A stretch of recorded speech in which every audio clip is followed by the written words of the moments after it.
Hello, everyone, and welcome to day two of UKTC premiere event for Star Wars Unlimited. You're watching the Nexus.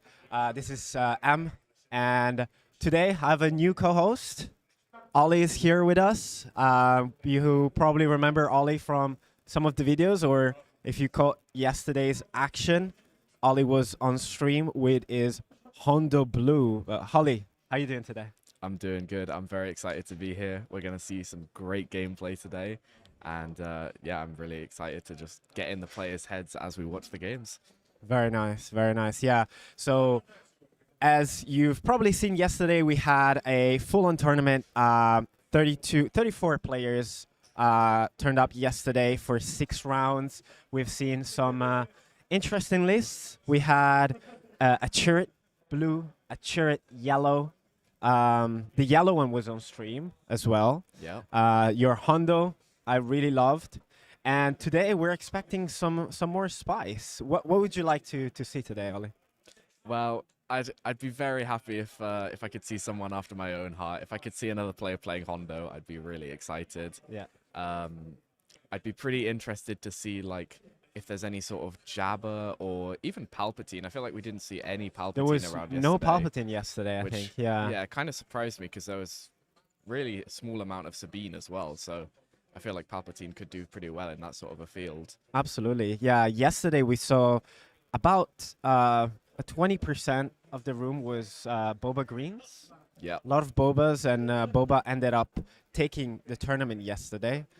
So And obviously it was both players in the final. yeah, Boba both Green, players in so- the finals were playing Boba Green 30 HP. So we'll see. We see quite a few players that were here yesterday, but the majority of the room is new players actually that probably were watching the stream yesterday, and we're trying to predict what's gonna be today all about.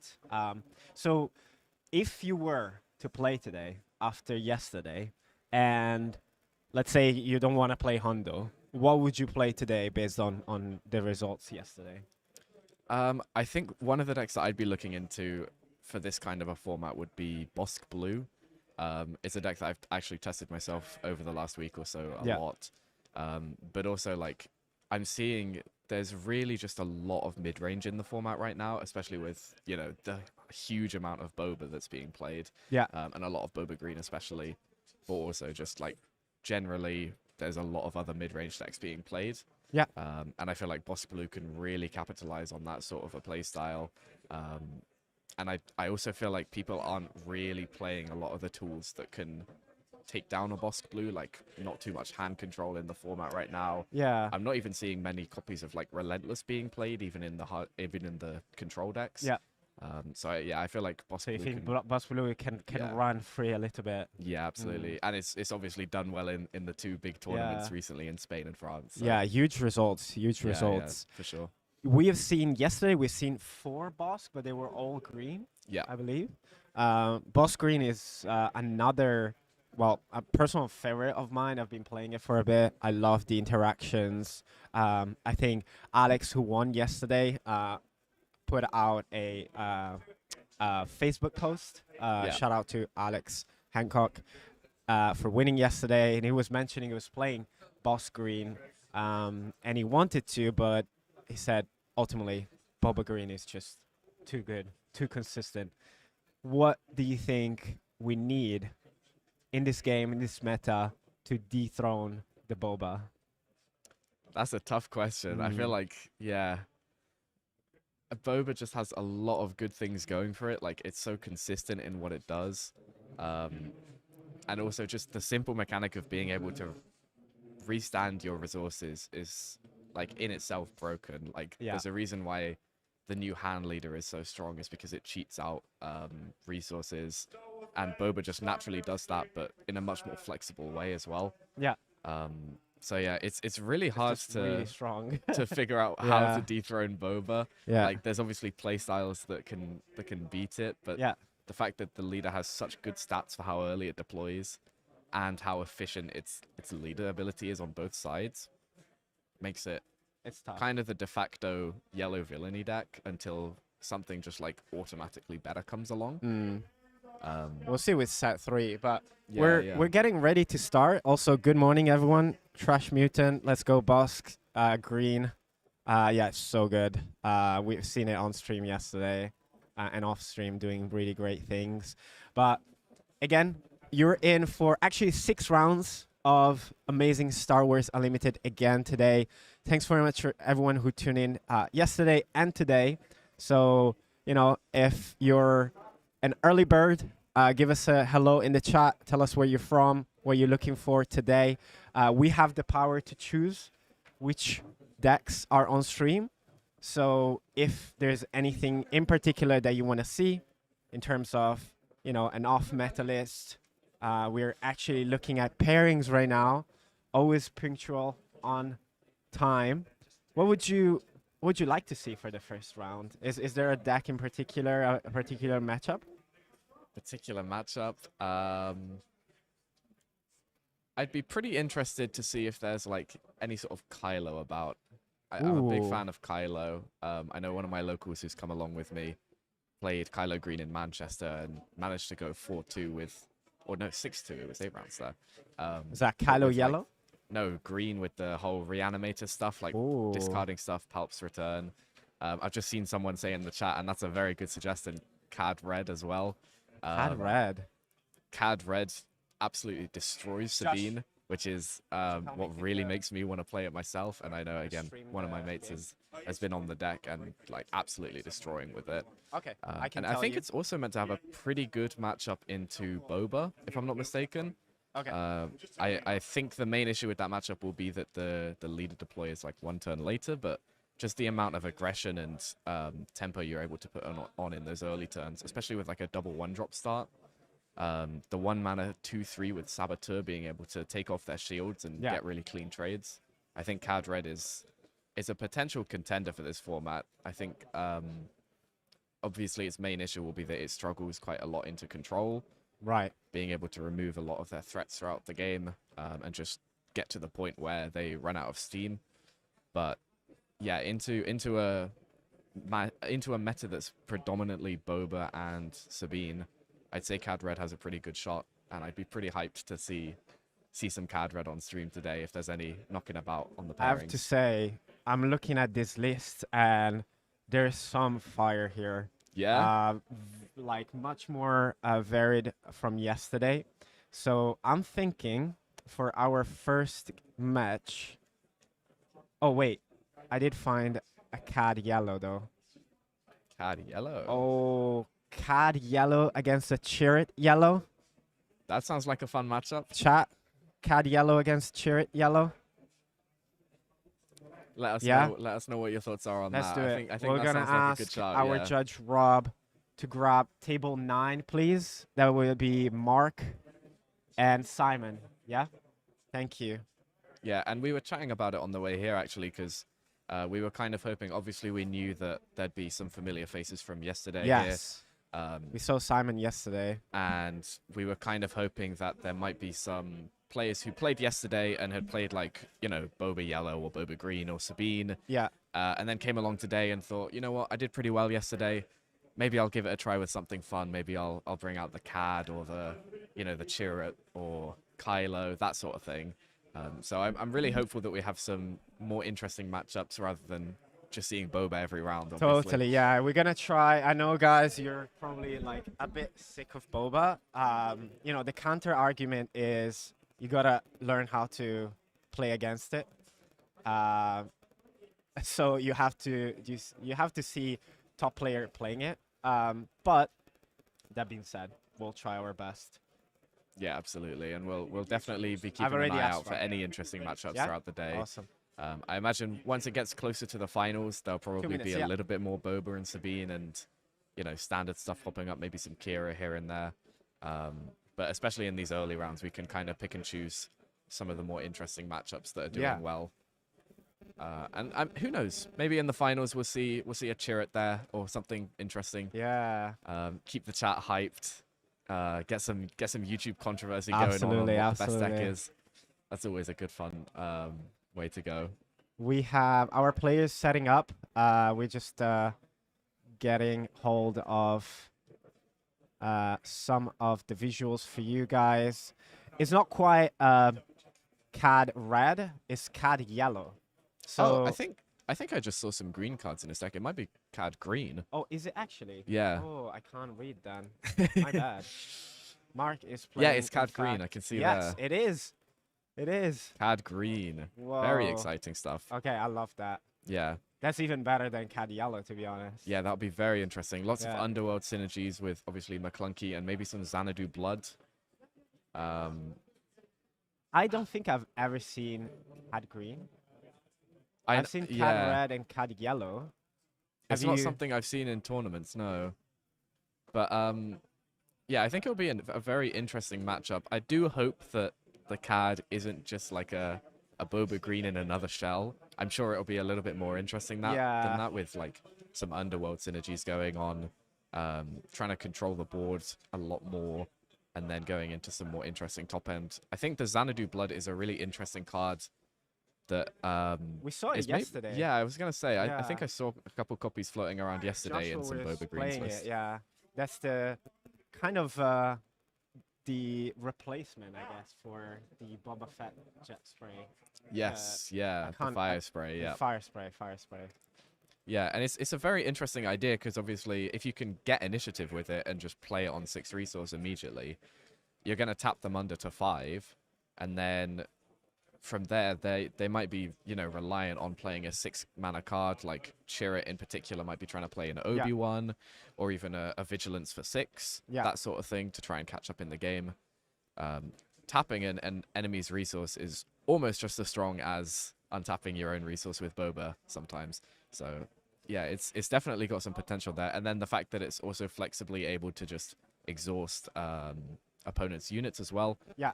If it comes to that, then yeah, it makes it actually a very strong card that maybe has unjustly not seen too much play. I wonder if we're gonna see some store champ Lady Proxima. Yeah. Probably not. That would be pretty. I know it's it sees a lot of play in the CAD red because obviously that's a more aggressive build. I imagine this CAD green will be a little bit more mid-range control style, just trying to get to that late game. Maybe with a similar Boba Green top end of like 3 Vaders, 3 Mauls, and some reinforcement walkers. I can't think of a huge amount else that is great in the top end for yellow, green, black. We will see, but we are ready to jump in the game. Before we do that, chat, are we ready for 6 rounds of Star Wars Unlimited? And let me address that. We have our 3 tokens to give away today to draw. So we're going to draw the winners for the token from yesterday. And then we're going to do more giveaways, round 2, I believe 2, 4, and 5. Okay, so more chances to win today. But during the lunch break, we will draw the winners from yesterday. So stay tuned. But we are ready to jump into the action with our players, Simon piloting a Chirrut yellow and Mark with Cad Bane green. Ollie, are you ready for this? Hell yeah, this is going to be an exciting matchup. And speaking of matchup, how do you think this kind of matchup is going to play out? What do you have any idea who might you be rooting for or who might be favored? Well, I'm excited to see Chirrut again. We saw it yesterday, and I think it drove some amazing reactions from the chat. And another card we've seen a lot yesterday was Bazine, which was one of the keywords to win the tokens yesterday because it was so impactful. So I think there's going to be some pivotal plays that are going to decide who will take it. And Bazine is one of, you know, those plays that, for example, takes away your Falcon, and that's like one of the best on-curve play probably for Chirrut. Yeah, Falcon is a card that can really take over the Space Arena early. The 1 mana tax every turn, or the 1 resource tax every turn that you have to pay, can be a little bit annoying to force you to play under curve, but it really does take over that Space Arena. Although Cad Green maybe doesn't care too much about it. with the fact that they have 7th Fleet defenders available. Millennium Falcon isn't able to trade too much into the 7th Fleet defender. Ooh, And and here we see see the McClunky. McClunky is huge. In CAD, it's going to be doing 4 damage with the additional ping that CAD does. Yeah. And also the fact that it's able to bounce Bazine, just able to disrupt the turret's curve a little bit more as well. Spark of Rebellion comes down here. Both just players 1 for 1, just discarding their hands. Let's have a look. Let's have a look. We have the Lurking Bazine, of TIE course. Phantom in the main deck for the CAD green. Very Cloud exciting Rider, stuff. The Maul. Yeah. What do you go for here? I think I'd honestly consider taking out the Bazine. I agree, because that's such a good play for Mark to follow up with. Yeah, absolutely. And Chirrut, I don't know if they have the make an openings in the list in the main board. He goes for the TIE Phantom. Yeah, I assume So he he might doesn't not have have the enough. make an opening in the main board to Yeah. take out that TIE Phantom. And obviously the CAD green player was taking out the Falcon so that the TIE Phantom would be But this feels uncontested. so bad, though. Another Bazine comes down. Probably Simon was okay to, with the fact that, okay, I'm going to lose that look, but hopefully I'm going to find my second one and my third one soon. Yeah, definitely. And I think both decks kind of have similar top end. Most of their top end is going to be on that 7 resource with Mauls and Vaders on the CAD green side. Yeah. And then probably some Lukes and also some Han Solos on the Chirrut side. Ooh, and Akira. Akira, It's wow. all about looking at the hand. All about that disruption. That is so good, though, because it's going to interrupt that Boba turn. Yeah, that is absolutely. so big, actually. Yeah, and it's possible that CAD has some smuggles down, but I don't think there's a huge amount that the deck can smuggle in other than more copies of Bazine. So I think, choosing the Boba here really disrupts the curve. Very, very good. Just as a reminder, so Kira can look at the hand, choose or name a card, and that card costs 5 more. Is it 5? 3 more. 3 more, yeah. 3 more. So that Boba is not playable right now. So we'll see a Cloud Rider for some value. Yeah. This Cloud Rider is going to come in for 4 damage with the CAD ping, remember. Whenever CAD plays an Underworld card, the opponent has to choose one of their units and deal 1 damage to it. And this is going to mean that Bazine can actually trade into this Kira here, which unlocks the Boba in the CAD's player's hand for potentially next turn to play it alongside like a 2-drop. Really fixing the curve here for the Chirrut player. Yep. So Chirrut goes for the buff on the Kira, but this buff is only temporary. CAD just chooses to take initiative. And I actually really like this play from CAD, because if they can draw into another Underworld card here, then they'd be able to just immediately ping down the Kira. Yeah, 100%.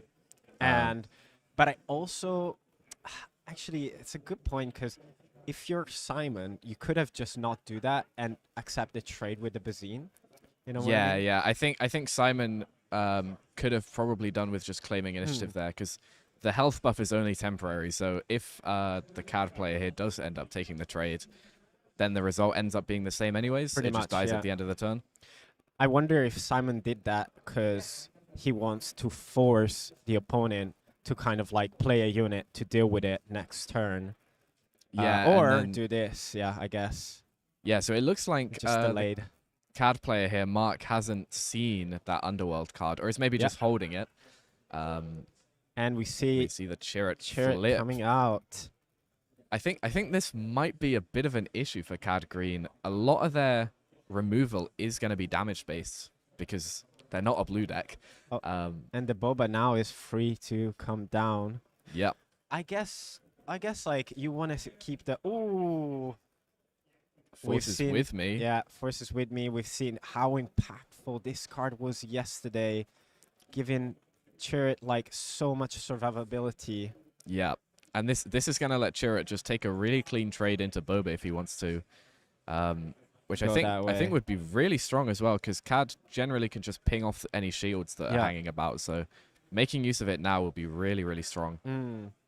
You know what I was thinking? Actually, against Chirrut, CAD is in a good spot in the sense that, opposed to Boba, right? We can all agree Boba, by definition, is better than CAD. But, against Chirrut, that consistent ping can help you really deal with this leader who, just to remind the viewers, doesn't die until the end of the turn. So even if you deal with it, can still pump out damage. And at times it's just so difficult that you just opt to like find different ways to win the game. Nonetheless, CAD can dish out pings, and when it's deployed, it can ping twice. Yeah. Not twice, ping for 2. Ping for 2 damage, yeah. So obviously your opponent chooses the target, so you have to be quick whilst Chirrut is the only one on board, but we'll see if Mark can deal with Chirrut. Yeah, and it looks like Mark had taken the initiative here. So potentially, again, if he's got another Underworld card here, he's going to just be able to take off that Chirrut shield, which will prevent any sort of free trade that he might be able to get into the Boba. The Chirrut player did decide to go into base last turn for the 5 damage. And we see Snapshot Reflexes come down, so Boba can swing in for 4 damage here. And it looks like both players are just opting to go base here. Yeah. So we might see a bit of a race go on. That's what I was saying. Like, I feel like some players that feel like I can't deal with that Chirrut. Oh, and now we see the Village Protectors that create another wall around Chirrut, which is going to be so hard to deal with. Yeah, that is going to be tough. And the CAD player, unfortunately, not able to make use of the leader's frontside skill there, being able to ping for 1 damage. Oh, the Jedi lightsaber is terrifying. That Chirrut is... That Chirrut is beefy. Pumped up, yes. That's what, an 8-10, I think, with a shield. In fact, yeah, Chirrut could even just take out the CAD with 1 shot here. Yeah, can one-shot it, and it's just going to remove the shield, yeah. It doesn't even remove the shield because it gets -3, -3. He takes no damage back with the Jedi lightsaber skill. That is true. It's 0 damage. Yeah. Or is it it might be -2, -2, I can't remember now. -2 perhaps? Yeah, because it's a force. Yeah. Sorry, it's a Jedi, right? Yeah, it's a force unit. Yeah, force unit. Yeah, the Chirrut Jedi lightsaber combo is massive. A really strong one. Very infamous.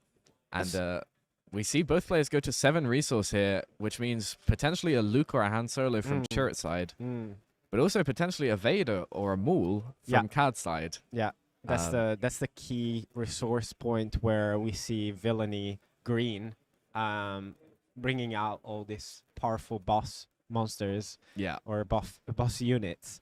I was surprised about this Snapshot Reflex. I haven't seen it in a while. I think there's been like a resurgence of kind of like picked up the jetpack. That's this Muggle card that gives the shield, temporary shield and buff. A Snapshot Reflex, interesting. And we see the Maul. The Maul, yeah, Maul is very nice here. Coming in to be able to trigger the CAD ping.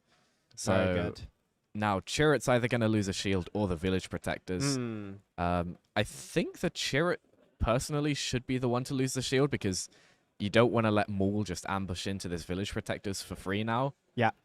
Whereas if Chirrut tanks the 1 damage, then the shield is going to take the entire 7 damage from Maul if he decides to ambush, which will be absolutely huge. Like, that's pretty much the end of the turn there. I think that's a good choice because obviously the Village Protectors have Sentinel, right? Yeah. So they can just tank this on the shield and there's no overwhelm damage coming in for Simon. So you're pretty happy if you're Simon, I think. Like, yes, there's a Maul on the board, but I mean, you're up on 7 resources. You have a beefy leader on board. Yeah, the 7 resources staring at Mark, still ready to be used. And I think if Simon has a Han Solo 7-drop here, that would be absolutely devastating. Just being able to one-shot that Maul, have the 6/6 there to survive. Chirrut's going to be able to take out this play. I really like this play, Yeah. and yeah, again, like I say, if we see this 7-drop hand come down, Chirrut's going to have complete control of the board here. Or even a Luke. If the Village Protectors hits Maul here, then Luke can come down and kill the Maul as well. Yeah. I think Mark took the initiative, so Simon swung, and then... Or fell the Dragon. That's another great way to clear that. That works. Blue, very notorious for having insane removal access. both in generic and in villainy blue especially. But yeah, Felva Dragon, a great generic tool. Take down another one, which I think we just spotted in the Chirrut player's resource.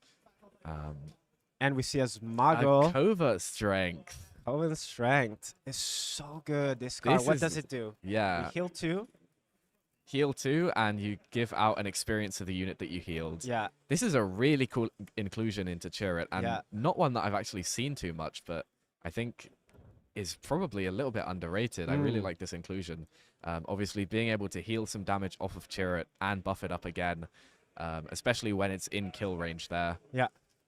Just being able to keep him alive. And then the fact that it's a smuggle card is always going to be huge, because every time you cast it, it's effectively like you're drawing a card, which is, you know, we love drawing cards here in card games. Absolutely. I love Smuggle as a mechanic. I'm a bit sad that there's not going to be any in set 3. Yeah, absolutely. But hopefully we'll see more in the future. Yeah, I think it will be something that definitely gets added onto in the future. Wow. About to say, Ollie, like right now, if you're Mark, you're staring down a huge Chirrut and a Sentinel. How are you going to deal with this? Yeah, Triple Dark Raid is not one I expected to see in the card list at all. He finds the Lurking TIE Phantom, which is pretty good, but I don't think it's going to help with the situation at hand. There's that Chirrut is still real big. He's up to, I think, 9 attack now. So he's going to be swinging in. This is potentially like a 2 or 3 turn clock right here that the card player's on. Yeah, and we see another Spark. Spark. To get rid of that. Is it not good to me, Dad? Frozen in No, Carbonite. it's even worse. It's a Frozen in Carbonite. Frozen in Carbonite doesn't actually hit leader it units. doesn't, it doesn't work on so, you. Neither. Okay. yeah, okay. Chirrut is safe from that, which I assume is why he let him keep it. Of course, of course. Yeah, took away the only unit in Mark's hand, and that's very back-breaking, I think. Yeah, definitely. Giving Mark no real plays here, whilst Chirrut is able to swing in, and the Chirrut player still has 6 resource available, so I think we could see an Obi-Wan come down as well, just for that extra defense and potentially another buff on this Chirrut. Yeah. We see 9 damage swing in here. We got 18. Putting CAD to 18, yep. So, oh wow, we see a Millennium Falcon. Ooh, That so is deal with that huge, lurking yeah. Deals tie. with the Lurking TIE, whilst also being able to put on some more pressure for next turn. Wow.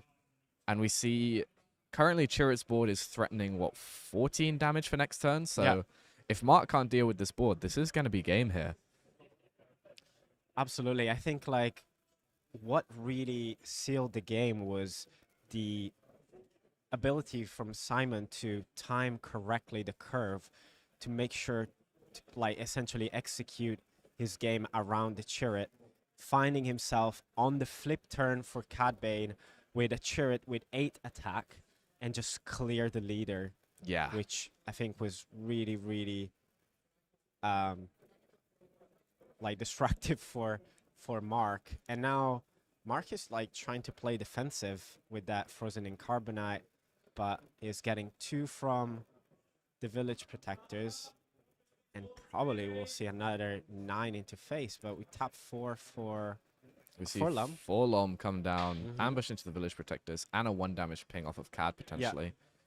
And I mean, technically Cad is actually alive here on 1 health with the current damage on board. We'll see if the Chirrut player has any sort of buffs or burst damage in hand. Because it is a yellow deck as well, we could see a Hotshot Blaster from the resource row, which I think is what he's checking for here. Isn't Forlom a Underworld? Yeah, it looks like the Cad player might have forgotten to use the ping, 1 damage ping here with the Forlom ambush. I'm not sure that it's going to matter in this case. The Chirrut is just too big at this point. 29 at this moment, right? Yeah, we see So- 29 damage on Mark's base here. He's going to need to have Well, you the have to claim cause of his and- life here. Is there any, like, oh... And the Luke, just yeah, to clear out that's the rest of the GG. board. That look was... I think this will be game here. I'd be very shocked if Mark can pull this one back. We could see an off-aspect Super Laser Blast, maybe. Oh, yeah. for 10. For 10. Mm. I mean, even if that does happen, Millennium Falcon comes back to hand here and then is able to play itself down and swing. So That's that is game. definitely going to be game there. Mm. Very, very good performance from Simon Yeah, once again with the Chariot Yellow. for sure. Great performance from both players here. And we see Totally. Chariot Yellow take game one, but obviously CAD is going to be looking into the sideboard, maybe thinking about what options are available. Yeah, let's see what's in the sideboard for Mark. So we see 3 swoop down, which honestly to me jumps because that's one way to deal with that Chariot. We see Yeah. Mark uses the Lurking Tide Phantom, and it has the Xanadu Blood, the ships that we talked about. So perhaps the swoop down can really enable that damage outburst that he needs to deal with the Chariot. Yeah, I can definitely see that being the case, and especially with the saboteur that it gives the ship potentially as well. Mm.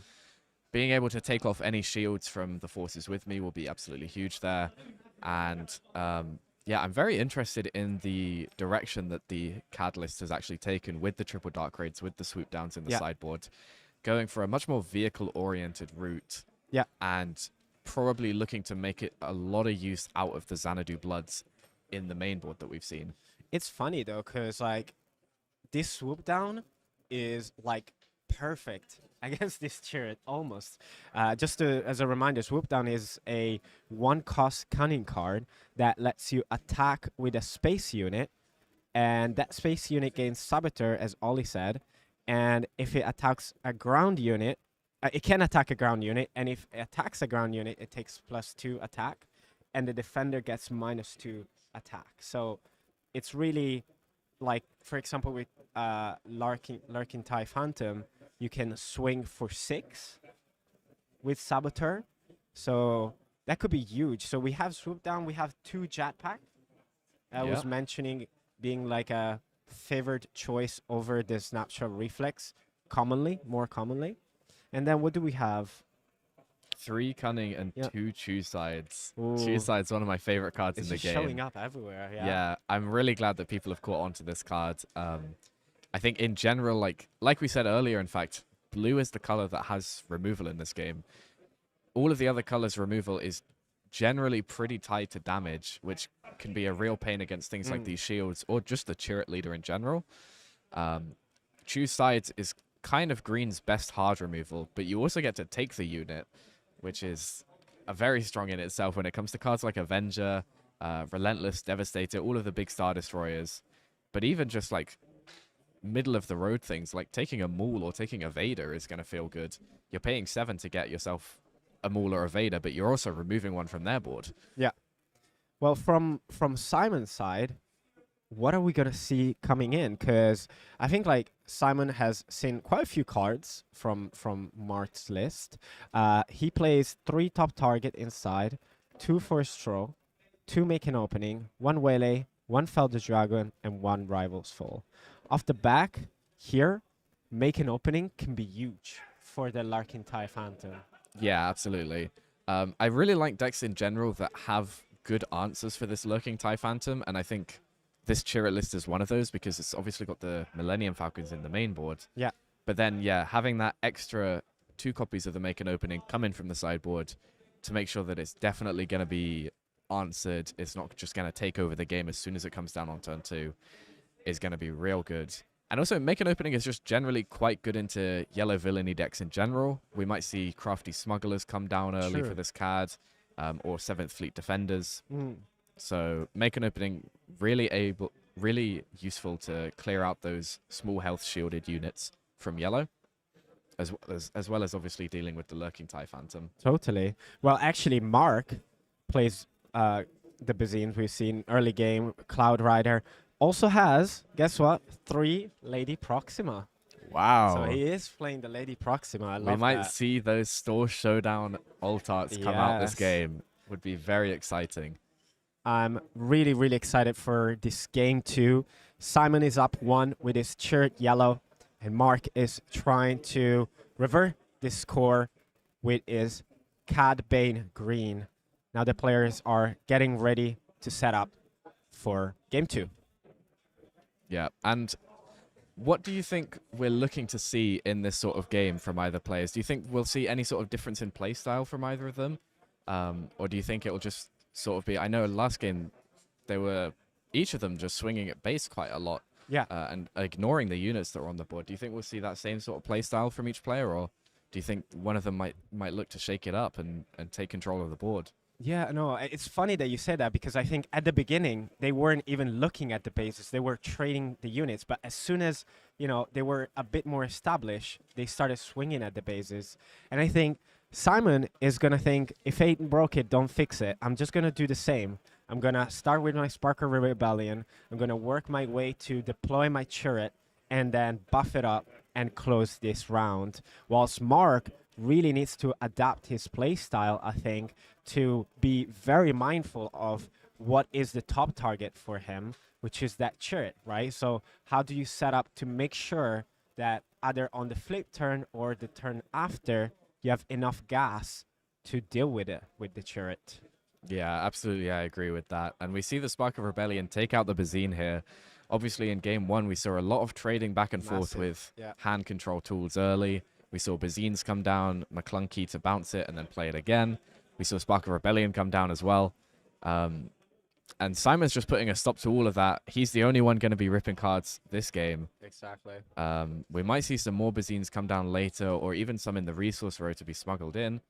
But it means that Mark has skipped his entire turn one, and the triple Dark Raid comes down. To fish for what? What is that card? This is a card name that I remember struggling to pronounce. It's something beginning with K and then later. I am picking it up.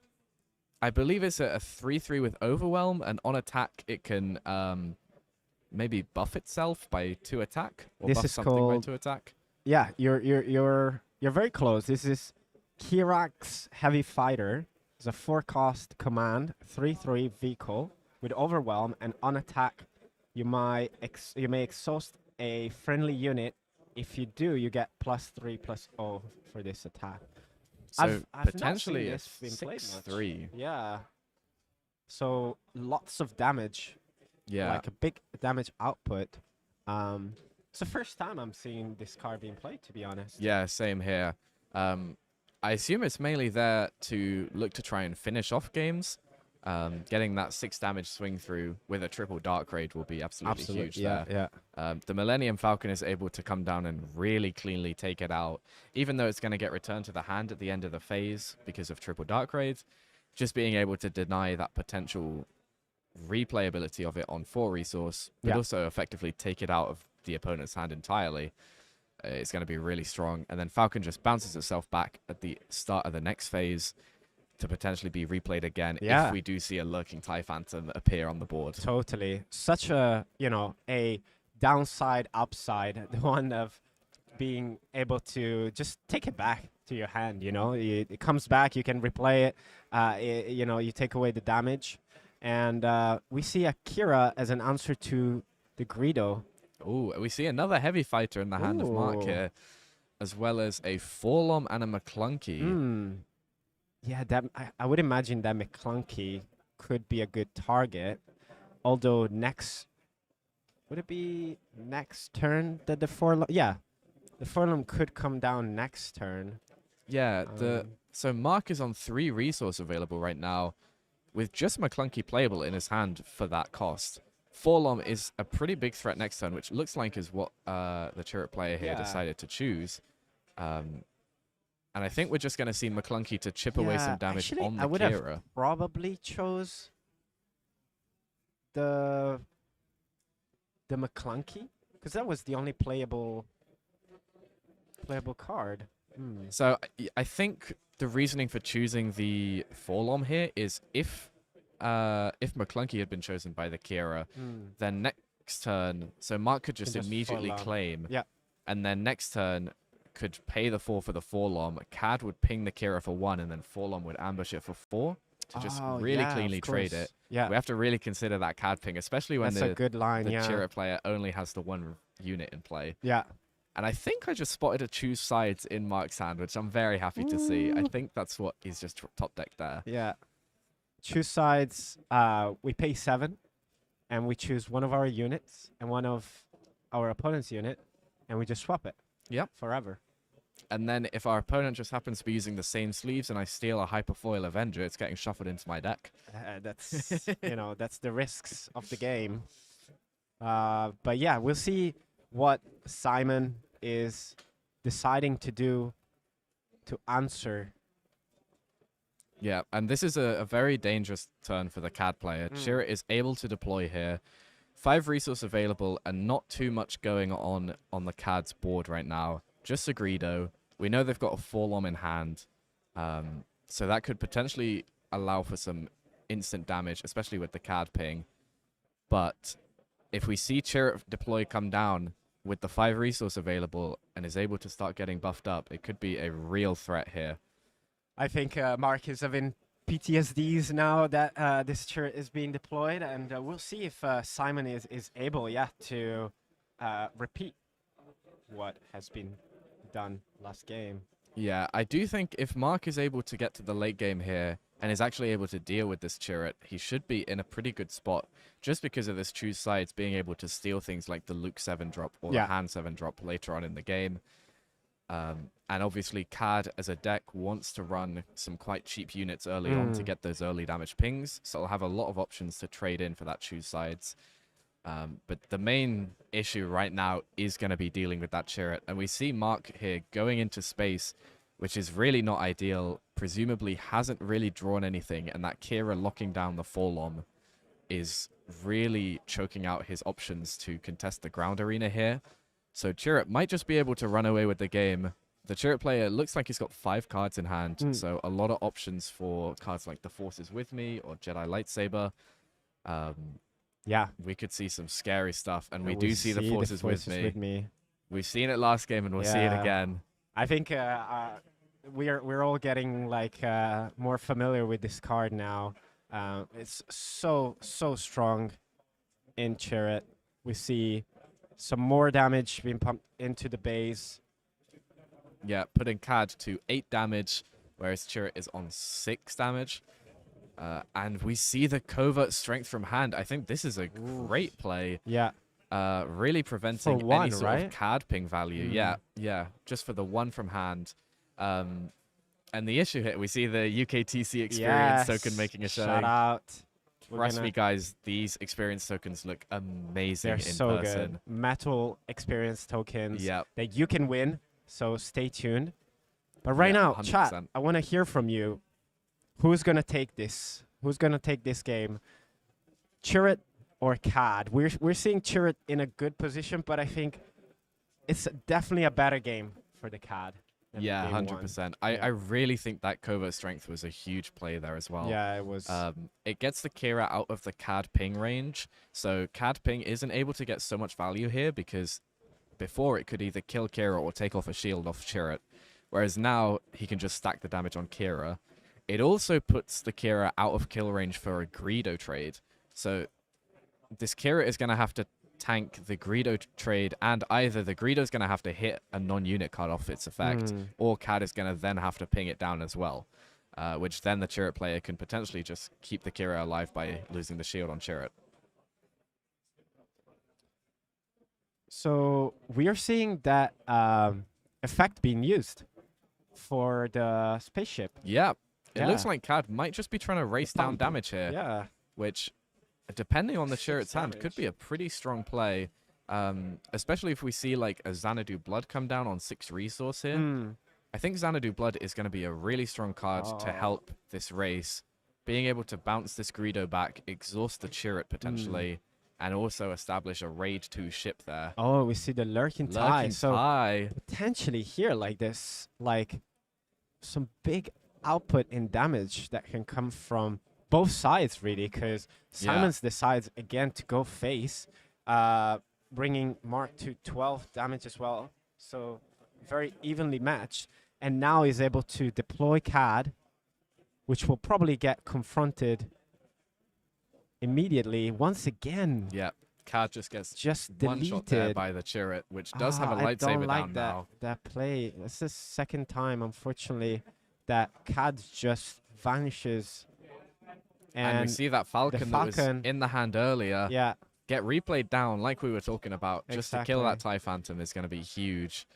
And I think the chat is on the Chirrut side. Yeah.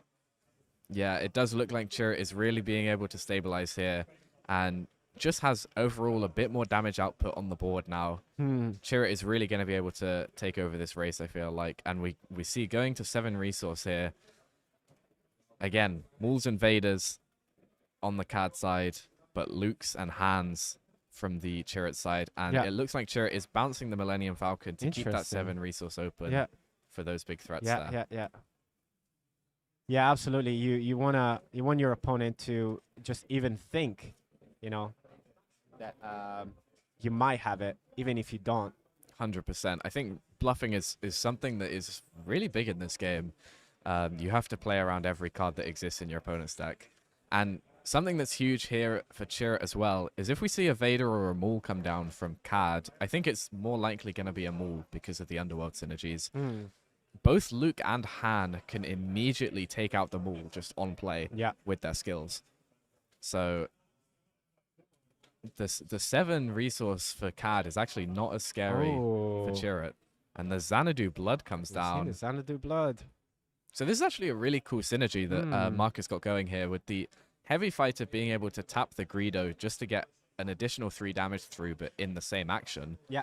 And then Xanadu Blood able to bounce the Greedo to tap down Chirrut. Correct. Really helping with this race here. Actually, Mark is on higher health now. And isn't going to be taking any more damage this turn unless a Millennium Falcon comes down. If Mark is able to grab initiative here, then Xanadu Blood might be able to keep tapping down this Chirrut and really just help him win the race. We see Falcon come down. Yeah. But it's not going to be able to deal. That actually allows Mark to replay this Greedo. And so ping. the ping is coming out here, which I think might just go on Kira. I actually love that because essentially it's like a McClunky that you're doing to tap down a unit. Yeah. And because of this Millennium Falcon play, Mark knows that he's going to grab initiative going into next turn, which means he's able to just swing with the blood, bounce Greedo, tap down Chirrut. Yeah. And suddenly another 8, Yeah, suddenly Simon's on a 2-turn clock here with this blood. If he can't deal with this spaceship, it might be game over. Yeah. It's honestly love to see it because we love a great story of being able to kind of subvert the expectations.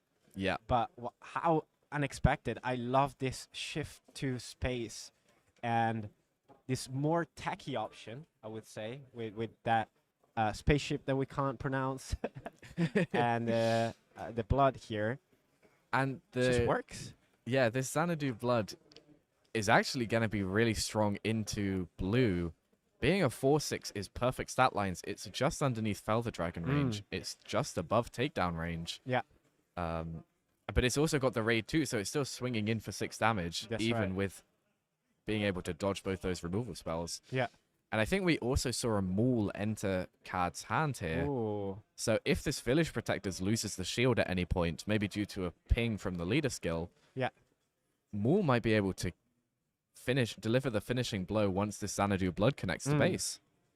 And we see 6 damage go through. Yeah. 6 more. And we're going to 24 damage on Simon's 24 base. damage. So yeah, if Village Protectors loses the shield, Maul is able to put it to 1 health on the Chirrut player's base. Yeah. Those Village Protectors are actually so important because Maul could overwhelm for game almost. Yeah. So now we see the Millennium Falcon trying to do, you know, something with that Son of the Blood. I think we might just see a takedown here from Chirrut. I assume that's why the Millennium Falcon has gone in here. Yeah. Is that? I think I see it in Simon's. Yeah, it looks like the Store Showdown art from last season. Yeah. We have some Cad Bane fans in chat, so love to see that. Also, Greedo coming in for 1 point of damage on the Kira. Chirrut being really efficient, protecting the shields. And now we see the takedown. Which is funny that you can do it on a vehicle, on a space unit. Yep. Given the art on the card, but And Chirrut's having to spend its whole turn really dealing with this Xanadu Yeah, blood. exactly. Cad has still got 7 resource available, I think, so we could still see a Maul come down. It wouldn't be too great because it just runs into the shield, but Yeah, he's still a big unit. yeah, a big unit that is unfortunately though going to be matched by that turret that Mark is not able to tap anymore. Oh, we do see the ambush there, yeah. just to take off the shield. I think that makes sense. It does, however, put the Maul into kill range of the Kira. Because of that experience, we have to remember, guys, Kira is 4 attack here. Yep. And we do see So the it goes trade. with it. Yeah, Might have I been think worth I would have, sticking put the in damage on into the Greedo, yeah. totally. Unfortunately, that is not gonna help Mark advance towards victory here, because Yeah, I mean, Mark still has a bit of health left to play with. yeah, Currently not dead on board. He's still got, I think, 1 turn left in him, unless we see a card like Forces With Me come down. And Mark does have initiative here, so he's able to immediately get that Greedo trade. Or maybe a second Maul comes down and is able to take over that Village Protectors. Ooh, I think I just spotted another... Is that another triple Dark Raid in Mark's hand? Ooh, I didn't see it. Is it? Surprise oh, strike. Surprise strike. Okay. Oh, there's a Sentinel. There's a Sentinel. No. Oh, the card was played. And the card was played. unfortunately. It looks like, yeah. It looks like that's how they're going to be playing it. In that the card was unfortunately It's casted. Too unfortunate. So we do see the 6 damage Ah, go that into the would've- Village Protectors. that That would've is brought really unfortunate. the Yeah. That would have brought Simon to 29. That was very, That would've very been lethal unfortunate. Yeah, yeah, with the yeah. 6 damage. Yeah. If it had gone to base. Yeah, unfortunately that Village Protectors is there. I think like you know, having a token on it also helps as a reminder. Yeah, it never feels good to lose a card or make a misplay where you just don't notice something on the board until it's too late. It's always an unfortunate feeling. And we see another Forces With Me come down here. This is going to be, I think, That's 10 damage ridiculous. going in. Yeah. With 2 shields now. So Chirrut is still beefy. Boom. But man, it leaves me wondering, does Mark have a way that could have removed the Village Protectors in his hand? If he did, we could have seen a whole different game here. Totally. It's very unfortunate, and you know, as a reminder, these players are on stream, and the tension is a bit high, right? You know, we had 100 people watching yesterday. You know that like there was a Cloud Rider, so Yeah, the Cloud Rider could have oh, cleared. No. Here's the handshake, and Oh. Simon takes round 1 with his Chirrut yellow. That's What real a unfortunate. I feel like convincing- we have to feel for Mark here. I'm sure that's a rough time to go through. But on the same hand, congratulations to Simon. Very well played both games. And obviously both players playing some really interesting decks. We just saw that Chirrut stack up both games. Like we were saying at the start of game 1, green yellow villainy really doesn't have too much hard in the way of hard removal. A lot of its removal is damage based, and that means once the Chirrut gets those shields stacked, once it gets those experience tokens, and with the potential heals from covert strength, it's really hard for a CAD player to deal with. Yeah, I mean, we were talking about those swoop downs from the side that could have really helped. Yeah. Unfortunately, well, we don't know if Mark decided to side them in or not, but we haven't seen any. And I was really hoping to, because space was well represented. We had the 2 ships actually doing so much work, bringing Simon to 24 damage. That surprise strike could have really sealed the game, but Sentinel, is that the best keyword in the game? Nah, definitely not. Definitely not. It's a very strong What's keyword. the best chat? What's the best keyword in the game? That's a good question. What do you think is the best keyword? I think it's probably ambush. Okay, I was gonna say exactly the same thing. Yeah. I think in a game where there is, you know, not fatigue, sorry, like units coming exhausted, Yeah. and you need to use a action to attack. Ambush essentially does 3 actions in one: play, Yeah. untap and attack, pretty much. So Action realistically is economy. ambush for me. Action economy is a big thing in this game, 100%. And also, like you said, the fact that units Smuggle, come in exhausted. ambush, overwhelm. Overwhelm is very strong. Yeah. The spill damage is Yeah. Base really damage key. is really everything. This is a game of tempo at the end of the day. And we're getting Simon for a quick interview. Oh yeah, I see. He's deciding. Just very important, guys. If you're going to a tournament, Yeah. make sure to decide before going into the next round. So Simon, with the chair yellow, is gonna come and talk to us in a minute. We see best keywords. Smuggle came up twice. We did talk about Smuggle. I do think Smuggle is up there in My terms of favorite keywords. from set 2. Same sure. here. Absolutely, yeah. I mean, you played Hondo, so it has to be. The Lady sorry, we're looking at what was cited out. I saw some Lady Proxima. But Not the store showdown art, exploit is a new keyword coming in set 3. Yeah. What do you think about exploit? I think exploit is going to be really strong. Even just the potential fact that you can kill like 1 or 2 units for a reduced cost is huge. But we've also seen cards like that blue villainy, like 9 cost ship that has exploit 4. That's crazy. It's going to be rare that you get it for 1 resource to be played, but even just the fact that you can go that high is very the option scary. is Yeah. big. Yeah, It absolutely. allows for a lot of flexibility within your decks and within your play lines. I'm so excited for set 3. It's gonna be a great time, and we've seen so many cards that do dish out those tokens that you need to use exploit. So really exciting. But it seems like the winner is Smuggle, guys. Smuggle best keyword. I mean, Confirmed. smuggle is a very, very strong keyword and a very fun one too. I think everyone enjoys having access to almost a second hand. It really helps with the fact that you're very incentivized to resource 1 card per turn, which means even though you are drawing 2 cards, you have a lot of different options. You're kind of effectively drawing 1 card per turn still. So yeah, having access to that extra hand when it comes to games where you've maybe played 2 or 3 units in a turn and you've run out of stuff to play can be really helpful. Also, the immediate impact that some of the smuggle cards in particular have, like cards like Bazine being able to take out threats from the opponent's hand is huge, but also cards like Hotshot DL44 Blaster, just being able to let you smuggle, get a buff, and then immediately attack as well. Or Jetpack also giving out a shield as well as the buff. There's a lot of immediate impact in these sorts of cards. So we're gonna get Simon for a quick chat.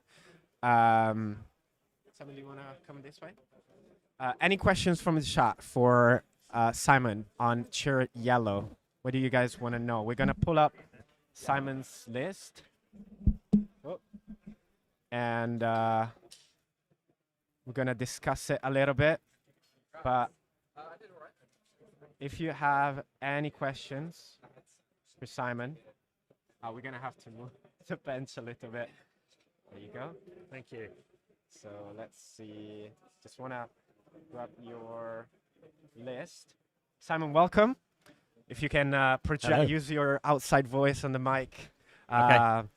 Welcome and congrats. Thank That you very was a much. Thank you. Convincing win. Absolutely. Yeah, game 1 felt pretty comfortable all the way through. Game 2 was a bit tighter with his space units. The heavy fighter was doing a lot of damage and needed dealing with. Yeah. And then Xanadu Blood, it was interesting having to read somebody's card because it's normally them having to read my cards. So yeah, that took a suicide from the Falcon to get the takedown into it. It was effective though, but so actually we saw that Mark inside had 3 swoop down. So that would have been so good against you. He did just mention that at the Yeah, end of the game yeah. that he didn't get any sweep downs because Yeah. he was hoping to use the Xanadu blood to kill Chirrut. Right. So Yeah. we saw yesterday you played Chirrut yesterday as well, a chat's favorite. Can you tell us about this deck? How did you come to choose such an off-meta deck? In set 1, I'd been playing a fair bit of Chirrut red, Right. which I'd enjoyed and was slightly off meta, but gained a bit of popularity. Then Rivals Fall got announced, and everybody's like, Chirrut's dead. Yeah. Not many decks are playing Rivals Fall. No. Um, It's expensive. and yeah, it Yeah. is. It's basically takes up an entire turn to play that. And then I'd been tinkering around with some other decks. I've been playing Han Red, but to middling success. And I thought, do you know what? I'm just going to have some fun. Yeah. Go back to Chirrut, and I'm not quite sure what drew me to yellow, but Spark of Rebellion Right. and Kira also being able to mess with the hand.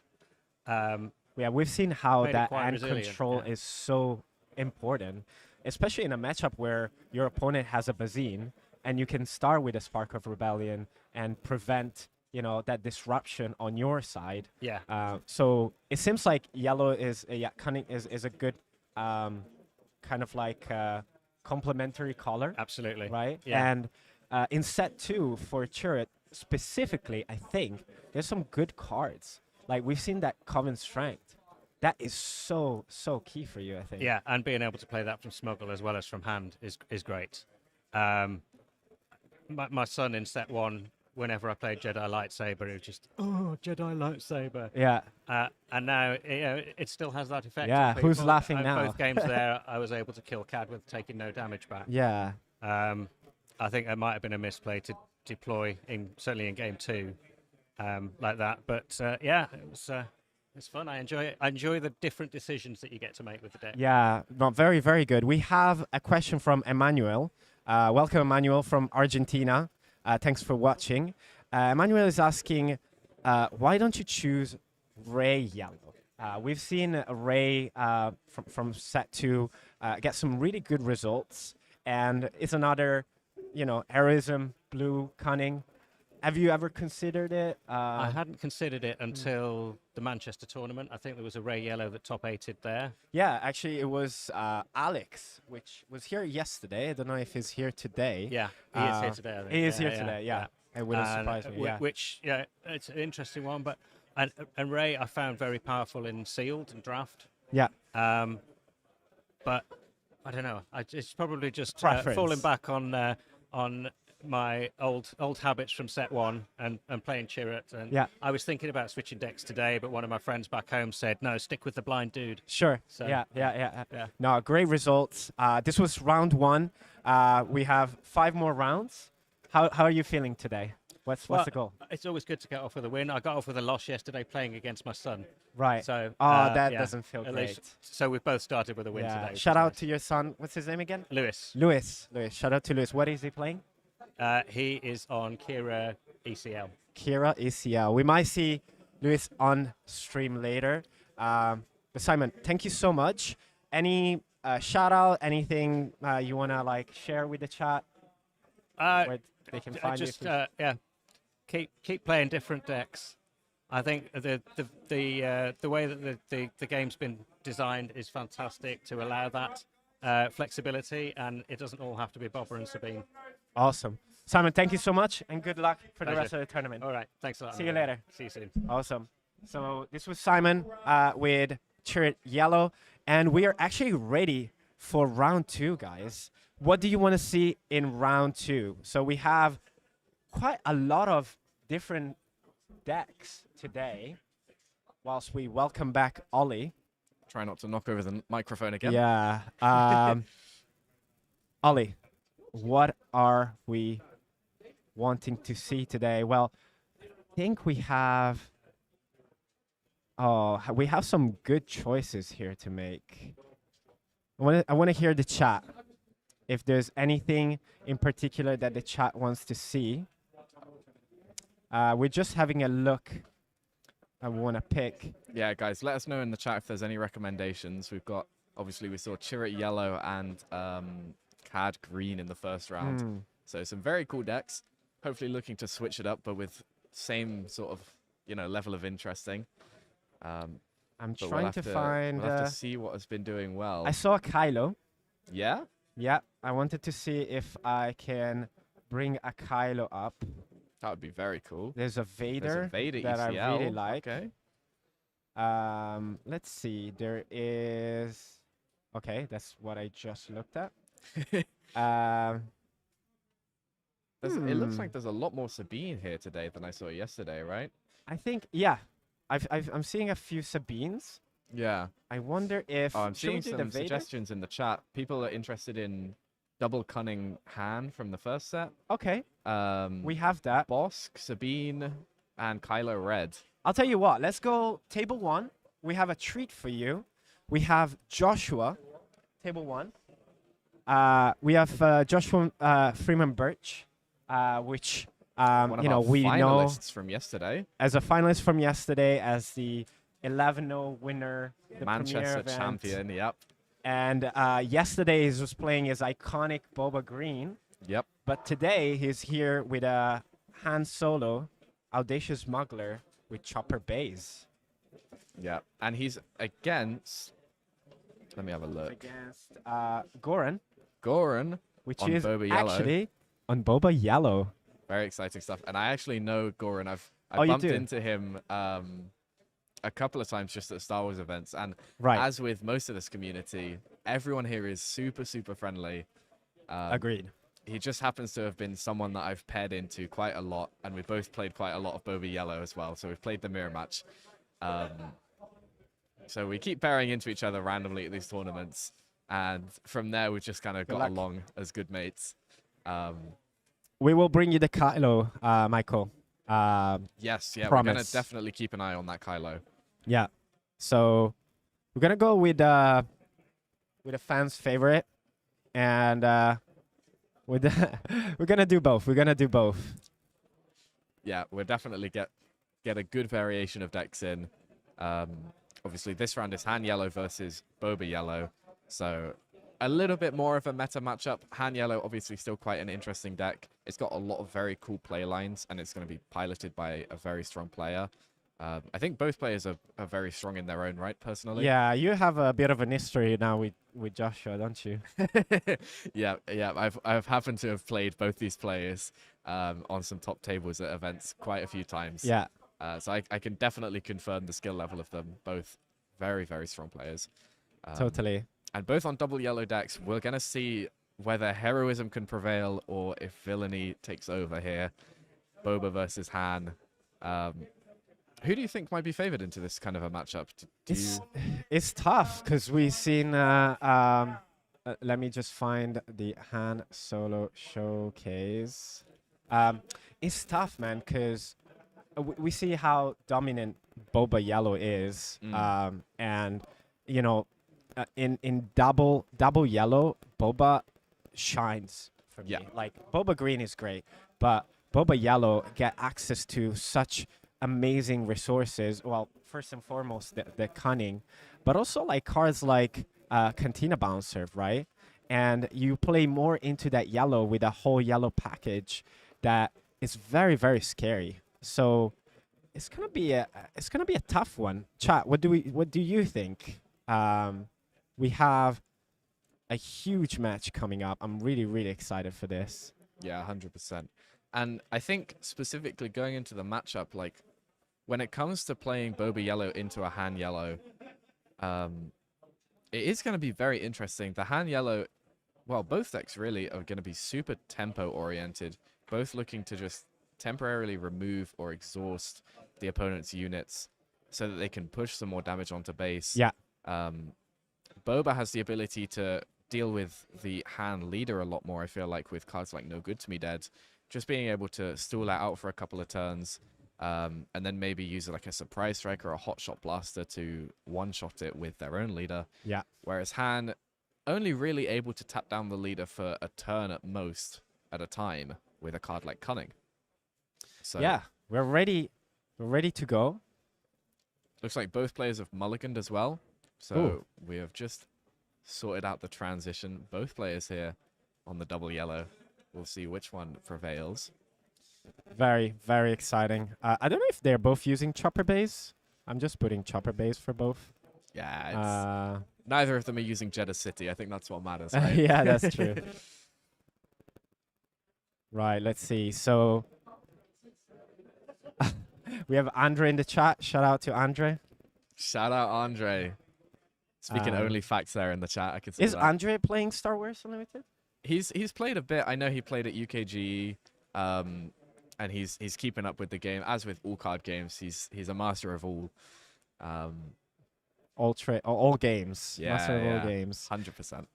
Right. So we're starting off here. We have the Looks Battle like of the Cunning. Joshua has started with the initiative there. Yeah. The hand solo player, and that's going to be really huge. I feel like because of this card here, Spark of Rebellion. There you go. Potentially being able to take out the turn 1 play. Speaking of which, Goran here has only got the 1 copy of Crafty Smuggler as the turn 1 play, which does get ripped out.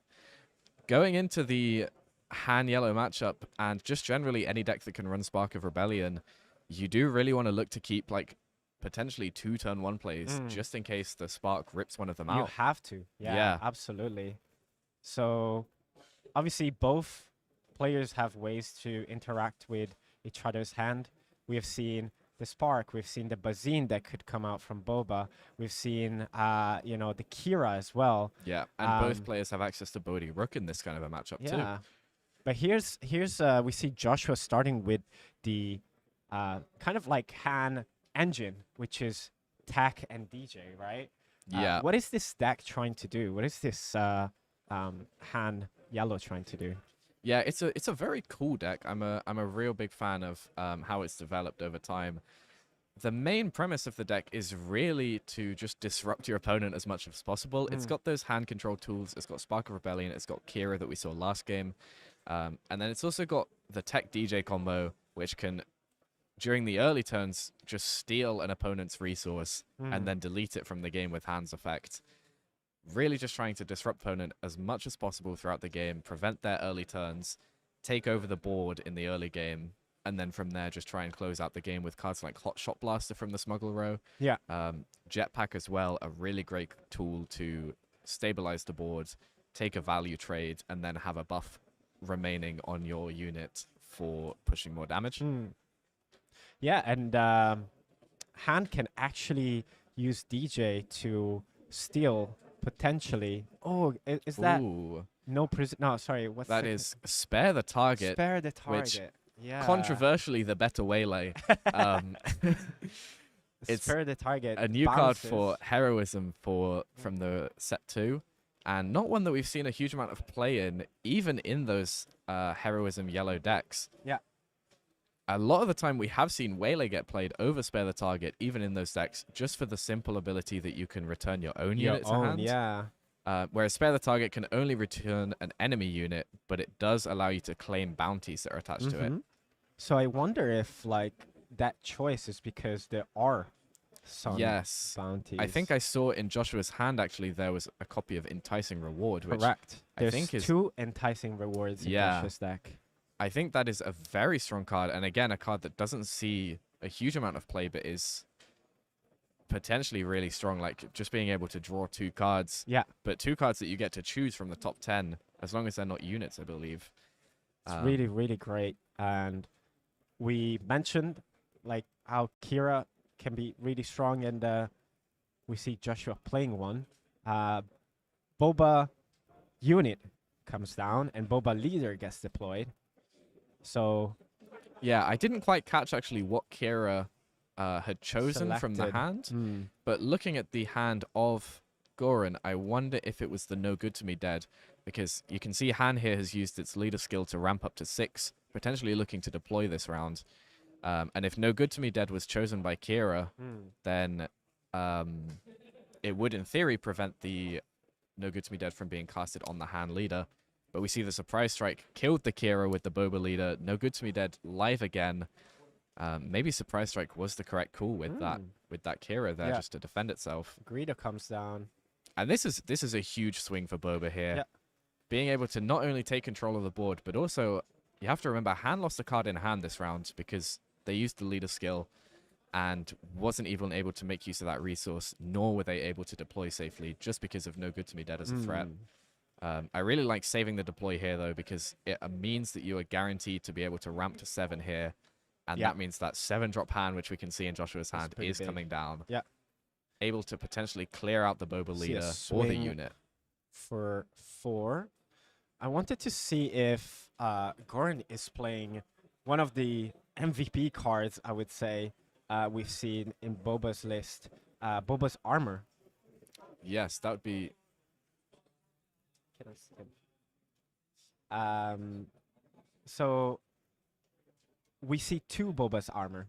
2 Boba's armor. 2 Boba's armor. Yeah. And that could potentially be, again, a very strong card in this sort of a matchup.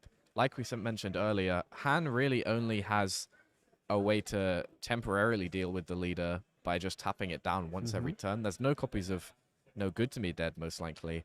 And there's no... Like, all of the removal in yellow is going to be damage-based or tempo-based in the exhausting or bouncing stuff. Yep. Oh, we see the fire spray coming in for that 5 damage. Joshua at 12 now. Yeah, but Han has really managed to take control of the board again. This Han Solo unit is going to be a big issue here.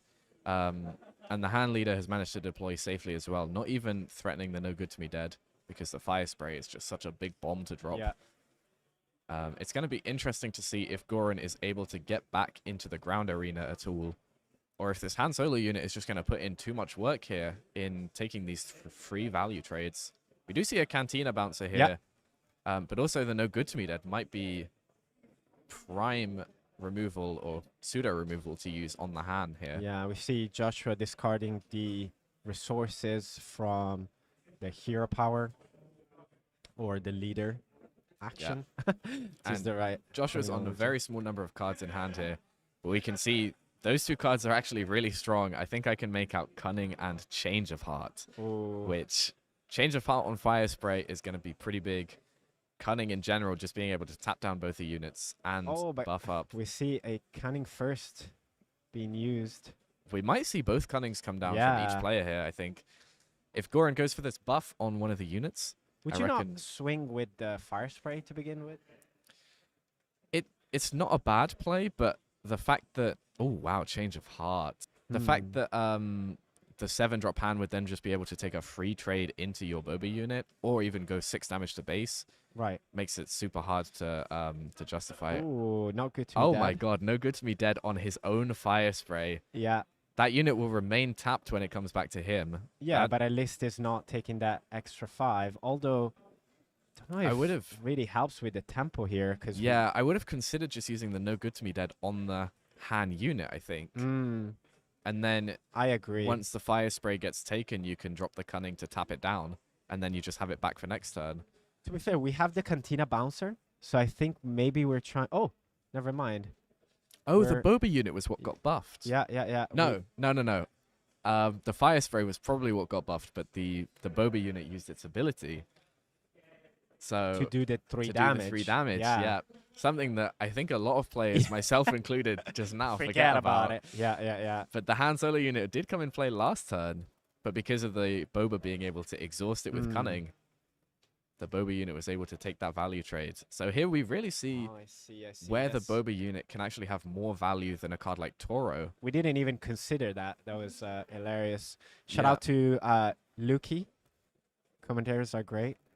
That's not a paid Always appreciate actor. the kind words, guys. Yeah. Thank you very much. We've actually got a couple of the judges on their alt accounts just commenting away. Sharing hearts and everything.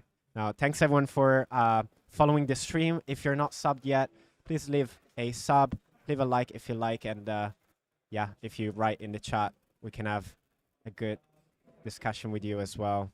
We saw the relentless pursuit there come down to capture that Greedo, just to, I think, remove more damage from the board. Like we said before, and this is going to be a game of tempo.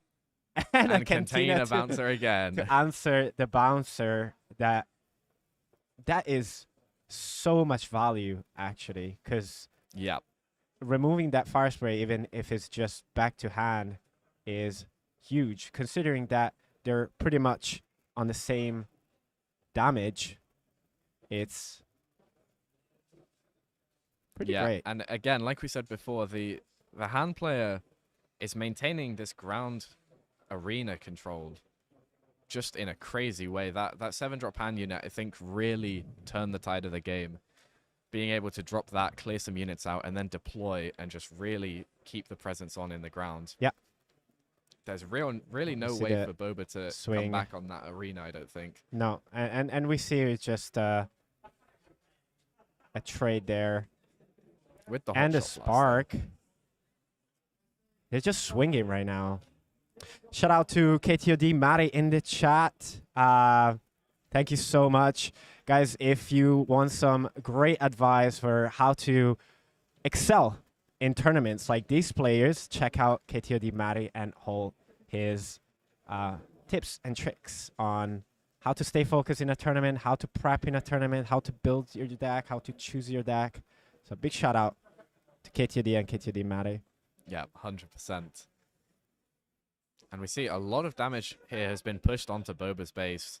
I think that's 18 damage now in total, whereas Han is on 12, still with control of the board. And we see the tech. This is where the Han yellow list really starts to shine. Not only does it have great board control, but it has great smuggle effects. Mm-hmm. And I think a main weakness for Han as a leader is that it loses its hand very quickly because, you know, you want to be ramping with your hand to get out some early plays, especially in a double yellow list where tempo is the key. But once you get to this state in the game where you've got, you know, close to 10 resources, only 2 cards in hand. Yeah, and this cunning is really letting Joshua run away with the game. Yeah. We see the and replay. another cunning down. This oh is, my goodness. I think, game on board now. We just see Toro come down again and again and The again. triple Toro for 9. And this is 12 damage, so this is That perfect lethal is- here with the yeah, Han unit Exactly. alone. That was hilarious. So obviously, you know, I think these two players, you know, very, very skilled players that have probably already played together so many times. Yeah, They it know looks the like lines, they're having a lot of fun know with what's the, happening. Yeah, we with the hear game them. here as well. But what a game 1. That was really, really fun to watch. And I was just pulling up the side because we want to see for Goran what could. I think come was in. that final showdown that Joshua was just flashing from the sideboard? No way. I think it might have been. It was some There sort of are hyperspace 2 card. final showdowns in Joshua's side deck. But what about Goran? Let's see how can Goran turn this around, because I think he is now, you know, really, really needs to be careful of some obviously some cards that he knows Yeah. about, but also he knows that Joshua is very unpredictable. Yeah. He's a pioneer on different decks and usage of, you know, different tech cards. So from the side, Goran has 1 shoot first, 2 Bazines, which are not in the main. So 2 Bazine sides, 1 Boba Fett armor, which would complement the playset of 2 already in the main. 3 Lurking TIE Phantom, 2 Body Rook. That's, I think, probably a good side. Yeah, here. I think so too. And 1 Change of Heart. What would you bring in, Ollie? So I'd be pretty interested to see if Boba's armor can come in here. I think putting that to 3 copies, because I think we saw 2 copies in the main board. Bringing that up to 3 will be really huge. Like we said before, the main swing turn for Joshua last game was that 7 resource turn, dropping the Han unit, clearing the Boba leader, and then being able to safely deploy straight afterwards to clean up the ground arena. If Boba's armor was on that leader, that wouldn't have happened. Han wouldn't be able to kill the Boba leader there. Han would die to the Boba leader even. Yeah. And yeah, I feel like there wouldn't be a very clean way for Joshua to swing back into the game there. So I think the Boba's armor is a really good inclusion. I agree that the potential Bodhi Rook to rip out specifically Cunning is going to be huge here. Or potentially Bazine. I don't know which one Goran would prefer to go for. I think Bodhi Rook probably better just because it fills the curve a little bit easier. And it keeps that tempo on early. It's tough. Like, you kind of give yourself, like, 2 choices, but at the same time, like, do you go for both? Do you go for 1? Which one do you choose? Yeah. And Joshua, on the other hand, on his side has 1 McClunky, 1 Greedo, 3 Bamboozle. That's an interesting choice. 1 Cloud Rider, 2 Final Showdown. We might be seeing Final Showdown for the first time in a That would premiere be event. very exciting. 1 Change of Heart and 1 Evacuate.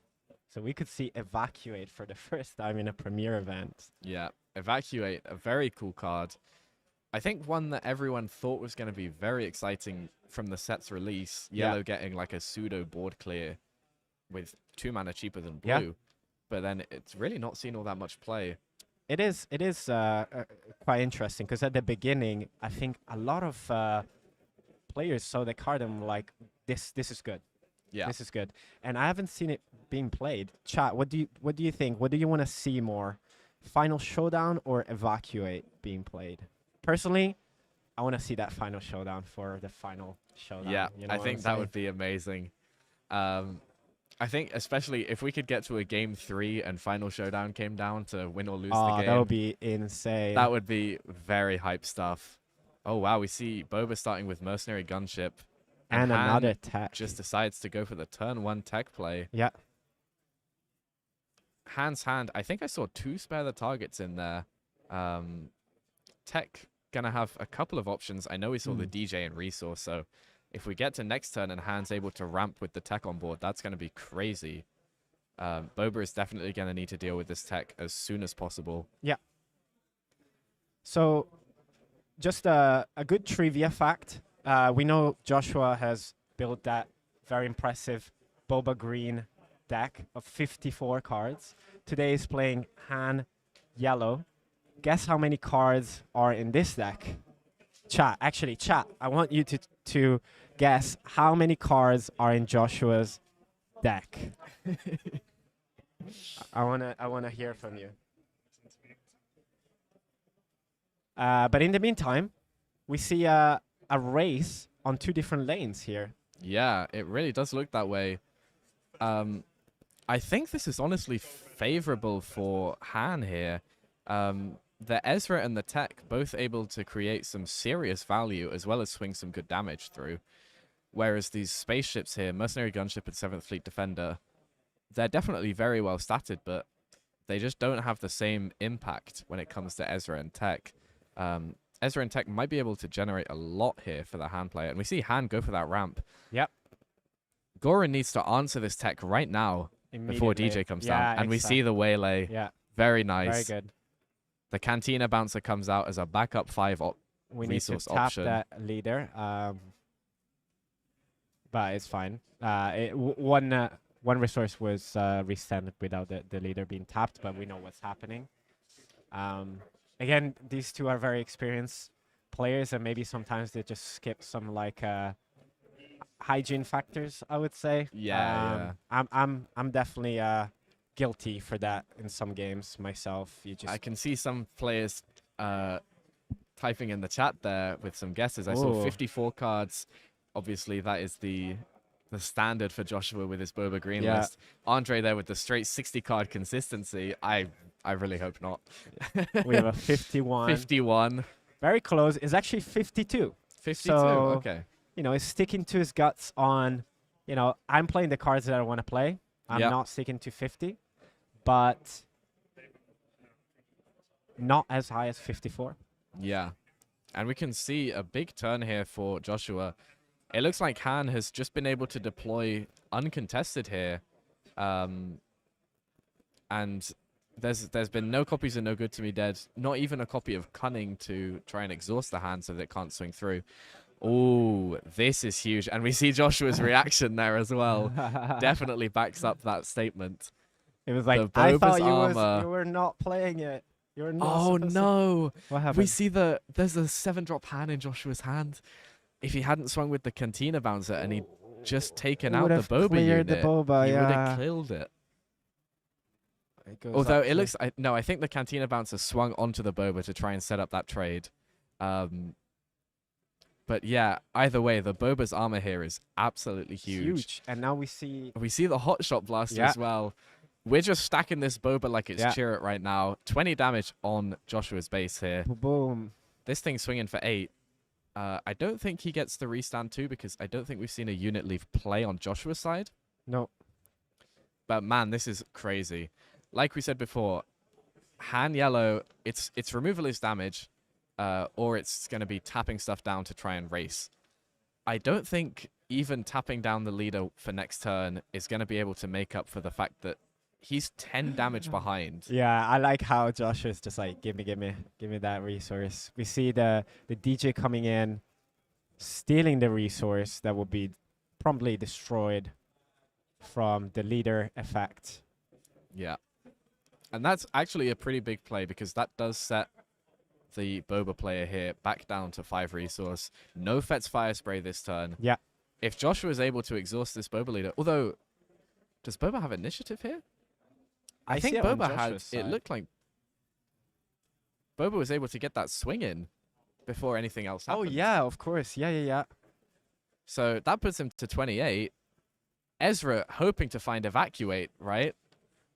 And that's about it. And that's it. Looks like we're going to game 3, guys. Really well played from Yeah. Goran here. That Boba's armor. Boba's armor can Boba's just armor be stocks are that high. blowout card. If your opponent hasn't seen the removal, or if their colors don't allow for them to have removal for it, what are they going to do? It's crazy. We are about to jump into game 3 of this exhilarating round 2. But just as a reminder, yesterday we did a giveaway for 3 of these amazing metal experience token from UKTC. They're beautiful. They're metal and they're black and white with Vader and Yoda. And on a lunch break, we're going to draw the winner from yesterday. But stay tuned, because from next round, we're going to start doing another giveaway. So if you're watching, make sure to like and subscribe to the channel. And from next round, we're going to have keywords that you can type in the chat. And you're going to be entered to... We have a nice wheel. Yeah. We're going to grab Spin a the winner. wheel. But Stay tuned for next round, guys. before Better we win do that, some also we're very going to show lovely the tokens. prizes. I'll give you a sneak peek. This is Yeah. the first place. But let's jump straight into this game, because I cannot wait to see More this yellow final on yellow action. game 3 for Can we have it end in a final Clash of showdown? Cunning. Yes. Come on, guys. Let's get We hyped need in the the final chat. We showdown. need that final showdown. Yes. So we're setting and up. this is going to be huge here. So Spark of Rebellion. And again, we just see that one turn, one play. Yep. Either he's resourced the second copy, or it's just all that you can find. So And huge. It really, this card really does make Han Yellow so much better when going into the turn 1 with the initiative. Mm-hmm. Absolutely. It's just massive. You gain, you rip one card, which is huge, but also you get all the information of the hand, like what's going to happen, what's in there, what Yeah. you need to be ready for. Now we see the Toro. Kira. Answer to Akira. Oh, we got the once again. Forlom Zuckus combo, but it's going to be broken up by the Kira. Mm. That's huge. And we see Goran here is actually opting to run both Toro and Boba Fett Yeah. as 3-mana plays. I like that. I like Yeah. a split between the two. I don't think you need 3 Bobas, to be honest. That's the Yeah, main I mean, we thing. saw it put in some work game 1 to just trade back into that Han unit. For sure. But I think the fact that potentially he's running 6 3-mana 3/5s here Right. is really strong. We all know that that stat line is going to be crazy. And unfortunately, there wasn't really any indication on what Joshua might have called with that Kira. Mm-hmm. I'm going to presume that it was Forlom, because it'll kind of mess up Goran's curve here, but it'll also mess up a Forlom Zuckus combo. And as well, Forlom is a bounty hunter, so it could even allow Toro to restand and push further damage here. Totally. Yeah. I love Toro's ability. I think Ooh. it's very underrated. We see our Hotshot Blaster and a tech in the resource row here. Yes. We might see the Hotshot Blaster come down to Yep. trade into Toro. It looks like that is what's happening. So that is 5 damage swing, only You- taking 3 back. Yeah. And you have to do it, right? Because you've Yeah. seen the hand, you've seen what's coming. You know that that Toro can become a big, big problem. 3 damage 3 times. Yeah. That's like That is scary. 30% of your base gone. So the Kira is gonna take care of that Toro. Yeah. And it looks like Goran is... Ooh, goes for the Waylay instead of the Boba Fett unit. Yeah. Presumably that does mean that the Forlom was the one chosen by the Kira.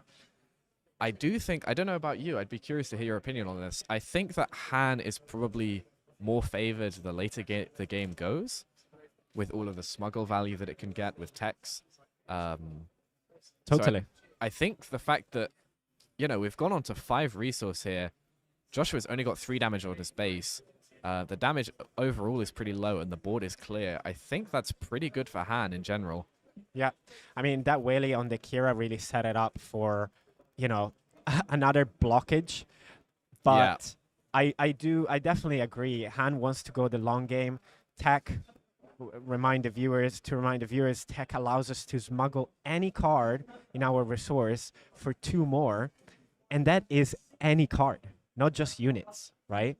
So we could see a smuggle final showdown That to would be amazing. end the game. That would be incredible. But absolutely, like Boba Yellow is in essence a mid-range aggro deck. It wants to dish out a lot of damage. It wants to close the game as quickly as possible. 100%. So I don't expect Goran to be wanting to go much, you know, longer than, you know, turn 6 or 7. Although we are on the deploy And turn. there was a lot of deliberation about that Kira choice there. And we did see a Cunning had entered Goran's hand here, and I think that might be what has caused that extra line of thought, because Joshua's probably looking to deploy himself this turn with the Han leader skill to ramp an extra resource. But the Cunning potentially could stop the Han attacking. Yeah. Whilst he isn't going to be able to play a 7-drop this round, it could still hurt his curve a little bit. And also allow Goran here to push a little bit more damage with this Boba leader. Totally. Or potentially even trade into the Han leader or the Kira. Yeah, So you see the swing for the swing damage. comes down. And yes, that is Joshua Freeman from... what is he from? From a lot of From things right now. Manchester, but from- Manchester 11-0. Played Final Fantasy, I Yeah, think. Final Fantasy. But yes, that's him. Yesterday played is iconic now, Boba Green, and today is with Han Cunning. And we see just a simple tap 5 for the Zuckus. Oh, and that is huge. So the 3 resource that Joshua got here from the extra resource with the Han used to spare the target on the Zuckus. And that's going to stop any Forlom Zuckus combos next turn. Also, Zuckus just generally a really good unit for this current board state. 5 health and 6 health, but with 4 damage now on the Han solo. Lots of trade options there. So a really, really nice spare the target. Very, very good. So right now we're hoping if you're Goran on 6 resources, what do you want to achieve this turn? So, it looks like we're going for a Cunning here. Yeah. I would Gonna love tap. to say that Boba's armor comes down, but I don't think he has it. I think Boba's armor is still really strong here because it just about puts him out of kill range for a Han Solo unit. Yeah. This Cunning, though, is really huge because it will prevent the Han Solo leader from swinging, which keeps him on 6 resource. Ooh, Yeah. Bamboozle came in from the sideboard here. One of the 3 Bamboozle actually we see being played.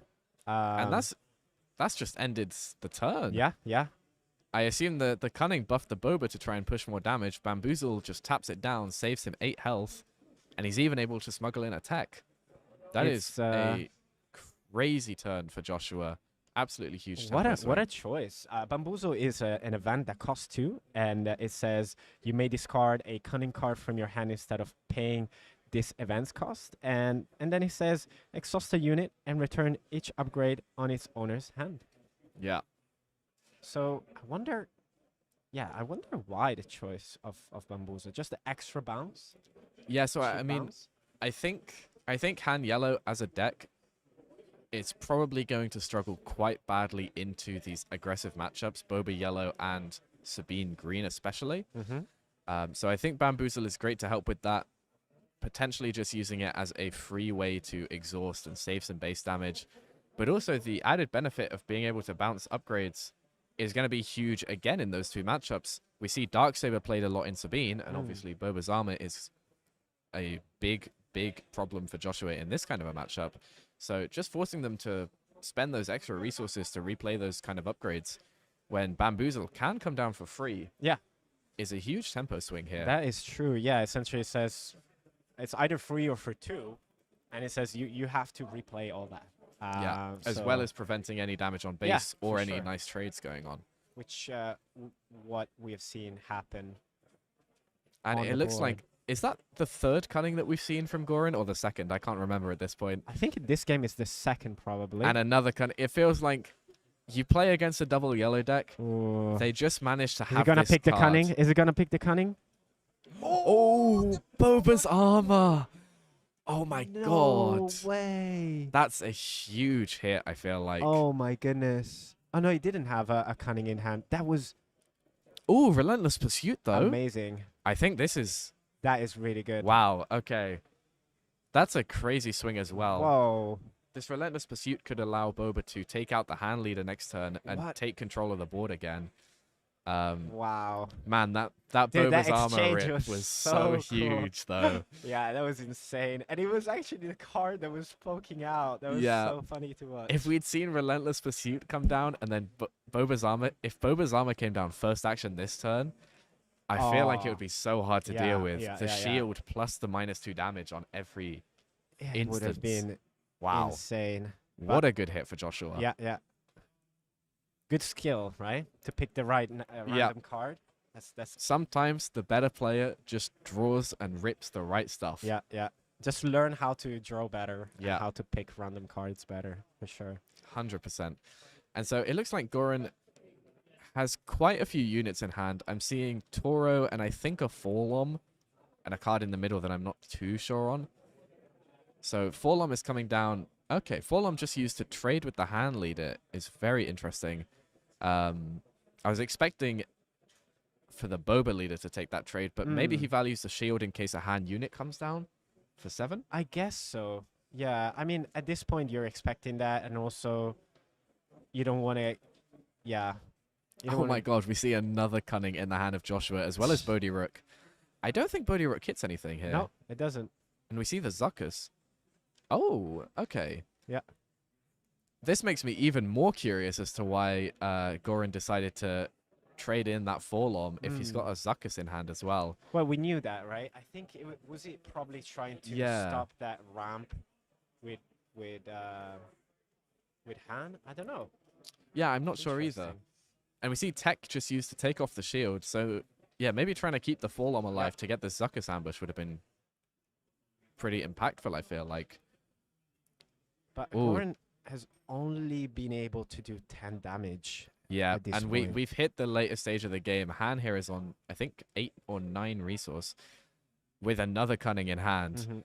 And we're going to see Tech get some serious value here, guys, because there's 5 resource on Joshua's side that hasn't been spent. He's not going to want to use cunning here, and I can't remember what the other card in the hand is. We might just see a DJ come down. We might see a spare the target just to get rid of that Zuckus again. There's only 2 cards in his hand, but potentially 10 different options available to him right now in terms of cards he plays. Massive. 11 if you include taking the initiative here. So he decides to sack off the 5 open resource, get the And just say, initiative. let's go next. I see the Hotshot Blaster being droned and resourced. That's really, really big. And maybe he's got a hand unit in resource here, which he's just wanting to take initiative to guarantee smuggle in. That could be another absolutely huge play. Oh, Change of Heart as well. Another great card here. That is so big. That's so much value at this stage. Yeah, absolutely. And remember, guys, if this Boba leader dies, he's also going to get the Kira back from underneath that was captured. Yeah. We've got a clean trade set up with Bodhi Rook, so it looks like Boba is just trying to get a little bit more value out of his leader before it dies. Oh, he decides to hit the Zuckus into it instead. Doesn't value the base damage so much. Just wants to get some So extra I think damage. what happened is on the clear the Zuckus. tech and then the Zuckus attack the Boba. Yeah. Yeah, I think this is a really smart play from Joshua. He really recognizes his role in the game. yeah, He doesn't need to hit base for 6 damage here. He is the control in this kind of a matchup. He has the long game. correct. He doesn't care about base damage. As long as he gets control of the board, he's going to be able to grind it out against a Boba Yellow. And so I think the choice to sack off the 6 damage to keep his Bodhi Rook alive and then trade into the Zuckus next turn is a really smart play here. Oh, we're gonna see an ambush on the Kira. No, on the Bodhi Rook. On the Bodhi Rook, comes down, lives on 1 health. And then, Oh, and Zuckus is actually going to buff it for next one- round. is that a That's a Greedo? Greedo? Yeah. Wow. I'm gonna ask, Oh my god, those top decks. I think that was a Hot Shot Blaster from Goran and a Fet's Fire Spray. ooh. So, So Goran has a Greedo that we don't see well in the camera. yeah, it's slightly unfortunately. off the camera. Yeah. You can see the edge of it there. But actually, surprisingly, a really big swing in Goran's favor here, Yeah, I feel yeah, like. yeah. The Forlom. That really didn't look that that good for Goran like 30 seconds ago. Yeah. And then just spitting out 3 units and getting the change of heart back from, well, getting the Zuckus back from the change of heart. Suddenly, we're really wishing that Joshua here had overwhelming barrage off Aspect, right? Yeah. Is that another change of heart? Another change of heart Yeah. comes down, stealing the Zuckus. And this is actually really huge because it also stops Forlom from trading into Akira. And we have a hotshot blaster going on to Oh, if this goes on to Toro, it could be real nice. yeah, because we have a swing and a potential restand and reswing. Yeah. So And is that's he coming gonna in for trade? 5. No, he's going into base still. Yeah, I like that. Yeah, me too. I think Goran, again, both players here have really recognized their role in these Yeah. games. Goran has realized that his window to win the game is rapidly closing. He needs to just go base and hope that Joshua hasn't drawn the cards to contest it. Oh, and it just discarded. Oh my god, that cunning was brutal. Unfortunately, we can't see. We'll make sure that from He next game discarded we're a bit. the fire spray. It was the fire was the spray. only Yeah, card of in his course, hand. of course. Which the fire spray is a bounty hunter. Is it? I believe has the tag of bounty hunter. Let me double check. I'm not 100% sure, but Either way, it would have been a huge play, even just to push the 5 damage. But the cunning here prevented 6 damage that was already readily available. it's not. on It's board. not. Sorry, my bad. It would have been insane. That would have been crazy. Yeah, That would have been crazy. 10 extra damage actually. So yeah, that cunning would have actually stopped 11 potential damage here and also allowed Joshua to just get some really clean trades across the board. This Greedo making another return. Yeah. So I believe Joshua is at 18 damage on base. Yeah, it And looks like it. it hasn't dished out any damage yet, but as we said, like, doesn't care at Yeah. this point because Yeah, Joshua it's controlling. is looking to play the long game here. These techs are going to put in some serious work. So much. Even though he's got 1 or 2 cards in hand, this tech is just giving him so many options. And also, Han in general, double yellow Han is going to run a lot of smuggle cards. We Yeah. saw a Millennium Falcon down there. Yeah, but also with A resources, we can play anything that costs 6. Yeah. Or less. Could we see a final showdown this turn, guys? Oh, Spark of Rebellion to get Spark rid of of. Rebellion. So as we said, you can play anything. So for 4, we do Spark of Rebellion. That is so good. And for 4 more, what's coming out? Cloud Rider. A Cloud Rider to get rid of Ooh, the okay. Greedo. Yep. Let's see if we see a. No, we don't see a discard. And we see these DJs stacking up in resource. Stealing the Boba's resource is not going to matter a huge amount right now. But just being able to play it out as a body, even when this tech is removed from the board, We see is the bounce another with the great option. replay bounce in the replay here, yeah. and a pass for a Greedo. And this is where Joshua wanted to bring Goran to, right? To the point where Yeah. Goran is out of gas, is top on top deck, and meanwhile Joshua has access to a lot of resources. Spark of Rebellion literally. again pitching Yep. that top deck. Yep. Like here, it looks like both players are top decking if you just look at the game state, but it doesn't matter for Joshua. He's just here with tech on the board. That is just brutal, Top decking man. from his resource. It's just brutal. Yeah. And Goran is not finding the top decks that he wants. And I think we just saw a 7-drop hand enter Joshua's hand. And you can't even play that mercenary gunship because, like, look how many resources Joshua that thing has. is getting stolen immediately. Like, it's like, okay, what's it gonna do? So now he can start swinging, right? Yeah. Let's get in with some damage. Joshua says. The relentless pursuit to capture Greedo. I wonder if we're just going to see a pay 4 here to take that gunship. That is funny. Yeah, that would be very funny. So we have 3. No, let's have a look. Wait, why are we not stealing the tech?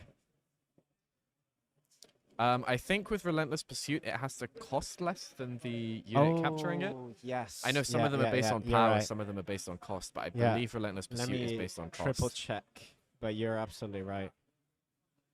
So we see a smuggle hit. Hot shot blaster coming in. Yeah, and now just we to start push some more with the damage on beige. Yeah, Joshua is really in full cost control the of this same game. or less. You're absolutely right. Just counting out those resources. I don't think he's even bothered about stealing the mercenary gunship. Yeah, he's just going to return it back and grab back the Greedo. Oh my god. Pay 7 for a Cantina Bouncer. And another hot shot for 5. Oh my god. Yeah, this is That is looking pretty dire here for Boba. That's pretty ruthless from Joshua here. Has been able to fend off the early aggression and now is running away with his resources smuggled all the way. And Goran, all he can do is just play his hand, which is a 2-card top deck every turn. Yeah, But now there's and so much this is actually damage. This is actually lethal here, with the Cunning smuggled in and also a Millennium Falcon in hand. So that would be... Unfortunately, it doesn't look like we're going to see a final showdown here, guys. Can he do it? And the Just jetpack. For the chat. Do it for us. We wanted a final showdown. We do some math, Yeah, and there's a and that is handshake there. GG. Wow. Joshua Really, takes it 2-1. this was a great showcase of Han in itself, and also a great showcase of like how many lines can you have and how difficult is to pilot. You know, we've seen, we actually, had Troy Yamaguchi, who went undefeated on day 1 of Gen Con, who piloted this deck. And, you know, if you weren't impressed before, you know, if you look how much it requires to pilot this deck, we actually have an interview with Troy on the channel. So if you want to go and pick that up, and if you want to play Han yourself, definitely go listen to what he had to say. But congrats to Joshua. Very, very well done. We might be able to get him for a couple of questions. Ollie, do you want to chat with Joshua? Can do. Can we chat with Joshua a little bit? Yeah. With Joshua, with the winner. If we can chat with Joshua. Yeah. Awesome. Shout out to our judges again, doing a fantastic job on the field today. We have the same amount of players as yesterday. We have 33. So we're on 6 rounds today as well. This was end of round 2. Yeah, perfect. I mean, what to say? Joshua is just showcasing like how dominant he is in this game. Honestly, 100%. He's been playing a whole different plethora of decks and is building them, is piloting them masterfully. You know, I think, chat, do we have any question for Joshua coming in? We briefly spoke to him yesterday after he finished 2nd with his Boba Green. But if you have any questions for Joshua, if you want to put it in the chat, we're going to ask him about his Han cunning deck, and we can get some insight on his deck building, perhaps why he made some choices. We have his deck list, and gonna welcome him. You wanna? I'll shift here. Welcome, welcome. And we have some questions here. Yeah, yeah. This is his list, if you want to look at it. I mean, you have have a the man small head, himself. bro. Oh yeah. You'd hope I know the 52 cards in my deck. I might not. So, here we are with Joshua. Hello, hello. Bad start, I've already knocked the table. How's it going, man? Congrats for the game. It's a real slugfest. Yeah, 100%. So obviously, you know, you're the Boba Green guy. We've Yeah. seen you do very well in Manchester, and you were one of our finalists yesterday. Oh, thank What inspired the change of deck? Was there you just wanted to switch it up for today, or? Well, I really, really, really enjoy playing Hand Cunning. Other than Dr. Afra, Hand Cunning is the most fun I have playing the game. Nice. So, after doing well with Boba, I gave Boba to my friend to play today, and then I played a deck that I enjoy playing. Nice, yeah. And I saw actually in the chat as you were playing, someone was asking why you had decided not to play Afra today at all. Oh, because I can't lend out Boba and play Afra because I don't own 6 Vaders. Of course, yeah. Yeah. Oh, sorry, if you wanna let me move Oh, that a sorry, bit sorry. closer. There we go. Yeah, so of course, I mean, if you can't lend out Boba, and they're pretty similar decks, right? I think I've seen you Yeah, play it they're with a it's green the same base. shell, Yeah. basically. Yeah. But with Boba, when you draw the cards, it's not as much fun because you're playing a really strong hero. With Yeah. Afra, when you draw the cards, you're like, ooh. Yeah, yeah. And I'm sure the look on your opponent's faces when you drop the Afro leader is yeah. always spectacular. Both me and Emmy were saying it was really brilliant to watch that game just there, especially the game 3. It felt like both of you really understood your roles in the game as the aggressor and the control very well. And there was a lot of, especially from your side, like sacrificing damage to try and clear the board every turn. Yep. How do you feel that matchup goes generally? Do you feel like it's favored towards Han or Boba, or? As long as you can manage the armor, so you've got 3, I have 3 Sparks, 3 Bodhi Rook, and 2 Kira to manage the armor with. Right. As long as you can manage the armor, it's fine. Yeah. That makes a lot of sense. If you can't manage the armor, you saw what happens in game 2, you just get destroyed. It's not even close. Yeah, I was going to say, again, we were chatting about it while we watched. Obviously, double yellow, other than just tapping the leader every turn, doesn't really have a great way through it. Exactly. And we saw your reaction on the stream was quite visceral when the armor came down. Like, head in palms, just not feeling it anymore. No, immediately dead, immediately dead. Yeah. The thing is, right, I attacked with Ezra the turn before and it revealed Spark of Rebellion. And I went, probably not going to need it this game. Then he played the armor next turn and I was like, why didn't I just play it? Yeah, I think we saw quite a few Spark of Rebellions come down in the early turns just to disrupt the curve. But yeah, the logic behind ripping out the Boba's armor makes a lot of sense as well. And I really like the inclusion of Bodhi Rook for that same sort of reason. But also a very strong card against control matchups as well. Yeah, because you get to take the cards that can answer your cards. 100%. Going forward for the rest of the tournament, obviously, we're going to be rooting for you here on the stream. Oh, good. As it should be. 100%. I've seen you've got a couple of fans in chat as well. Do you have any sort of matchups that you're hoping to see throughout the rest of the day? Anything but Boba Cunning. Sorry, Boba Command. Boba Command. That is the worst. The person asking why 52 cards, it was because I wanted to play 2 Change of Heart main and I didn't know what to take out because it's hidden deck list, so nobody knows what's coming, you know? As you saw in game 1, you know? Of course. We're very glad to not have open deck list anymore, but it looks like round 3 might be kicking off, so we're going to have to let you go, unfortunately. Okay. Good luck for the rest of it. Thank you. Congrats on the game, and hopefully we'll get you back later on. Take care. As you requested, we Right. have Thank you very much. Hondo, and that's not Alex. We're gonna fix the sorry. name. I forgot the names. It is yeah, Ollie. Bear with us. Yeah. So Ollie is on Hondo, Yes. and then we have Matt is Matt. on Yeah. Boba. So of course Ollie probably going to be traumatized here from the Boba Yellow, which he has played a lot of. And we see a pretty standard start here from both players. We see a Cantina Bouncer, sorry, not Cantina Bouncer, Cartel. I can never remember which one this is. Gotta zoom in. The 2-2 with shield into a Pike Sentinel. Obviously, this Sentinel is going to be really annoying here. Some spice to start out. We are going to see Yes, a sir. little bit of damage coming around here. We get this lovely 3-3 with Overwhelm. And then we are going to see the Pike Sentinel going into the... gosh, someone remind me what this card's name is. Spacer? No. Bouncer? No. Ooh. We're gonna... I mean, we have a monitor. Just jam your face in the monitor. We can find it. Andrew asked, where can we see Crusty the decks being jugglers. played? The crusty juggler. We're gonna share the Limitless link. I believe we can share the Limitless link. We can, yes. Chris is gonna I pop it will there hop so you can into the see chat and I will do that. the meta breakdown. You won't be able to see the list themselves, but we'll be able to publish them after the tournament. So just 1 second here as we fix the number of game and the round.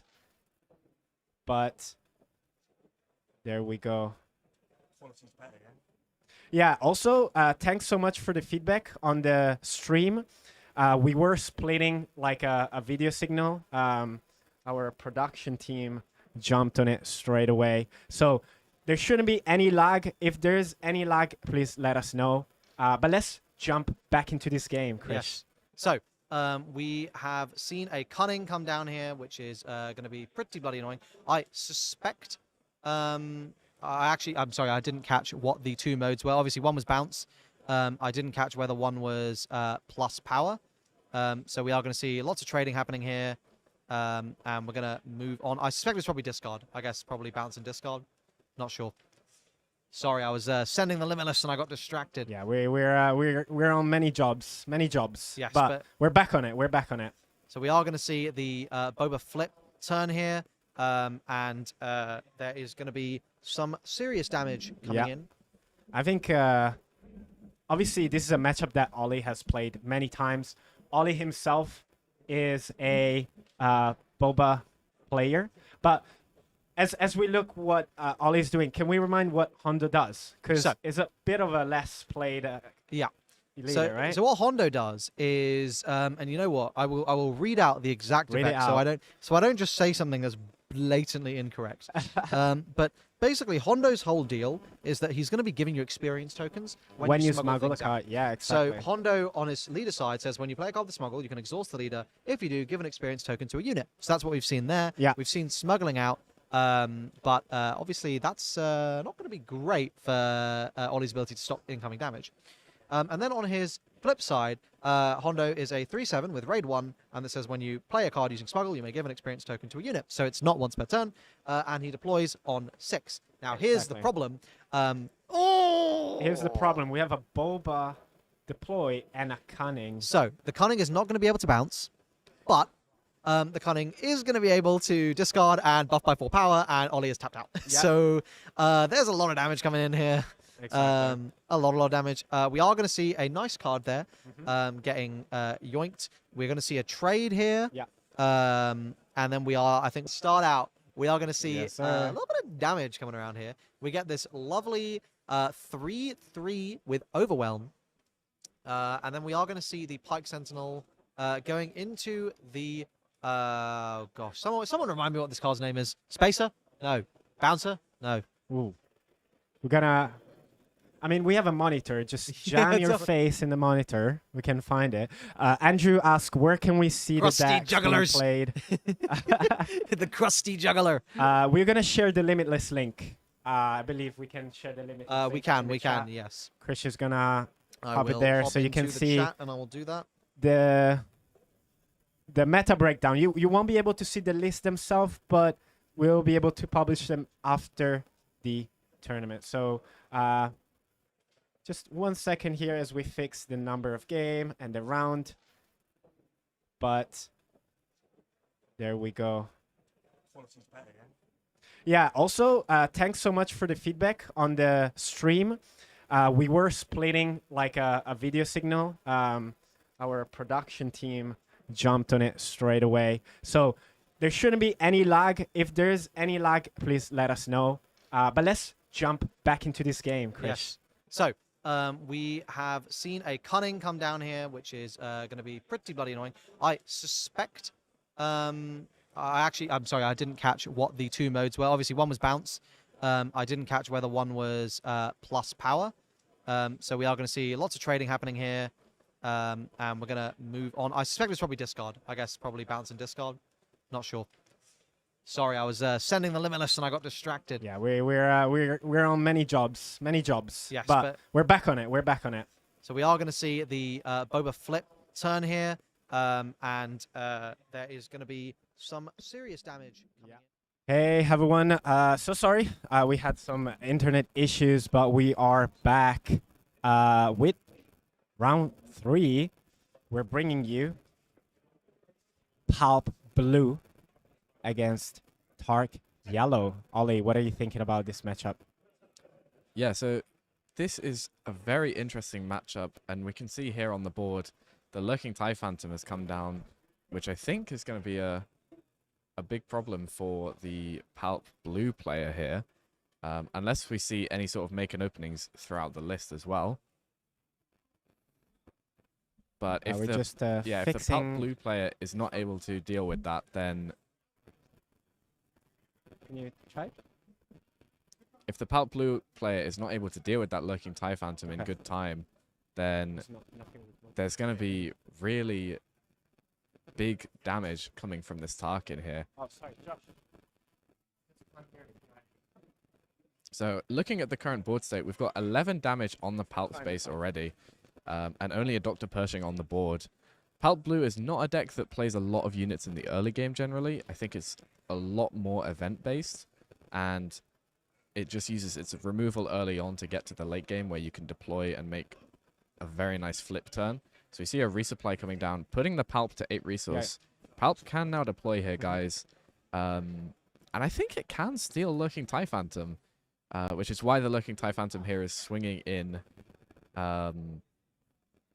to try and get that damage through just before it gets stolen. But yeah, the Palpatine is able to steal the Lurking TIE Phantom, I believe, so it should be a pretty clean answer to deal with that.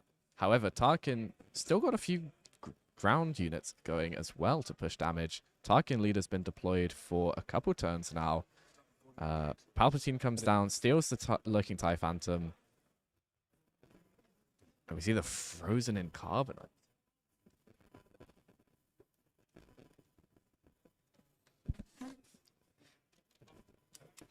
Sorry, guys. A little headphone switch there.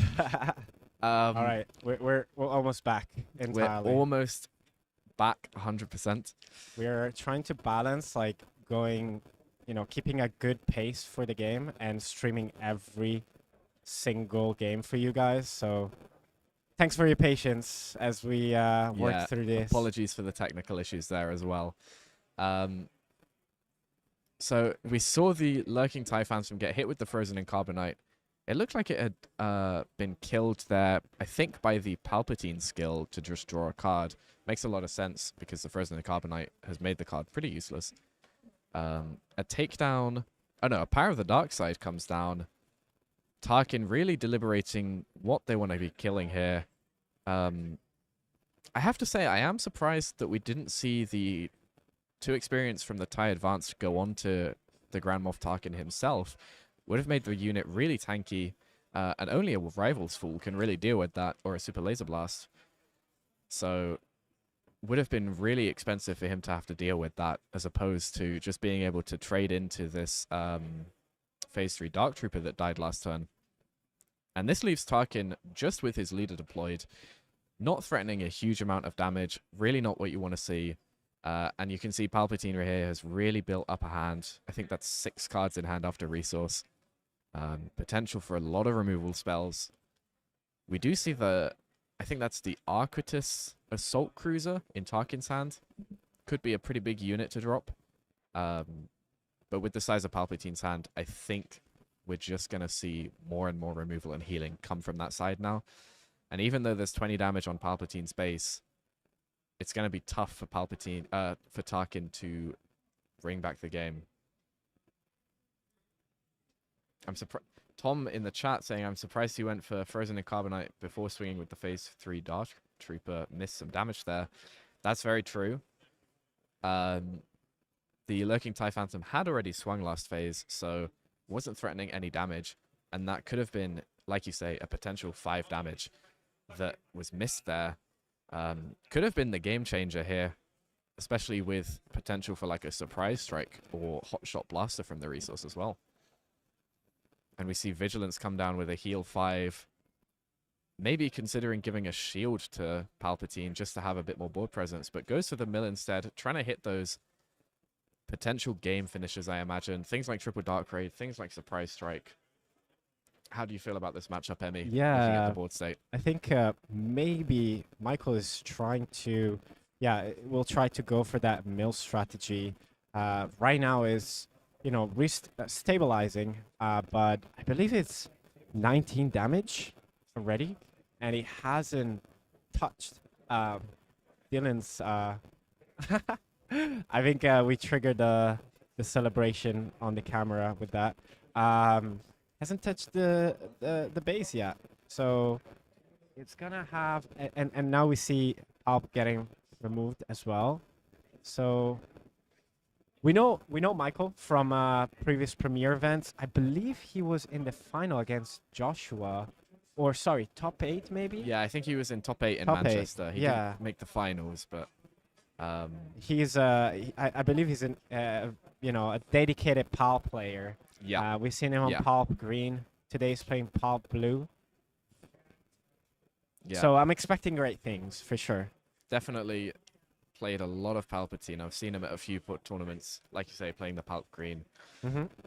We'll see how the Palp Blue goes for him. And it looks like Palpatine just ended up smacking into Tarkin to try and push some damage there. Putting Tarkin down to 3 health. Does put it into takedown range. Not quite in the range of like a make an opening, unfortunately. So might still get a little bit of damage there with the Tarkin. Yeah, let's see. Also, we have here the deck lists. There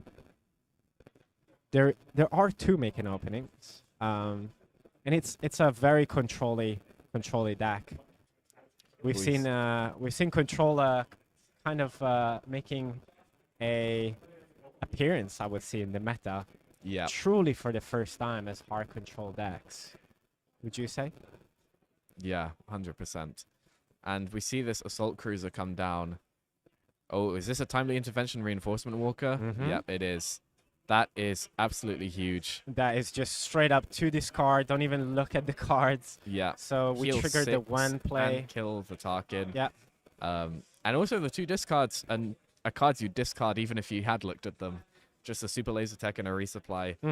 Only really good in the early stages of the game. At this point, X ramp is not going to be doing anything. Yeah, this reinforcement walker is going to do so much work. Yeah. For Michael here. However, it does allow for this big ship here to swing through one more time. Yep. Pushing another 7 damage. I think we just saw an Avenger enter Michael's hand though. So that is going to be some real big value here. Totally. And we're at a point of the game where both players, I think, can make some really big plays. You would expect Pulp to be in the upper hand here in terms of being able to take control, quite literally, of the game. Thank you for the feedback, guys. We should be all good. We just had some internet issue at the venue. Yeah, exactly. And yeah, like you say, this is really the stage where Palpatine is able to take over the game. I think it's going to be pretty hard for Tarkin to come back here. Yeah, we see a reinforcement walker from Palpatine's side as well. Yeah. And but Palpatine, especially Palpatine Blue, just has some of the best top end in the game.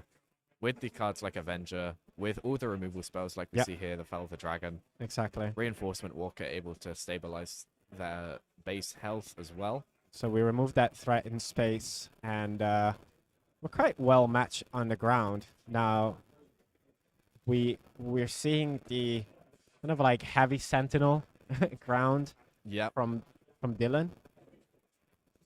And Reinforcement Walker will come in, discard and heal 3. Yeah, and the reinforcement walker here is just going to be a menace.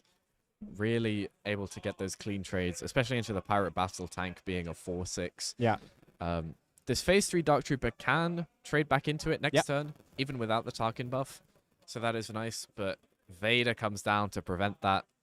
And yeah, I think, like, similarly how we saw with the Game 3 of last round, Palpatine is the bigger deck. It's the control deck. And we've got to that point now. It is just going to be too much for Tarkin to deal with, I feel like. Yeah, Tarkin did Tarkin things at the beginning, taking Michael like on a very high damage count. But once you hit that threshold of, you know, being alive to a point where you can stabilize with Pulp, now is bombs o'clock, right? Every single 100%. turn we're coming in and we're just crushing the dreams with these huge units that bring so much value for Michael that has already stabilized the life. It's just at 10 now, 10 damage. Yeah. Hasn't started dealing any, but we don't really care. We're just here to control the board, and then we'll close the game in due time. Yeah, as long as Palpatine is alive, then it's winning, pretty much. And, like, we are seeing some big units in the Tarkin player's hand. We see a reinforcement walker there. No good to me dead. Pretty nice to lock down the opponent's copy. But I think it's just going to be too much at this point. He decides to lock down the Vader. I think that's an interesting choice. I feel like the reinforcement walker was a much better target myself, just being able to get the on-attack effect as well as pushing more damage overall. And Palpatine's at a point now where he doesn't need to worry so much about his base health. He can just start taking the draws from the walker to push out a bigger board. Another reinforcement walker on the Tarkin side, but Are I we think drawing here? if Avenger comes down here, Oh, he's drawing. just close down the game. Boom. Avenger to remove the reinforcement walker, and this is what you want to do as Pulp in general, as Pulp Blue specifically. Survive early game, and then get to a point where you can just quite literally overwhelm your opponent with all these units that I don't think Dylan has a way to deal with at this point. Yeah, this would have to be some crazy Tarkin buffed overwhelming barrage target to even have a chance of dealing with any of this board. I think Tarkin is just way too behind at this point to be able to take the game, and especially with the base damage situation, Palpatine has healed way too much. Yeah. Maybe, like Tom mentioned in the chat earlier, maybe missing that 5 damage off the phase 3 Dark Trooper was the game changer there, really stopping any potential for Tarkin to be able to close out the game with things like Surprise Strike or Hot Shot Blaster, just to push that extra last 5 damage that would have been missing. No, we see a Hail Mary thrown with the triple dark raid to find. What's the card of that? What's the name That of is that card again? Pirate Battle Tank. Pirate Battle Tank. So it's a 6 mana 4/6 Sentinel. Right. It can also smuggle in for 7. So there's very few cards in the game right now, I feel like, that smuggle in for just 1 cost extra than their original It's cost. just not going to do anything, really, because it's just going to be... Yeah, unfortunately, in this deleted. case, it's not doing too much. It's actually a very nice card overall for, in terms of stats, and the smuggle is super nice, especially for a Tarkin deck where they don't have the biggest hand size most of the game. Totally. But yeah, in this situation, I think Palpatine just has way too much control over the board right now. There's nowhere near enough damage on the base either to try and push for any sort of lethals. And I think this is just Palpatine's game. Well, we see Dylan keep going at it and trying to see if there's any line possible for him to come back in this game. Although Michael is feeling pretty good right now. There's nothing on the ground. There's lethal on board. So I think the players are going to look at the state and say, you know what, you got this. And we can go to game 2. And Tarkin might have just been playing out those extra couple of actions or extra couple of turns just to see if there's anything more he can learn about the Palpatine list whilst he plays. I which do might like to do that, influence. to be honest. Like, get some knowledge Yeah. of your opponent's deck. Yeah. Let's look at what could come in from the side. Let's look at Dylan's first. So Dylan's has a pretty consistent, I would say, side deck. He's running 3 Confiscate, 3 Scanning Officers, which probably means that he was expecting a lot of cunning. And we have 2 Waylays and 2 Take Captive. So what is this side for? What are we bringing? What are we bringing in? Yeah, it's a very interesting sideboard. It does make me wonder what some of these options are for. I think the Waylays could be pretty good here. When it comes to Palpatine trying to drop those bigger units, like if they were to drop a Reinforcement Walker to just try and stabilize with it, then Waylay would be perfect in that sort of situation. Same for Avenger.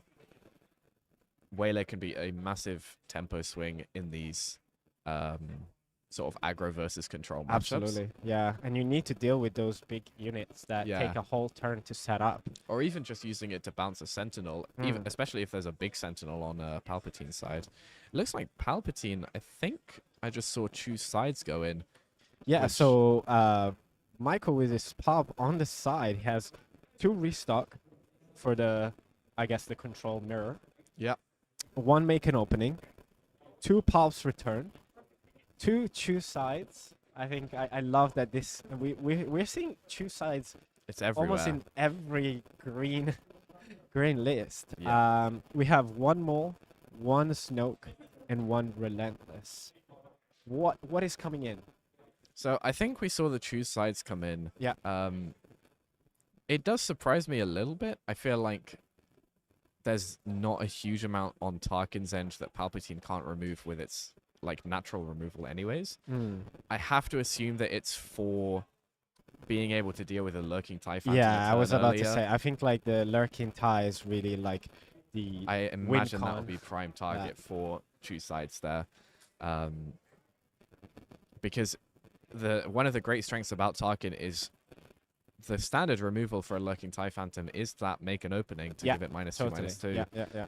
Tarkin, if it can play it correctly, is able to just buff up the lurking TIE Phantom Yeah. out of that sort of a range. And it takes it out of the range, and there's not much more you can do.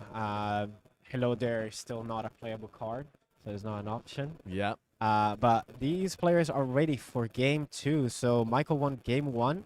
Chat, what is your prediction? Is Dylan coming back with his Turking Yellow for a reverse 2-1, or is Michael going to close the set with his Pulp Blue? We're ready to dive straight in. I think both players might be keeping. They're thinking Does on look that way, resources. yeah. Yeah, here I think we're gonna have to see a bit of a kind of an adaptation from Dylan's kind of strategy. Although, you know, the tactic is pretty straightforward, like go face, right? We see the agent coming down, getting buffed. Really, really good turn 1. Exactly what you want to see if you're Dylan. That SB agent is good opening. You want to get that presence on the board and get started as quick as possible against control. You want them to be on the back foot. You want them to start using all those answers, like Power of the Dark Side. Power of the being one Dark those Side. here. Palpatine skipping turn 1. I imagine that's not the best start for Palpatine, but I don't think it's going to be too uncommon with the amount of removal that's in the list. It might just be that, similar to those sort of hard control style decks, they're looking to, a lot of the time, skip turn 1 just to trigger Power of the Dark Side and transition into removing the board as it comes down, rather than even worrying about trading in. And we see another Power of the Dark Side come down here on the Incinerator Trooper. Yeah, but I think like if you're, well, I mean, let's be honest. If you're Dylan, you're not happy. Yeah. Why? Because you have a card in your deck that essentially cancels out Powers of the Dark Side, right? Wow, and Dylan here just takes initiative without playing a card on 4 resource. That is devastating. Yeah, that's and I think really that bad. could swing the game very, very hugely into Palpatine's favor. Yeah, not being able to execute that turn, and I was mentioning the fact that you have to tank 2 power of the dark side when you're playing a lurking TIE Phantom, just Yeah. essentially, anti power of the dark side. It's not a feel good for sure. And we see triple Dark Raid Yep. here. I'm not sure if this was top decked or maybe he just not played it last turn. I feel like if it was in his hand last turn, he would have played it. So presumably just drew it this turn. Oh, there's the lurking TIE Phantom. Yeah, But it's a bit too Palpatine late. has 3 resource open. Yeah. There's definitely room for a make an opening to come down.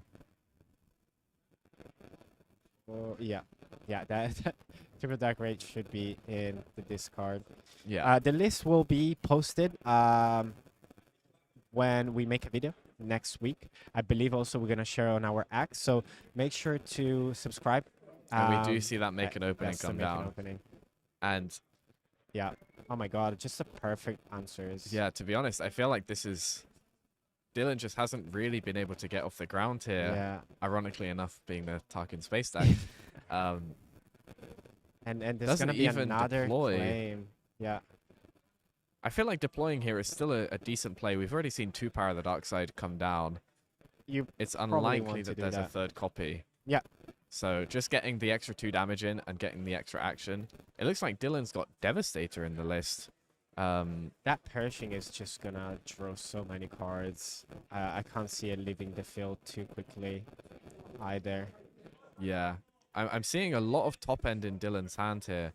And I mean, obviously that's not what you want to be seeing right now, but it's also just not what you want to have in general against a Palpatine. Because you can't contest a Palpatine's late game unless you're another blue-green villainy control deck. And even then, it's pretty hard. I feel like Dylan really needed to just go an aggro route, maybe side out some more of that top-end stuff. Sure, it can be brought off triple Dark Raid, but I think at that point, it's just too expensive. Yeah, right now the situation is really, really tough for Dylan because he doesn't have those pieces that essentially are key for executing his Tarkin plan, right? And now he's just in a bit of TIE advanced. yeah. You kind of I'm have to play what you have. at this Curious why he didn't deploy before playing the TIE advanced to get the extra buff on his leader. Maybe to try and play around the 3rd power of the dark side. But I think at this point you have to take some risks. You're already super far behind. No damage on Palpatine's base going into 7 resources. Yeah, if it's Crazy.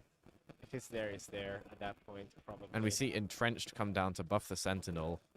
Space Arena is pretty much locked down and Ground Arena is empty on both players' sides. I think this is just a wrap for Palpatine, honestly. Yeah, I mean, don't want to be too premature. Of Funny. course. The funny thing is that there's 0 damage on each base. Yeah. It's ridiculous. But you can already tell based on, how the game is flowing that Dylan is not in a great position right now. We'll see if he's able to swing it back around. The leader hasn't been deployed yet. Yeah. We draw two cards a turn. There's nothing on the field that can deal damage to the base at this stage. So, you know what? Maybe. We do see an overwhelming barrage here. That's going to be very nice just to clear off the Sentinel. That is enough, yes. Very nice 2-for-1, getting rid of the Entrenched and the Sentinel. Very good. And we And see there's the another second one one come coming down. down. Which is okay. Still okay, I think, if you're Dylan. Yeah, you can still take the trade there. It's not too bad. Can we deploy now, please? Are we deploying Yeah, yeah. I'd like to see a deploy come out, at least before Palpatine does his own. now? Let's see if we get a... We see Michael checking the resources. I Yeah. wonder if there's any smuggles in the me see. list. I mean, there's possibility that there's a pirate battle tank somewhere in the list. So he's playing... I can't think of any others off the top of my head that you might run. Maybe timely intervention. intervention. He has 1 timely intervention. I don't see anything else that can come. But hey, smuggle being a mechanic, you can always just look at your resources and play that some mind mind game, games. right? Yeah, Yep, for sure. yeah. So let's see how this develops, because again, like, they're evenly matched, even though in the high scheme of things, they're not like knowing how they want to play. Because at this stage of the game, if you're Tarkin, you definitely want your opponent to at least 50% way there. Yeah, and we're seeing Tarkin has still got those big units in hand. I think we saw an assault cruiser as well, which is coming down this turn to clear that sentinel. Pretty clean stuff. Giving the ramp. Devastator is live next turn. Oh, but Super Laser Blast is huge here. Not only does it clear off these two big units, but it also means that Palpatine's flip can be saved, and that's just going to completely nullify a potential Devastator in Dylan's hand here, which we know he has. If this Devastator comes down, it's going to come down on Palpatine's side as soon as the deploy is used to respond. And we also see a copy of Devastator in Michael's hand there. So both players, in theory, would be able to trade Devastators, but Palpatine can just steal the Devastator from Tarkin here anyways, and then hold the one in hand for a later bomb to deal with. I mean, I'm really looking forward to this turn, to be honest, because we really need to see some big plays from both sides. And we start with phase 3, Dark Trooper, 3/3 with Sentinel. It's just going to be there to... Ambushed into Vader. Yep. It's just going to be there to be taken down by the Vader, Yep. pretty much. Yeah, I don't know if there were any other better options, really. And we see Emperor's Royal Guard come down. Yep. Probably the best target off of Vader for a Palpatine deck. Being a 3/5 with potential Sentinel, incredible stat line for such a control deck. Totally. And then Vader is able to ambush, take out the phase 3 Dark Trooper. And again, we're seeing Palpatine just be able to save the deploy for really as long as he needs. Oh, and that is a frozen in carbonite? Another frozen in carbonite, yeah. So perhaps that was a bit of a bait.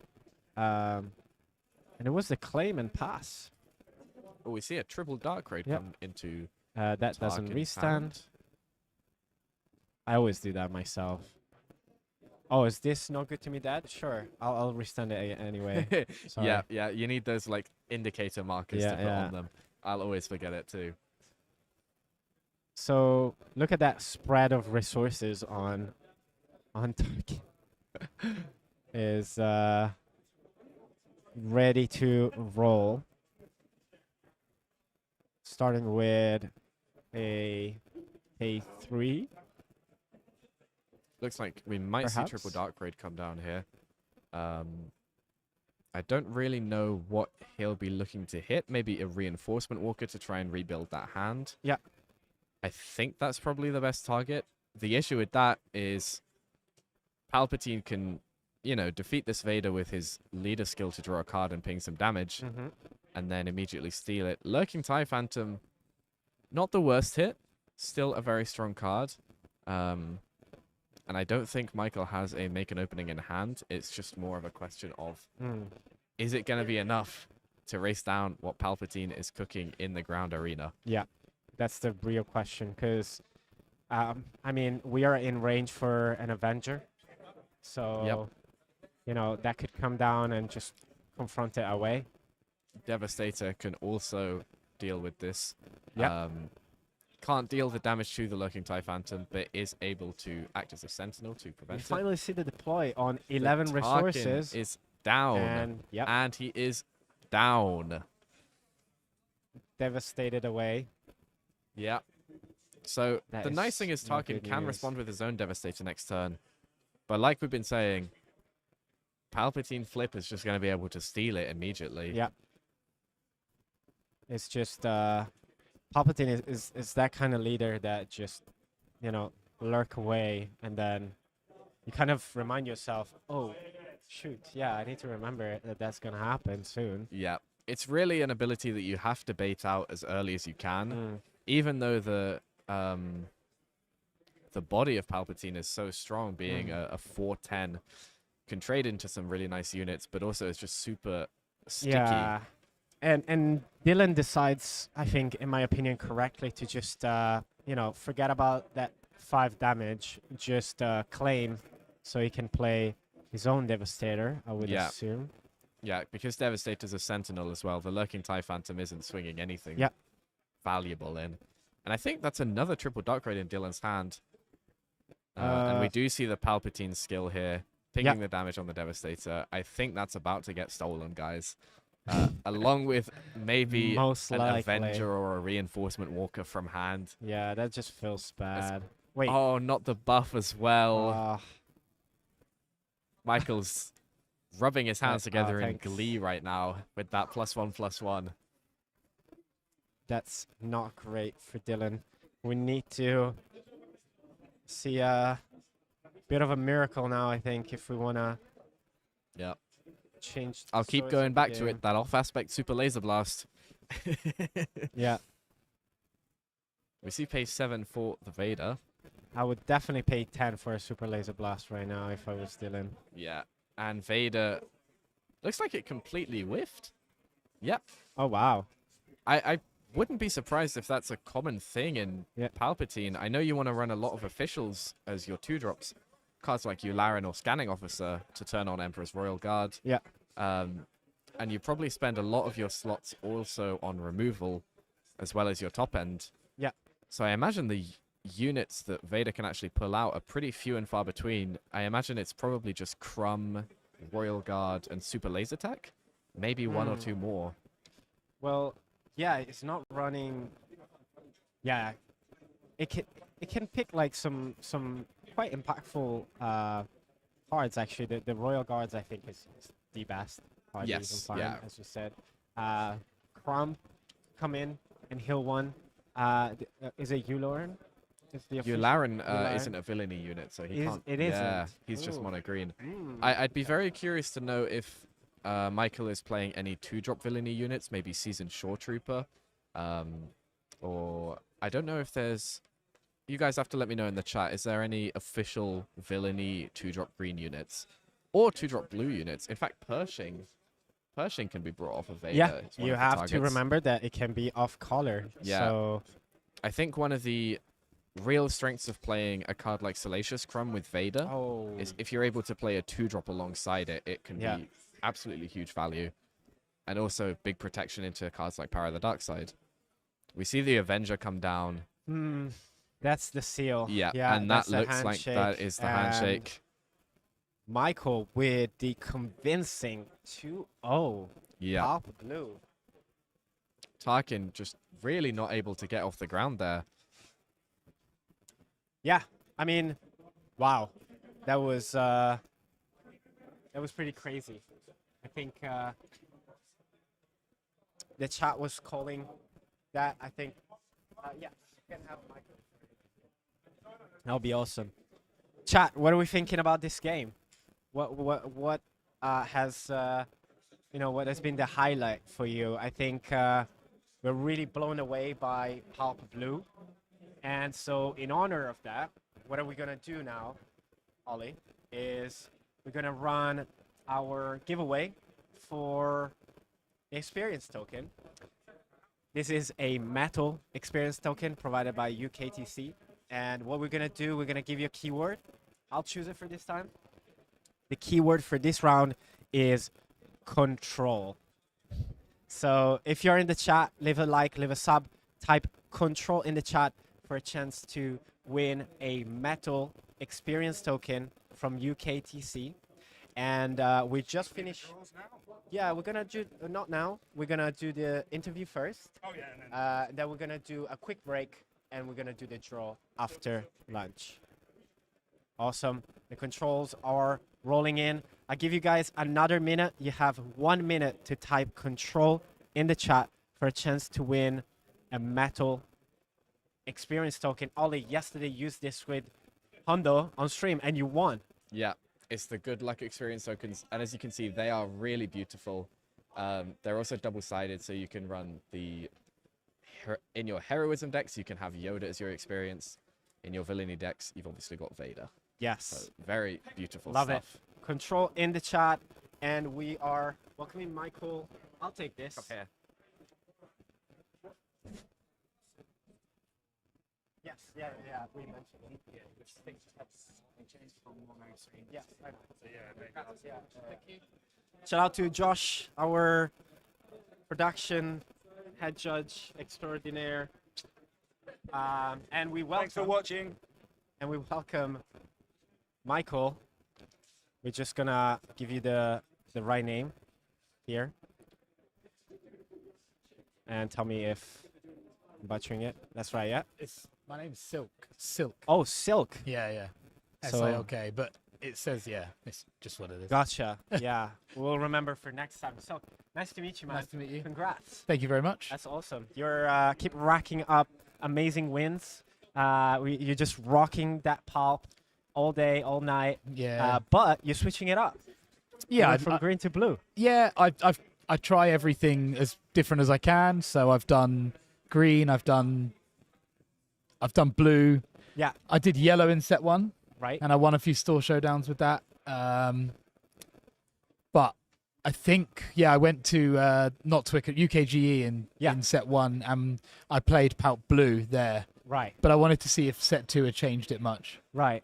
And in the meantime, chat, if you have any question for Silk, put it in the chat. We can ask him. But I'm very curious, like, so if you tried all these flavors, right?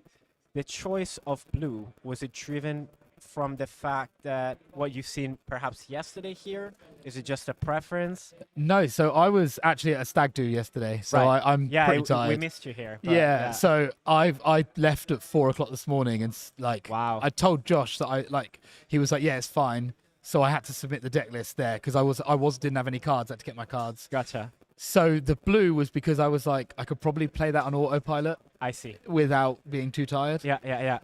and that was Kudos for that. I mean, the commitment is amazing. You have a heart from Andre in the chat. But I was curious to ask, so what you said is a bit more autopilot. Kind of share a bit of like top tips for the viewers. Like, what's the difference between, like, how do you change your playstyle from the green to the blue? I think with the green, you're concentrating on, and unless you're against like Sabine, you're concentrating very hard on ramping. Whereas with the blue, you can, even if your opponent out ramps you, as long as you control everything, you're still, because no matter what they play, if they out ramp you, they're only going to play a big thing. You just kill it. Yeah. And then you just keep doing that. And we've seen that. We've seen that in the first game when you took, quite a lot of damage in the early game, but then you were able to stabilize and then take away the game. Is it more your playstyle to be like fully control? No, honestly, like I try and play as many different playstyles as I can. So for the first one of these, I played Lando Red and got 17th.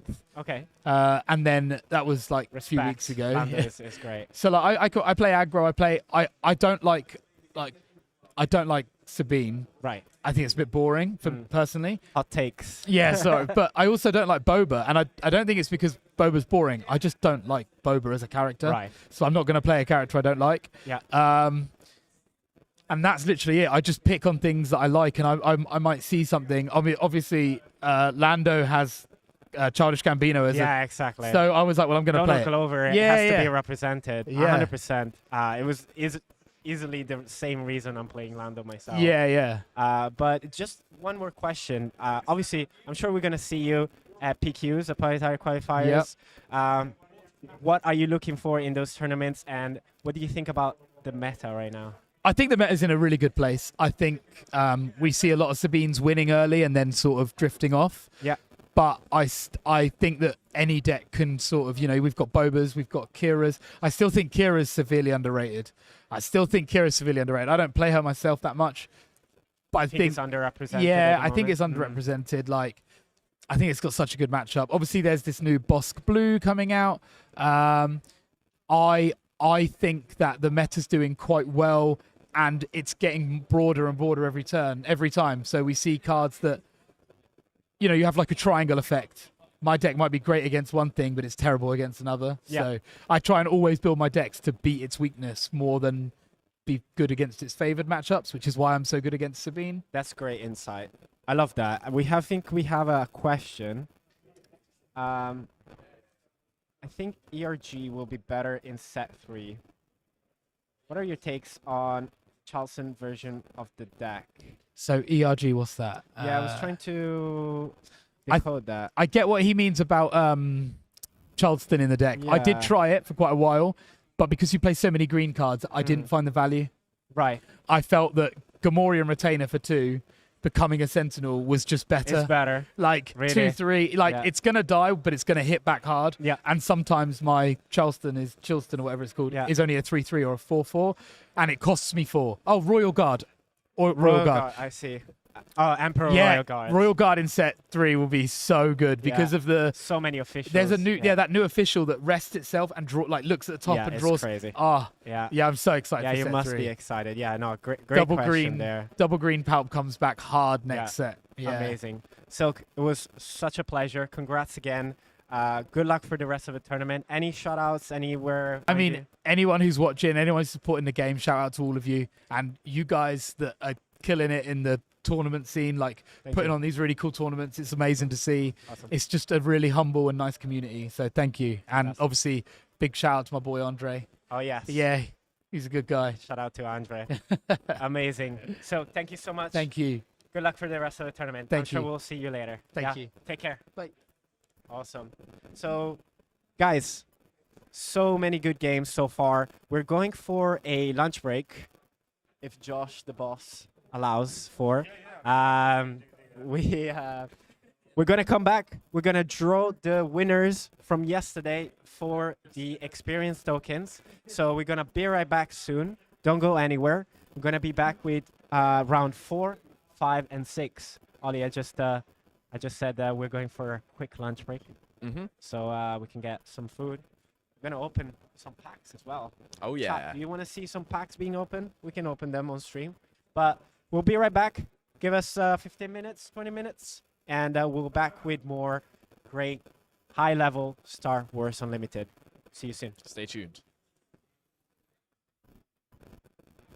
As you requested, we have Hondo, and that's not Alex. We're gonna fix the name. I forgot the names. It is yeah, Ollie. Bear with us. Yeah. So Ollie is on Hondo, Yes. and then we have Matt. Is Matt. on Yeah. Boba. So, of course, Ollie probably going to be traumatized here from the Boba Yellow, which he has played a lot of. And we see a pretty standard start here from both players. We see a Cantina Bouncer. Sorry, not Cantina Bouncer. Cartel. I can never remember which one this is. Gotta zoom in. The 2-2 with shield into a Pike Sentinel. Obviously, this Sentinel is going to be really annoying here. Some spice to start out. We are going to see Yes, a sir. little bit of damage coming around here. We get this lovely 3-3 with Overwhelm. And then we are going to see the Pike Sentinel going into the... gosh, someone remind me what this card's name is. Spacer? No. Bouncer? No. Ooh. We're gonna... I mean, we have a monitor. Just jam your face in the monitor. We can find it. Andrew asked, where can we see Crusty the decks being jugglers. played? The crusty juggler. We're gonna share the Limitless link. I believe we can share the Limitless link. We in can, the chat. yes. Chris is gonna I pop it will there hop so you can into the see chat and I will do that. the meta breakdown. You won't be able to see the list themselves, but we'll be able to publish them after the tournament. So just 1 second here as we fix the number of game and the round. But there we go. Yeah, also, thanks so much for the feedback on the stream. We were splitting like a video signal. Our production team jumped on it straight away. So there shouldn't be any lag. If there's any lag, please let us know. But let's jump back into this game, Chris. Yes. So, we have seen a cunning come down here, which is going to be pretty bloody annoying. I suspect. I'm sorry, I didn't catch what the two modes were. Obviously, one was bounce. I didn't catch whether one was plus power. So we are going to see lots of trading happening here. And we're going to move on. I suspect it's probably discard. I guess probably bounce and discard. Not sure. Sorry, I was sending the Limitless and I got distracted. Yeah, we're on many jobs. Yes, but we're back on it. We're back on it. So we are going to see the Boba flip turn here. And there is going to be some serious damage coming in. I think, obviously, this is a matchup that Ollie has played many times. Ollie himself is a Boba player. But as we look what Ollie's doing, can we remind what Hondo does? Because it's a bit of a less played leader, right? So what Hondo does is, and you know what, I will read out the exact effect, so I don't just say something that's blatantly incorrect. But basically, Hondo's whole deal is that he's going to be giving you experience tokens when you smuggle the card. Yeah, exactly. So Hondo on his leader side says when you play a card with smuggle, you can exhaust the leader. If you do, give an experience token to a unit. So that's what we've seen there. Yeah. We've seen smuggling out. But obviously that's not going to be great for Ollie's ability to stop incoming damage. And then on his flip side, Hondo is a 3/7 with raid 1, and that says when you play a card using smuggle, you may give an experience token to a unit. So it's not once per turn, and he deploys on 6. Now here's the problem. Here's the problem. We have a Boba deploy and a cunning. So the cunning is not going to be able to bounce, but the cunning is going to be able to discard and buff by 4 power, and Ollie is tapped out. Yep. So there's a lot of damage coming in here. Exactly. A lot of damage. We are going to see a nice card there, getting yoinked. We're going to see a trade here. Yeah. And then I think we're just going to start seeing some damage getting pumped in. 4 damage onto base. To be honest, Krish, like, this is the first damage. Yeah. Against a Bodhi. Yellow. Oh! No. That's huge. What did... No. Yes. And then we have Matt. It's Matt on Boba. So, of course, Ollie probably going to be traumatized here from the Boba Yellow, which he has played a lot of. And we see a pretty standard start here from both players. We see a Cantina Bouncer. Sorry, not Cantina Bouncer. Cartel. I can never remember which one this is. Gotta zoom in. The 2/2 with shield into a pipe. Right, let's see. So we have Andre in the chat. Shout out to Andre. Shout out Andre. Speaking only facts there in the chat. I can see Is that. Andre playing Star Wars Unlimited? He's played a bit. I know he played at UKG, and he's keeping up with the game. As with all card games, he's a master of all. All games. Yeah, Master of all games. 100%. Right, so we're starting off here. We have the Looks Battle like of the Cunning. Joshua has started with the initiative there. Yeah. The Han Solo player, and that's going to be really huge, I feel like, because of this card here, Spark of Rebellion. There you go. Potentially being able to take out the turn 1 play. Speaking of which, Goran here has only got the 1 copy of Crafty Smuggler as the turn 1 play, which does get ripped out. Going into the Han Yellow matchup, and just generally any deck that can run Spark of Rebellion, you do really want to look to keep, like, potentially 2 turn 1 plays, just in case the Spark rips one of them out. You have to. Yeah, absolutely. So, obviously, both players have ways to interact with each other's hand. We have seen the Spark. We've seen the Bazine that could come out from Boba. We've seen, the Kira as well. Yeah, and both players have access to Bodhi Rook in this kind of a matchup too. But here's we see Joshua starting with the kind of like Han engine, which is Tech and DJ, right? Yeah. What is this deck trying to do? What is this Han Yellow trying to do? Yeah, it's a very cool deck. I'm a real big fan of how it's developed over time. The main premise of the deck is really to just disrupt your opponent as much as possible. It's got those hand control tools. It's got Spark of Rebellion. It's got Kira that we saw last game.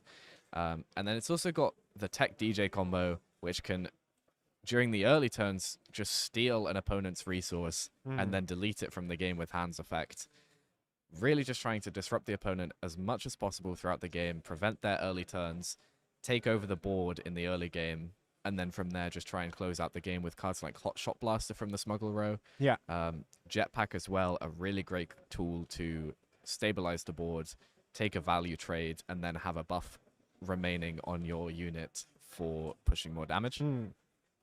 Yeah, and hand can actually use DJ to steal potentially. Oh, is that Ooh, no prison? No, sorry. What's that the- is spare the target. spare the which target? Yeah. Controversially, the better waylay. It's spare the target. a new card bounces. for heroism from the set 2, and not one that we've seen a huge amount of play in, even in those heroism yellow decks. Yeah. A lot of the time we have seen Waylay get played over spare the target, even in those decks, just for the simple ability that you can return your own Your unit to own, hand. yeah. Whereas spare the target can only return an enemy unit, but it does allow you to claim bounties that are attached to it. Mhm. So I wonder if like that choice is because there are some Yes. bounties. I think I saw in Joshua's hand, actually, there was a copy of Enticing Reward, which correct. I There's think is- 2 enticing rewards in Yeah. Josh's deck. I think that is a very strong card, and again, a card that doesn't see a huge amount of play, but is potentially really strong, like just being able to draw 2 cards, Yeah. but 2 cards that you get to choose from the top 10, as long as they're not units, I believe. It's really, really great. And we mentioned like how Kira can be really strong, and we see Joshua playing one. Boba unit comes down, and Boba leader gets deployed. So Yeah, I didn't quite catch actually what Kira had chosen from the Selected. hand, but looking at the hand of Goran, I wonder if it was the No Good To Me Dead, because you can see Han here has used its leader skill to ramp up to 6, potentially looking to deploy this round. And if No Good To Me Dead was chosen by Kira, then it would in theory prevent the No Good To Me Dead from being casted on the Han leader. But we see the Surprise Strike killed the Kira with the Boba leader. No Good To Me Dead live again. Maybe Surprise Strike was the correct call with that Kira there, Yeah. just to defend itself. Greedo comes down. And this is a huge swing for Boba here. Yeah. Being able to not only take control of the board, but also you have to remember Han lost a card in hand this round because they used the leader skill and wasn't even able to make use of that resource, nor were they able to deploy safely just because of No Good To Me Dead as a threat. I really like saving the deploy here, though, because it means that you are guaranteed to be able to ramp to 7 here. And Yeah. that means that 7-drop hand, which we can see in Joshua's That's hand, pretty is big. coming down. Yeah. Able to potentially clear out the Boba See a leader or the swing. unit. For 4. I wanted to see if Goran is playing one of the MVP cards, I would say, we've seen in Boba's list. Boba's armor. Yes, that would be... Can I skip? So we see 2 Boba's armor. 2 Boba's 2 armor. Boba's armor. Yeah. And that could potentially be, again, a very strong card in this sort of a matchup. Like we mentioned earlier, Han really only has a way to temporarily deal with the leader by just tapping it down once every turn. There's no copies of No Good To Me Dead, most likely. And there's no... Like, all of the removal in yellow is going to be damage-based or tempo-based in the exhausting or bouncing stuff. Yeah. Oh, we see the fire spray coming in for that 5 damage. Joshua at 12 now. Yeah, but Han has really managed to Yeah. take control of the board again. This Han Solo unit is going to be a big issue here.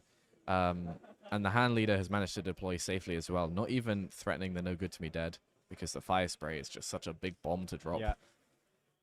It's going to be interesting to see if Goran is able to get back into the ground arena at all, or if this Han Solo unit is just going to put in too much work here in taking these free value trades. We do see a Cantina bouncer here, but also the No Good To Me Dead might be prime removal or pseudo removal to use on the Han here. Yeah, we see Joshua discarding the resources from the hero power or the leader action. Just And the right. Joshua's on a terminology. very small number of cards in hand here, but we can see those 2 cards are actually really strong. I think I can make out Cunning and Change of Heart, Ooh. which Change of Heart on Fire Spray is going to be pretty big. Cunning in general, just being able to tap down both the units and but buff up. we see a Cunning first being used. We might see both Cunnings come down from Yeah. each player here, I think. If Goran goes for this buff on one of the units, Would I you reckon not swing with the Fire Spray to begin with? it's not a bad play, but the fact that... Oh, wow, change of heart. The fact that the 7-drop hand would then just be able to take a free trade into your Boba unit, or even go 6 damage to base, Right. makes it super hard to justify it. Ooh, not good to me. Oh my god, no good to me dead on his own Fire Spray. Yeah. That unit will remain tapped when it comes back to him. Yeah, That- but at least it's not taking that extra 5. Although, don't know if I would've- it really helps with the tempo here. Yeah, I would have considered just using the no good to me dead on the Han unit, I think. And then I agree. once the Fire Spray gets taken, you can drop the Cunning to tap it down, and then you just have it back for next turn. To be fair, we have the Cantina Bouncer, so I think maybe we're trying... Oh, never mind. Oh, Where- the Boba unit was what got buffed. Yeah. No. The Fire Spray was probably what got buffed, but the Boba unit used its ability. So To do the 3 to damage. do the 3 damage, yeah. Something that I think a lot of players, myself included, just now forget about it. Yeah. But the Han Solo unit did come in play last turn, but because of the Boba being able to exhaust it with Cunning, the Boba unit was able to take that value trade. So here we really see Oh, I see. where the yes. Boba unit can actually have more value than a card like Toro. We didn't even consider that. That was hilarious. Shout Yeah. out to Lukey. Commentators are great. That's Yeah. not a paid Always appreciate the actor. kind words, guys. Yeah. Thank you very much. We've actually got a couple of the judges on their alt accounts just just commenting away. sharing hearts and everything. Now, thanks everyone for following the stream. If you're not subbed yet, please leave a sub, leave a like if you like, and yeah, if you write in the chat, we can have a good discussion with you as well. We saw the Relentless Pursuit there come down to capture that Greedo. Just to, I think, remove more damage from the board. Like we said before, And this we see is the going to be a Cantina. game of tempo. And a And contain Cantina a bouncer again. to answer the bouncer, that is so much value actually, because Yeah.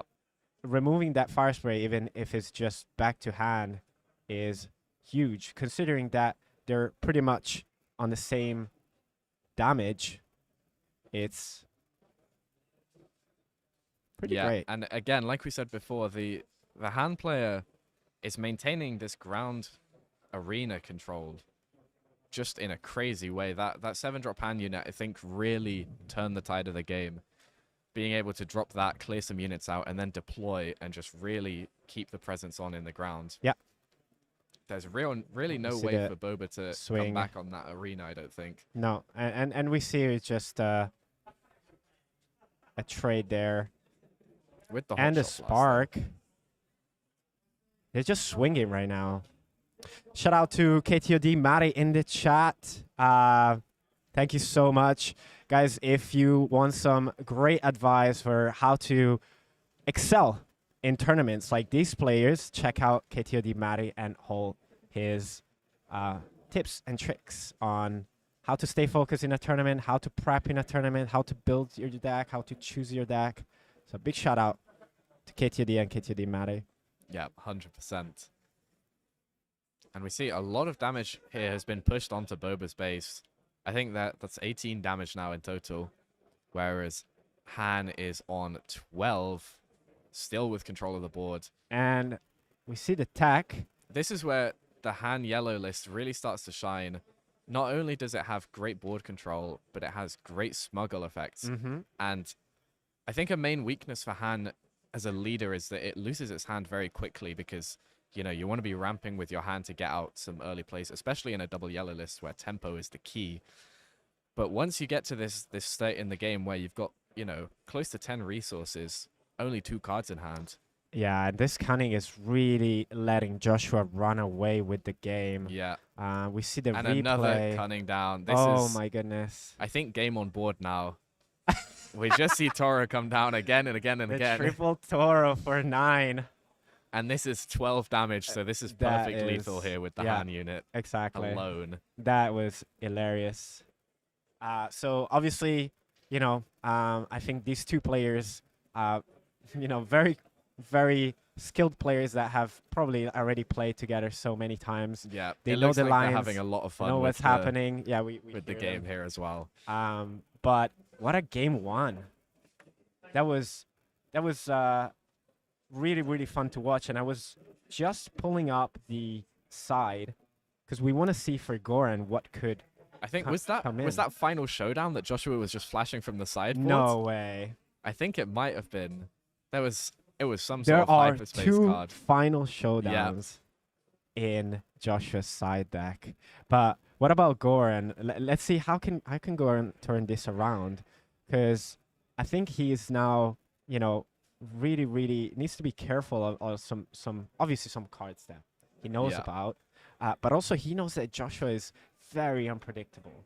Yeah. He's a pioneer on different decks and usage of, different tech cards. So from the side, Goran has one shoot first, two Bazines, which are not in the main. So two Bazine sides, one Boba Fett armor, which would complement the playset of two already in the main.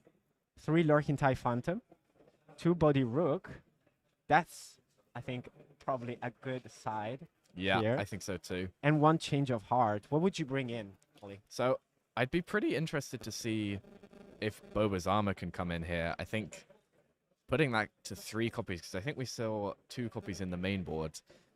Bringing that up to 3 will be really huge.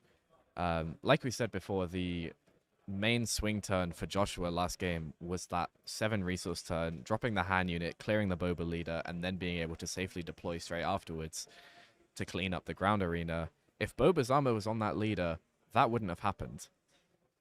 Han wouldn't be able to kill the Boba leader there. Han would die to the Boba leader even. Yeah. And yeah, I feel like there wouldn't be a very clean way for Joshua to swing back into the game there. So I think the Boba's armor is a really good inclusion. I agree that the potential Bodhi Rook to rip out specifically Cunning is going to be huge here. Or potentially Bazine. I don't know which one Goran would prefer to go for. I think Bodhi Rook probably better just because it fills the curve a little bit easier. And it keeps that tempo on early. It's tough. Like, you kind of give yourself, like, 2 choices, but at the same time, like, do you go for both? Do you go for one? Which one do you choose? Yeah. And Joshua, on the other hand, on his side, has 1 McClunky, 1 Greedo, 3 Bamboozle. That's an interesting choice. 1 Cloud Rider, 2 Final Showdown. We might be seeing Final Showdown for the first time in a That would premiere be event. very exciting. 1 Change of Heart and 1 Evacuate. So we could see Evacuate for the first time in a premiere event. Yeah. Evacuate, a very cool card. I think one that everyone thought was going to be very exciting from the set's release. Yellow getting like a pseudo board clear with 2 mana cheaper than blue. Yeah. But then it's really not seen all that much play. It is quite interesting because at the beginning, I think a lot of players saw the card and were like, this is good. Yeah. This is good. And I haven't seen it being played. Chat, what do you think? What do you want to see more? Final Showdown or Evacuate being played? Personally, I want to see that Final Showdown for the Final Showdown. Yeah, you know I what think I'm that saying? would be amazing. I think especially if we could get to a game 3 and Final Showdown came down to win or lose the game. That would be insane. That would be very hype stuff. Oh, wow. We see Boba starting with Mercenary Gunship. and Han another tech. just decides to go for the turn 1 tech play. Yeah. Han's hand. I think I saw 2 spare the targets in there. Tech going to have a couple of options. I know we saw the DJ and resource, so if we get to next turn and Han's able to ramp with the tech on board, that's going to be crazy. Boba is definitely going to need to deal with this tech as soon as possible. Yeah. So, just a good trivia fact. We know Joshua has built that very impressive Boba Green deck of 54 cards. Today he's playing Han Yellow. Guess how many cards are in this deck? Chat, I want you to guess how many cards are in Joshua's deck. I wanna hear from you. But in the meantime, we see a a race on 2 different lanes here. Yeah, it really does look that way. I think this is honestly favorable for Han here. The Ezra and the Tech both able to create some serious value as well as swing some good damage through. Whereas these spaceships here, Mercenary Gunship and 7th Fleet Defender, they're definitely very well statted, but they just don't have the same impact when it comes to Ezra and Tech. Ezra and Tech might be able to generate a lot here for the Han player, and we see Han go for that ramp. Yep. Goran needs to answer this Tech right now before DJ comes down, and we see the waylay. Yeah. Very nice. Very good. The Cantina Bouncer comes out as a backup 5 We need to resource tap option. that leader, but it's fine. One resource was resended without the leader being tapped, but we know what's happening.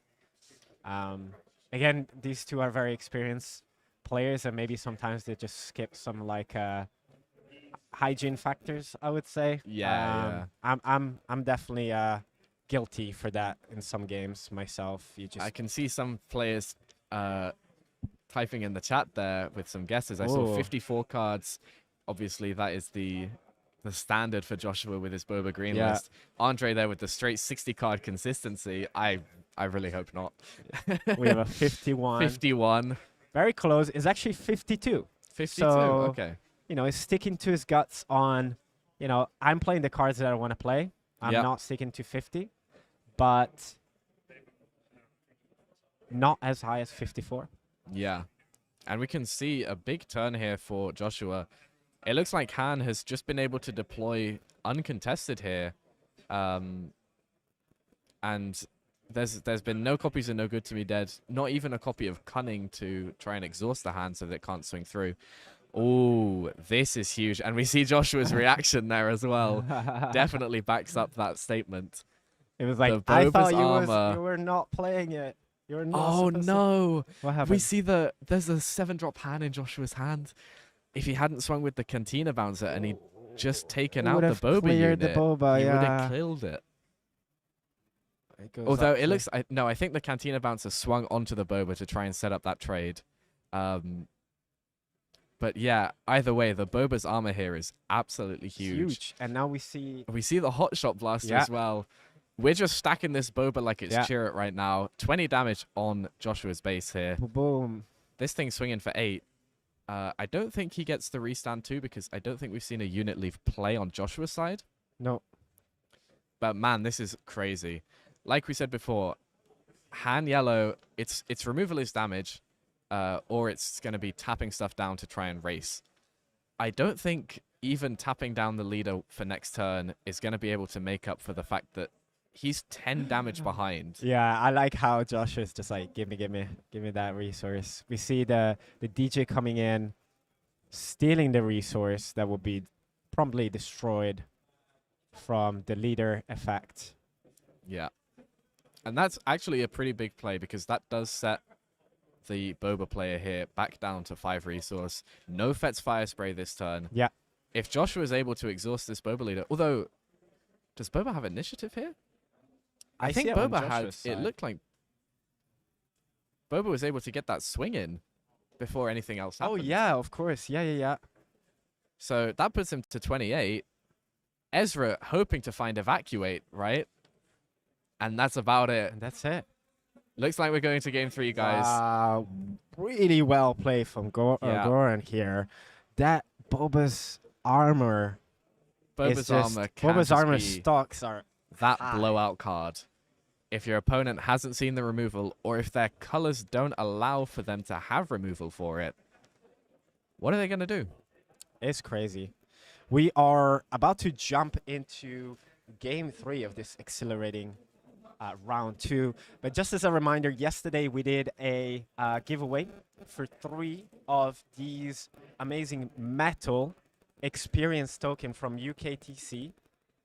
They're beautiful. They're metal and they're black and white with Vader and Yoda. And on a lunch break, we're going to draw the winner from yesterday. But stay tuned, because from next round, we're going to start doing another giveaway. So if you're watching, make sure to like and subscribe to the channel. And from next round, we're going to have keywords. that you can type in the chat, and you're gonna be entered to. We have a nice wheel. Yeah. We're gonna grab Spin a the winner. wheel. But Stay tuned for next round, guys. before Better we win do that, some also we're very gonna show lovely the tokens. prizes. I'll give you a sneak peek. This is Yeah. the first place.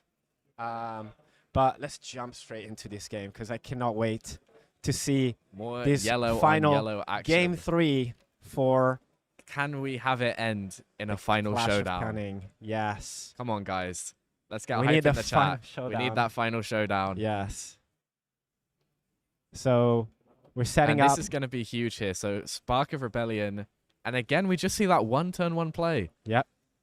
Either he's resourced the second copy or it's just all that you can find. So And huge. It really, this card really does make Han Yellow so much better when going into the turn one with the initiative. Mm-hmm.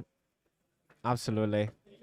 It's just massive. You gain, you rip one card, which is huge, but also you get all the information of the hand, like what's going to happen, what's in there, what Yeah. you need to be ready for. Now we see the Toro. Kira.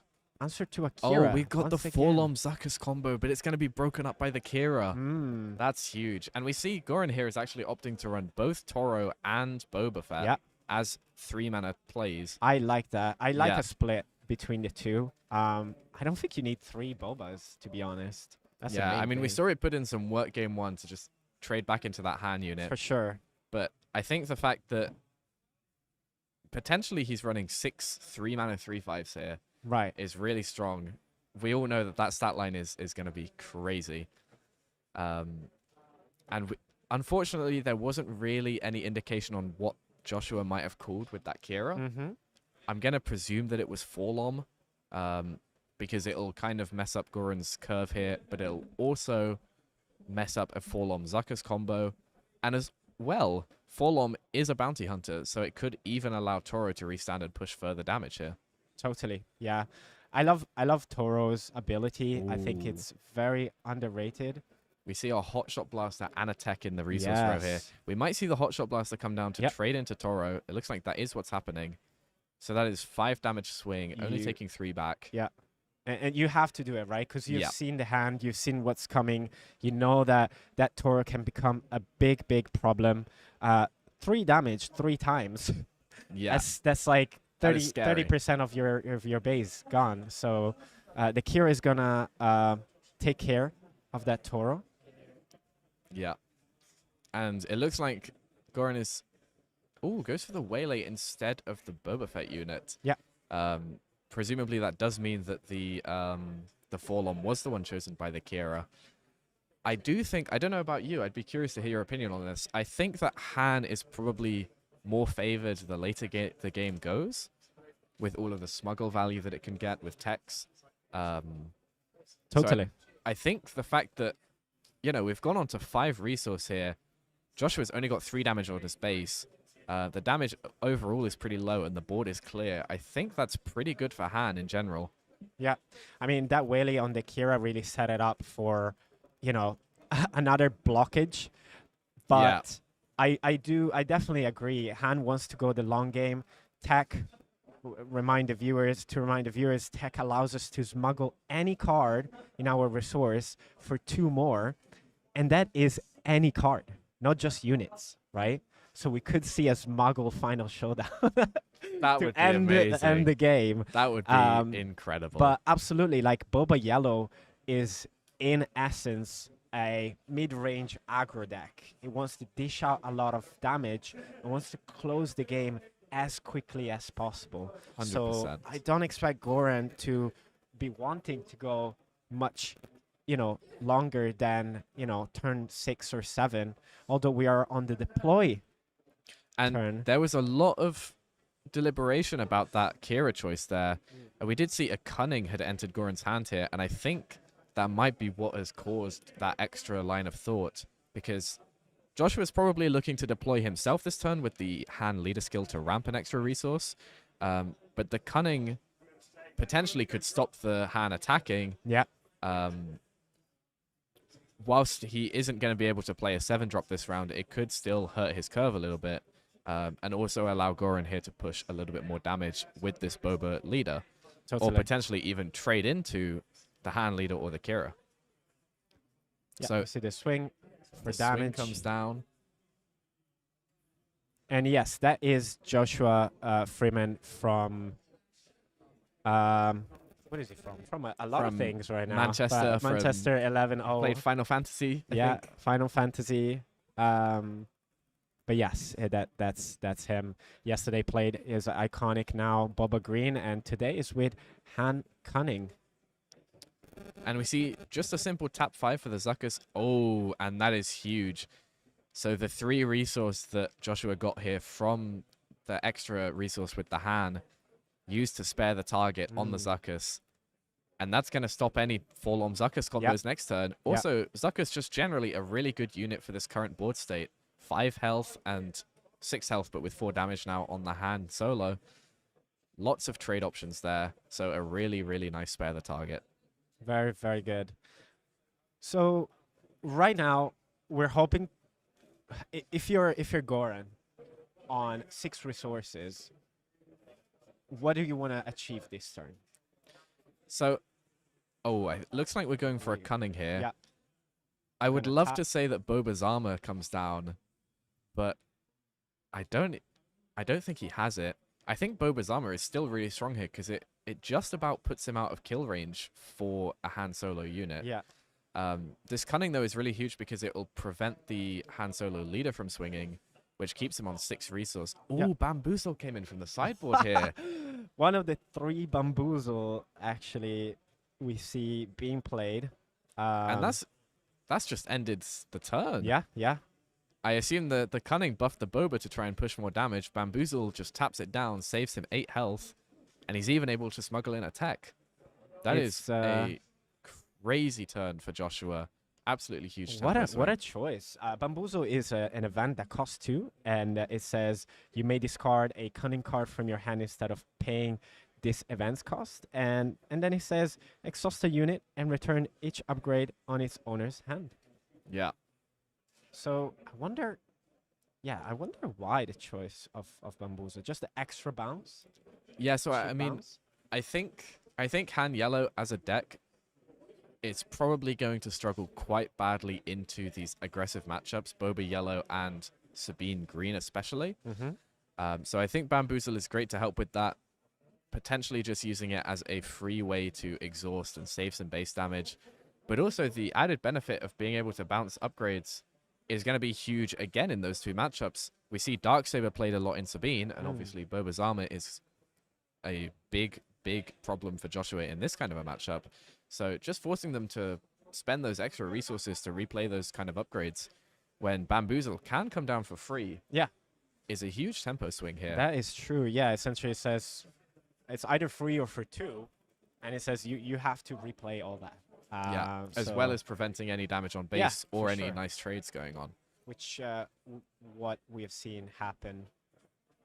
And on it the looks board. like, is that the 3rd cunning that we've seen from Goran or the 2nd? I can't remember at this point. I think this game is the 2nd probably. And another cunning. It feels like you play against a double yellow deck. Ooh. They just managed to Is have it gonna this pick the card. cunning? Is it gonna pick the cunning? Oh, Boba's armor. Oh my No god. way. That's a huge hit, I feel like. Oh my goodness. Oh no, he didn't have a cunning in hand. That was Ooh, Relentless Pursuit, though. amazing. I think this is... That is really good. Wow, okay. That's a crazy swing as well. Whoa. This Relentless Pursuit could allow Boba to take out the hand leader next turn and What? take control of the board again.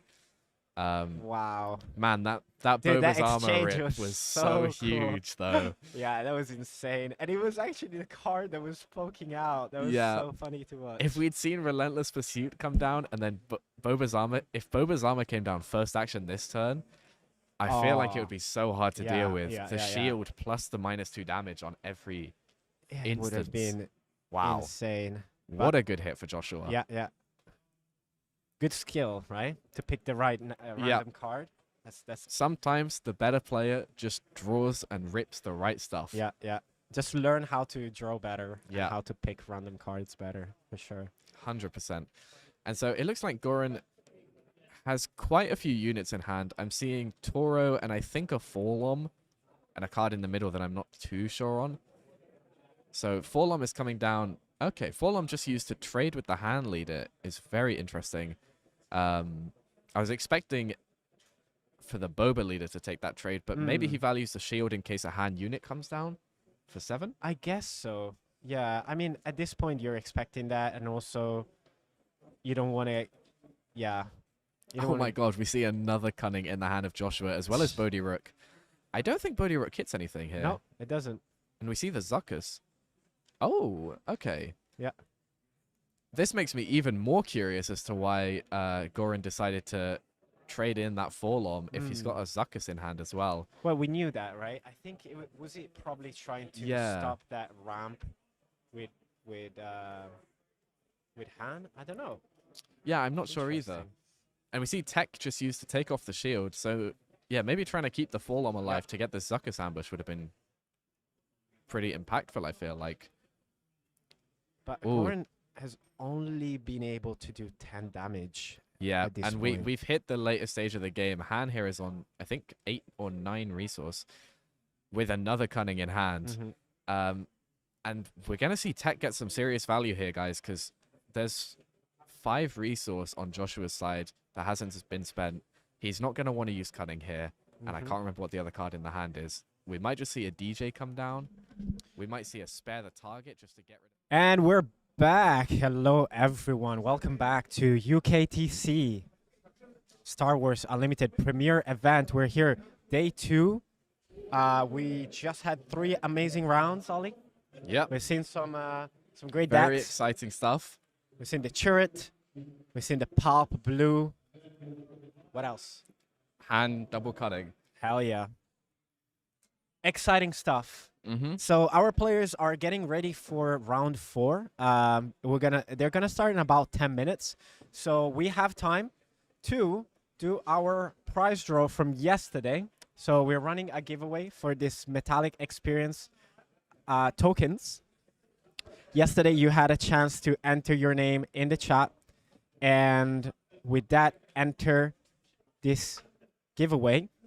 And what we have built is none other than a will. Thanks to Ollie, manual input skills, we have a will. Chat, are you online? Is the chat back from lunch? Have you guys had lunch? Are you ready to see who is gonna win our tokens? Yeah, I have it. Oh, you know what you do? Yeah, I'm on my way. Don't worry. Just sorting out some contact information. Yeah, so we're going to talk about how you're going to redeem it in a second. I want to find the winners. So, as a reminder, these events are run by UKTC, or UKTC.gg. That's where you can see all the next tournaments here in the UK. And we are giving away, again, this metal experience tokens. Let's have a look. We have 3 draws, because yesterday we had, there you go. Yesterday we had 3 rounds where we had 3 keywords. This time we just had 1. We'll have 2 more. Shall I start with it? Go for it. As Josh Good luck to everyone watching in the chat. Hopefully, whoever gets picked is here. This get is going to be excited. our first winner is Scott. Amazing. Yeah, I think we can catch on the winner. So Scott is our first winner. We're noting it down. Scott, are you in the chat? If you're in the chat, give us a wave. If not, don't worry. We're going to explain how to get in touch with us. Second winner, you want to click, Ollie? Got the good luck click for you guys. Good luck, click. We're going in for second winner. That is Jonathan Fisher. And I think I saw them in the chat just now as well. Oh, really? Yeah, I think No they might way. be here. Jonathan, are you in the chat? There he is. I'm on 2 of the wheels, so let's go. Well, guess what, buddy? just win yourself a metal experience token. We're going with the third winner for today. Let's give it a spin, which guys. Good luck. is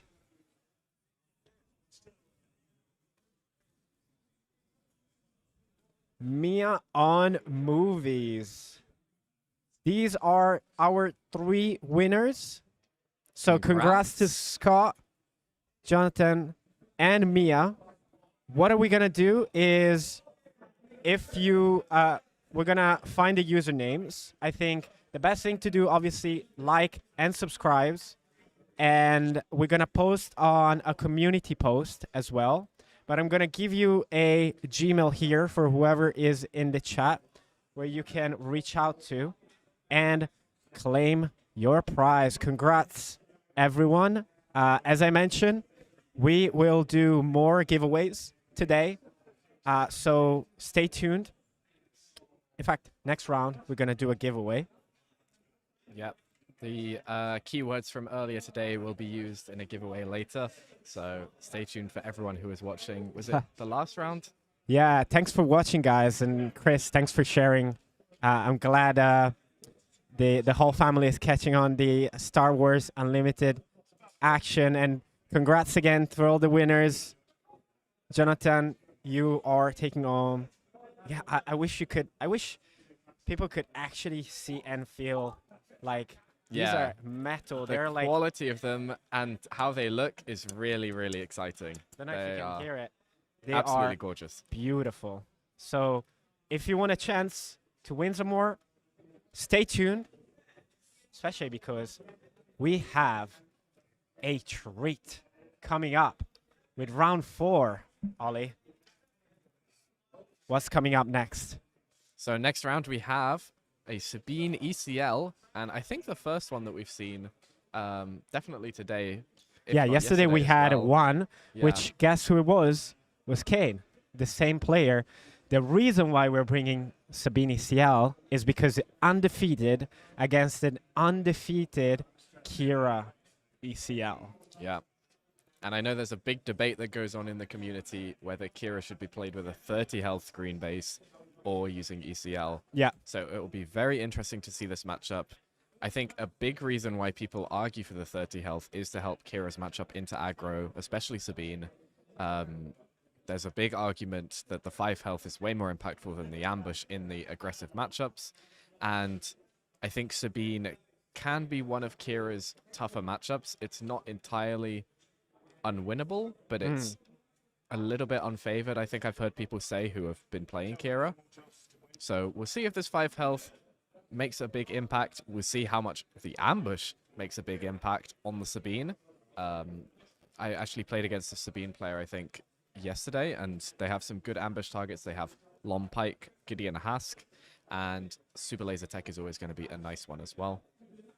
So, yeah, it'll be very interesting to see this matchup take place. Like we said, it's meant to be around, I think, 60-40 in favor of Sabine. And Sabine's one of those decks where, like, if they draw well and you don't see the cards, you don't have very much time to really play the game. So it can really wipe the floor with you, depending on just draws in the top, like, 8 to 10 cards. Yeah, but I think, like, it's a matchup that you need to know as a 100%. Kira. Yeah. And so I am confident that Lewis, which is our Kira player, is going to be well prepared for this matchup. Now we're just setting up, and we're going to dive into it. Again, one more time, guys. Congrats to our winners for the experience tokens.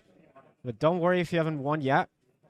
We are going to be doing more giveaway today. So Should we stay jump into tuned. it? Let's go. Let's do it.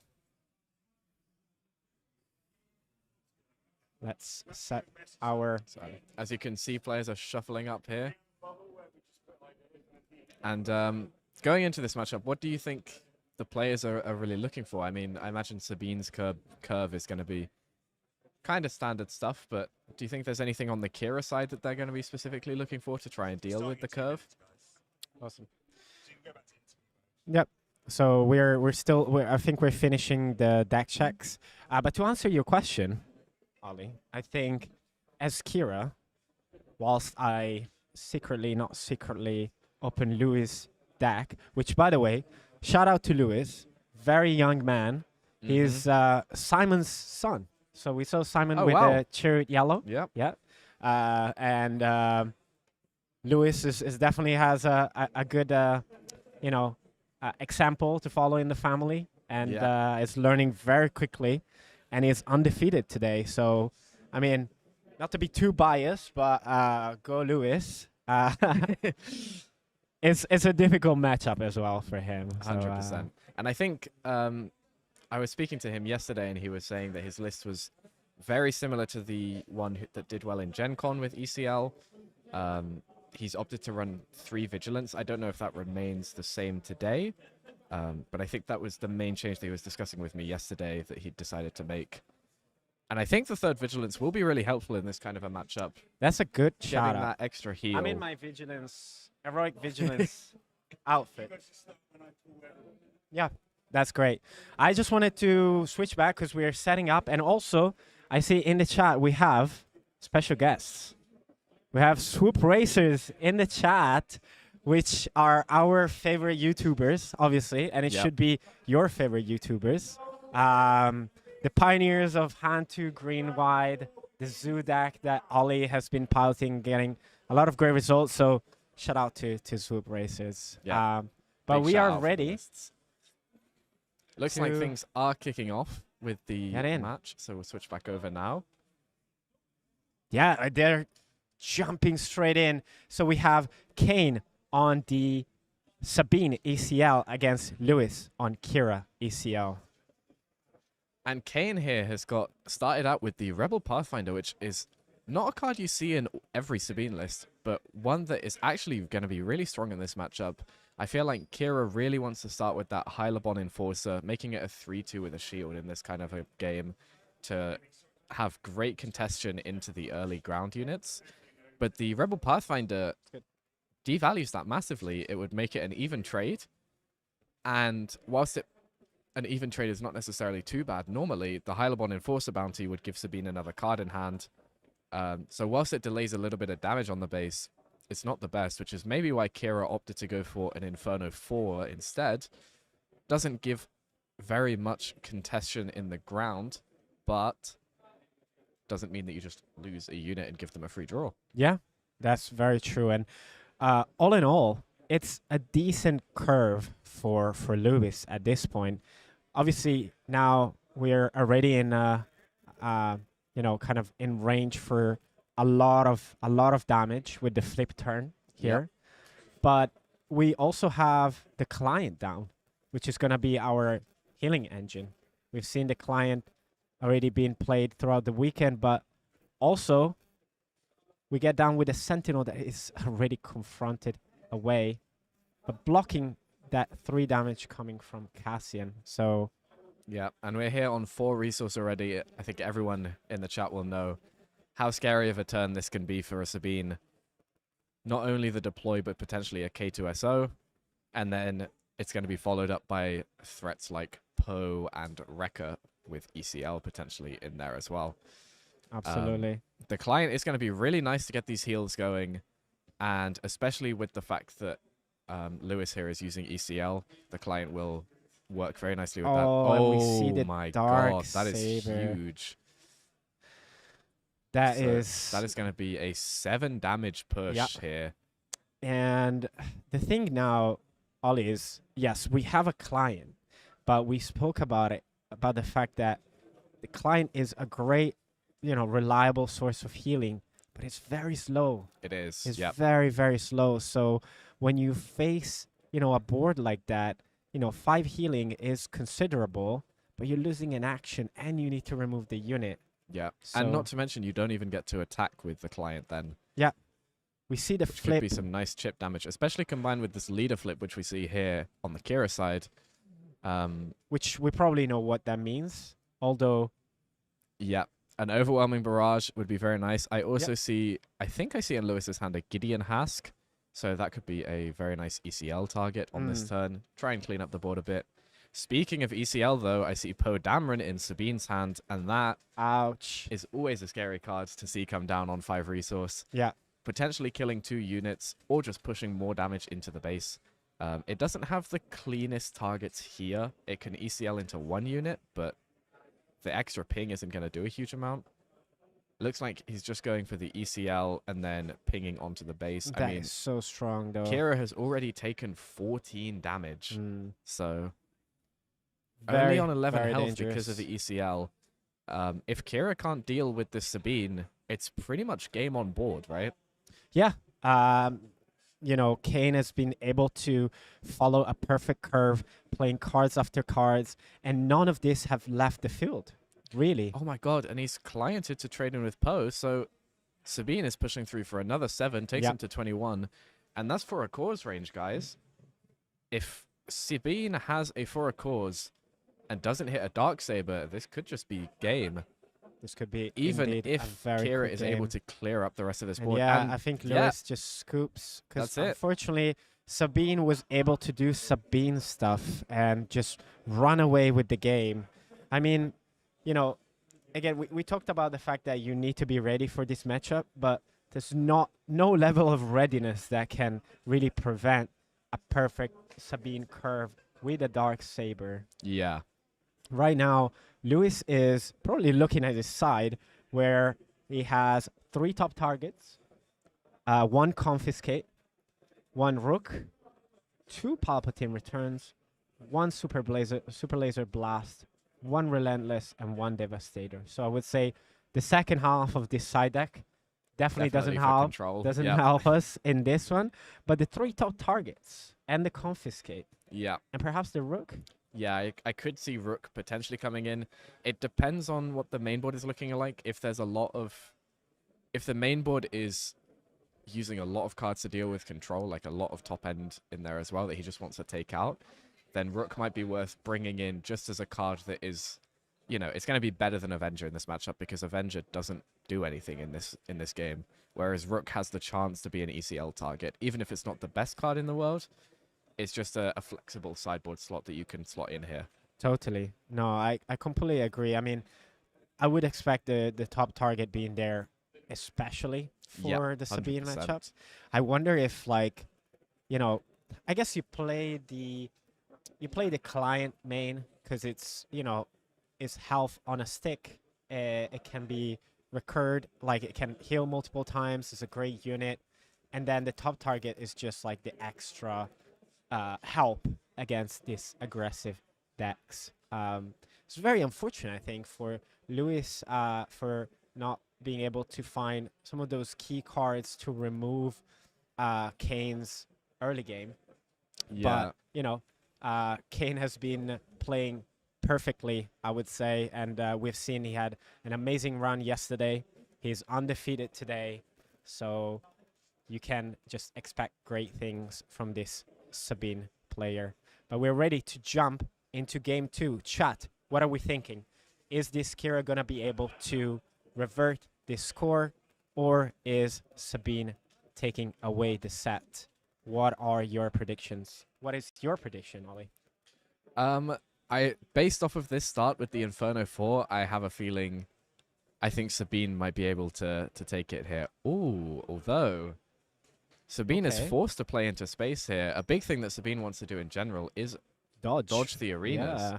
Yeah. And that's often why you'll see a Sabine, if they have the initiative, just use their leader action to ping 1 damage to each base Yep. to see what you play. The fact that this Inferno 4 came down is now not so bad, especially with Lewis having initiative, is able to put some damage onto the A-Wing here and then potentially trade it out and have control of the space arena. Yeah, and we see essentially a repeat of last game, but there is a Sundari coming out.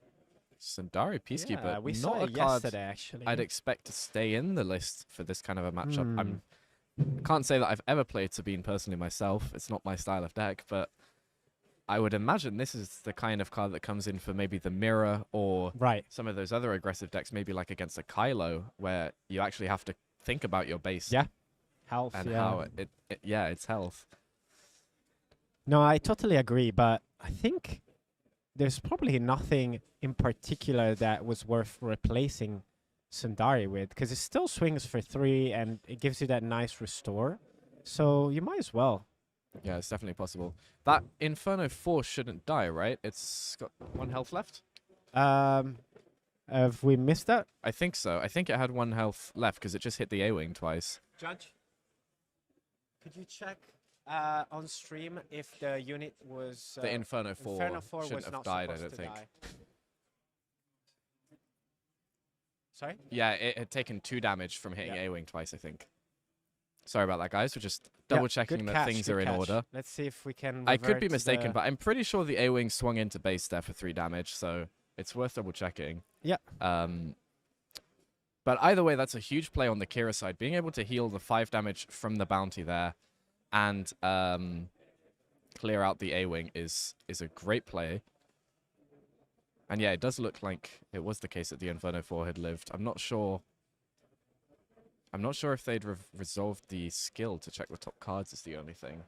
Oh, yeah, that's true. If they resolved, I don't know if they will be able to... Yeah, if Revert that's something back. they can fix. These things happen, guys. Yeah. And good catch, good catch. Obviously, we have, you know, they're 2 skill player. They have a judge there.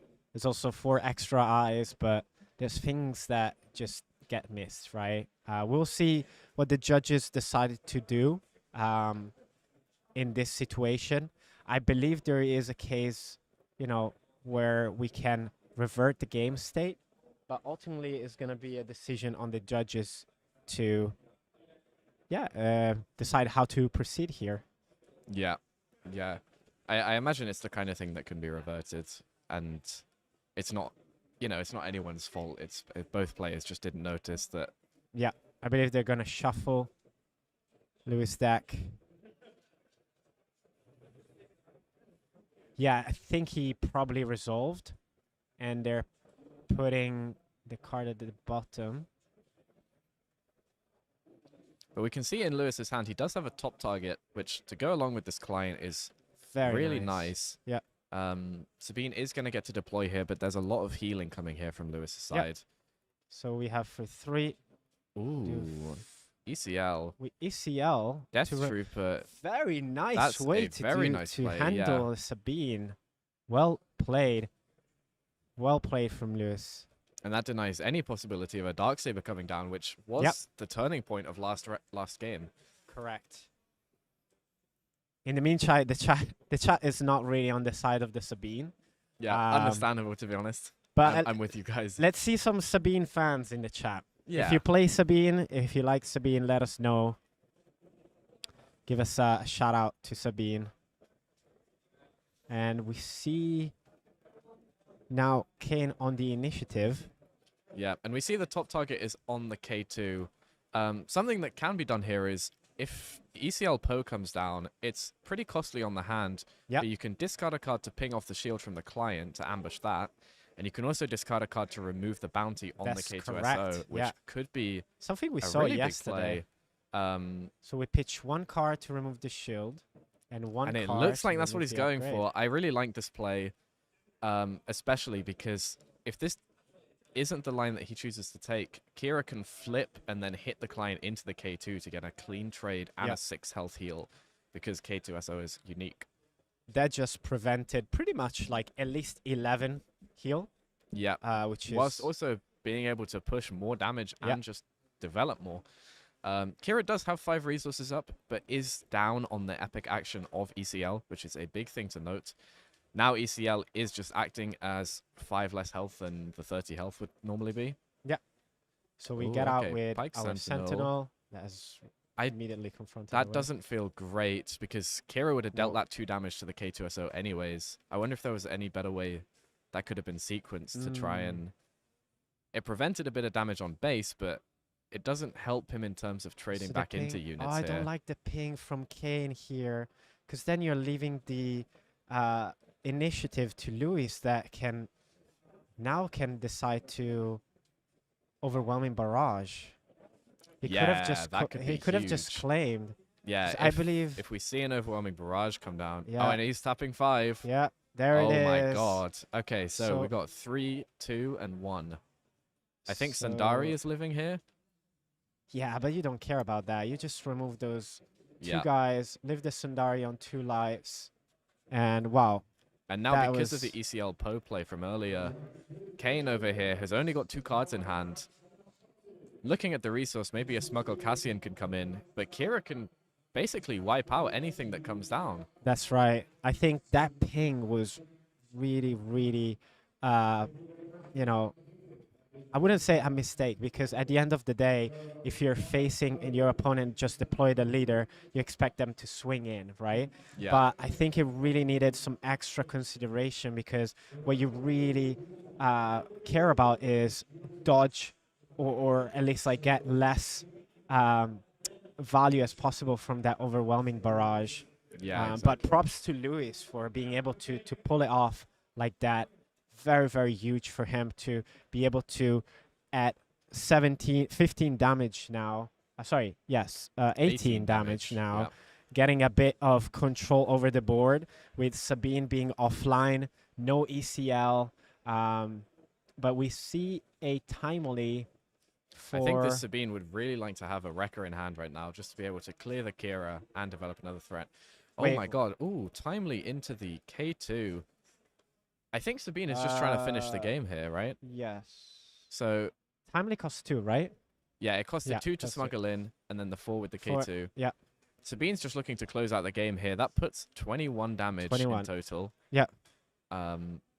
And Kira is going to die at the end of the phase due to the buff from Overwhelming Barrage falling off.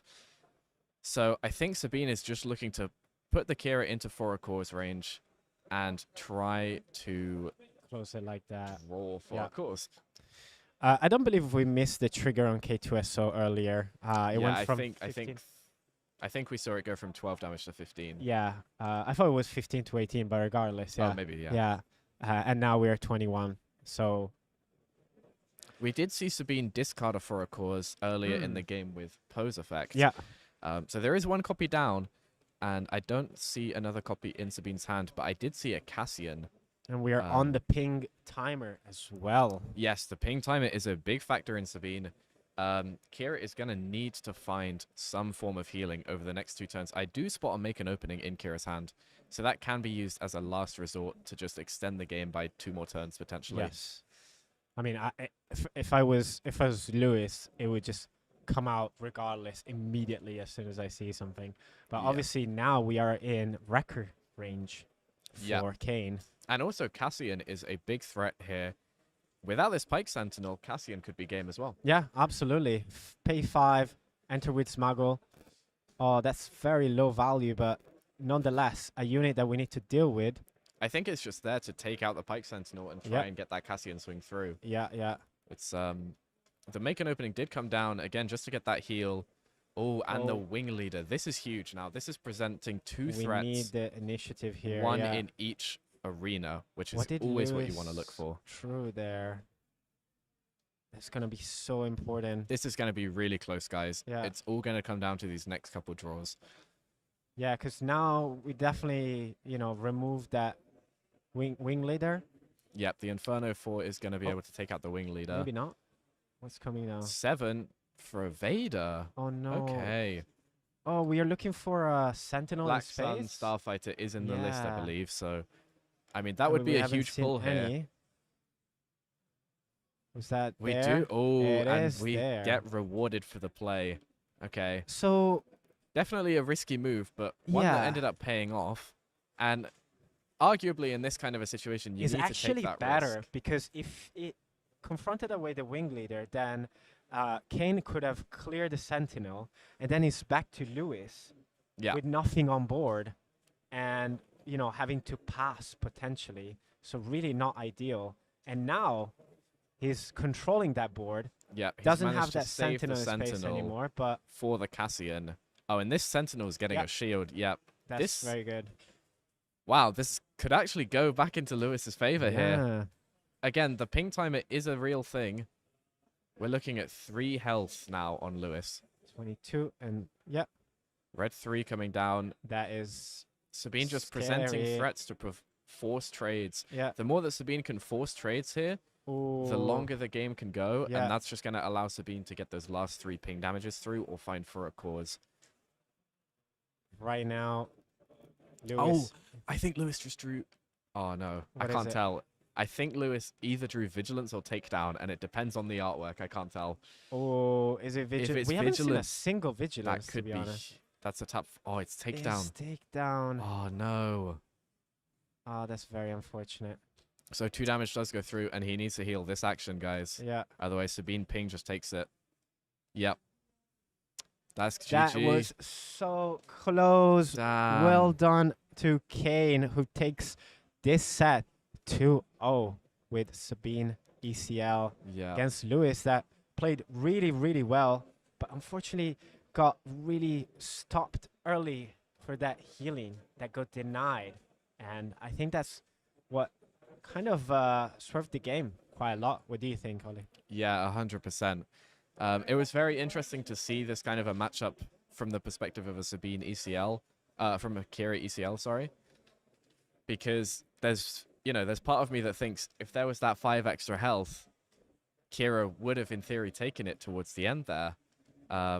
But also the ECL was able to put in huge work, just being able to immediately clear out the Sabine leader, preventing 3 instant damage on the board, plus any more that it might have been able to generate throughout the game that it stood on the board.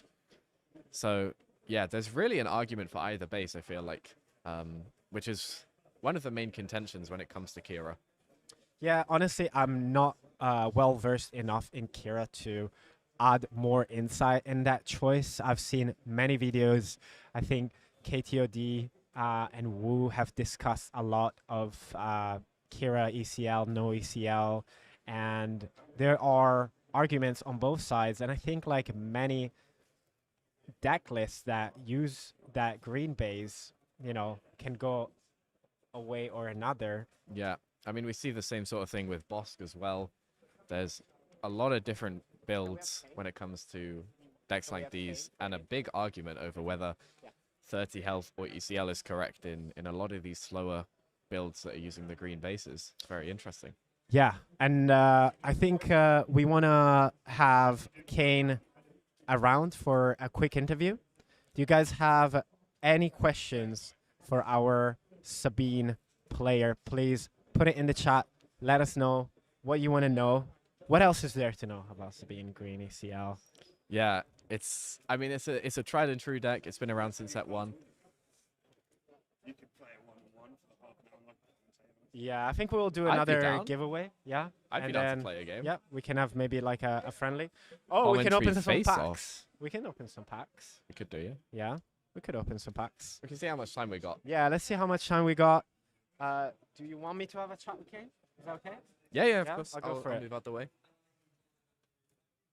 Let's see. Yeah, I'd be super down. We've seen Kane yesterday, and he's back today with another great performance. He's running hot, undefeated 4-0. Luke Green eats Sabine ECL for breakfast. Is that the... Which Luke Green?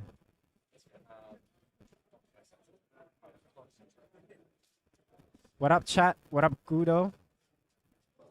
And we're here with Kane. Let me change your name. Is it Kane okay? Yeah, Kane. Yep. We go for any other alias. But welcome. Yep. Congrats. Thank you. Back today. I want Oh, yeah. I want you to shout in that mic for our listeners. Huge congrats. We're discussing with chat about Sabine. There's Yeah. some lovers. There's some haters. Yeah, it's nice. The good part about it is the matches are over in like 5-10 minutes. If you Right. can steamroll. It's good if you want to have a light day, right? Yeah. But definitely. why Sabine? Tell us. Have you been playing Sabine for a long time? Is it Well, originally I was on Kira, right? like my opponent, but I was practicing a lot online and going to stores, and I was just getting steamrolled by Sabine and Bobbers. Yeah. And then in the set 2, I was pulling loads of pose and records. I was like, oh, give this a try. Yeah. It just It's- clicked. Yeah, and I Pretty was like, much. "That's nice and quick. It's good fun. Lorcana, which I guess shout out to Oh, a yeah. different TCG. That's my wife. Question for Kate. Oh, okay. So it's are you glad I told you to to take Sabine? So Kane's wife is probably the one to thank for this performance. Obviously, it's Yeah, because I was iffing and ahhing about bringing in Kira today, Right. especially after yesterday, because I knew there'd be a lot of Boba Fett. So I was like, right. But I was taking a look online, and I'm in the KTOD Discord as Right. well. So I talked to them a lot because Buku was here. Okay.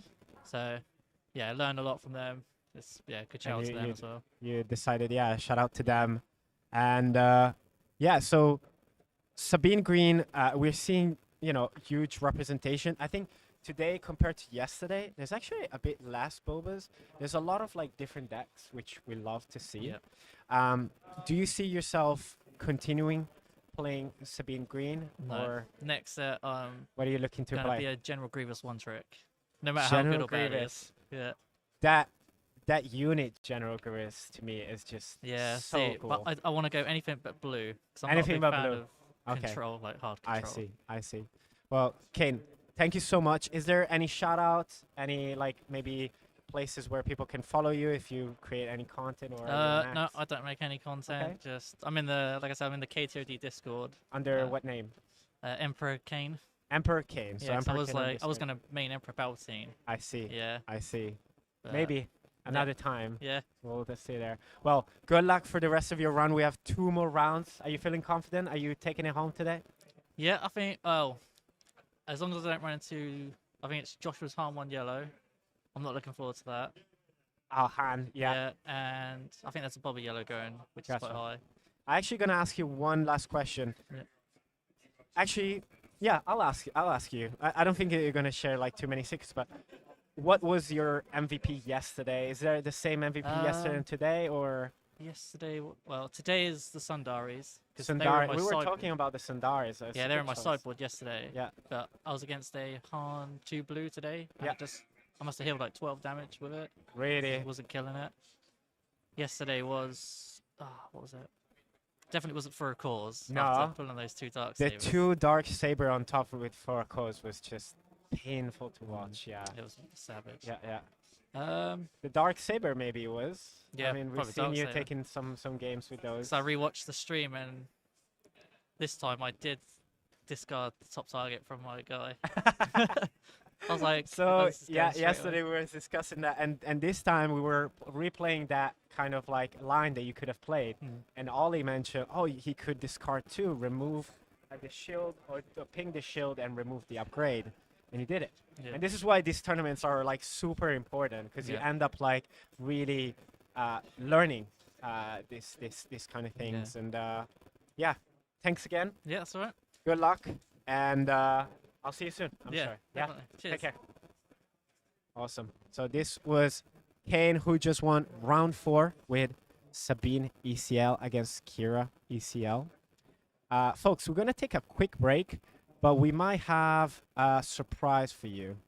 So just give us 5 minutes, and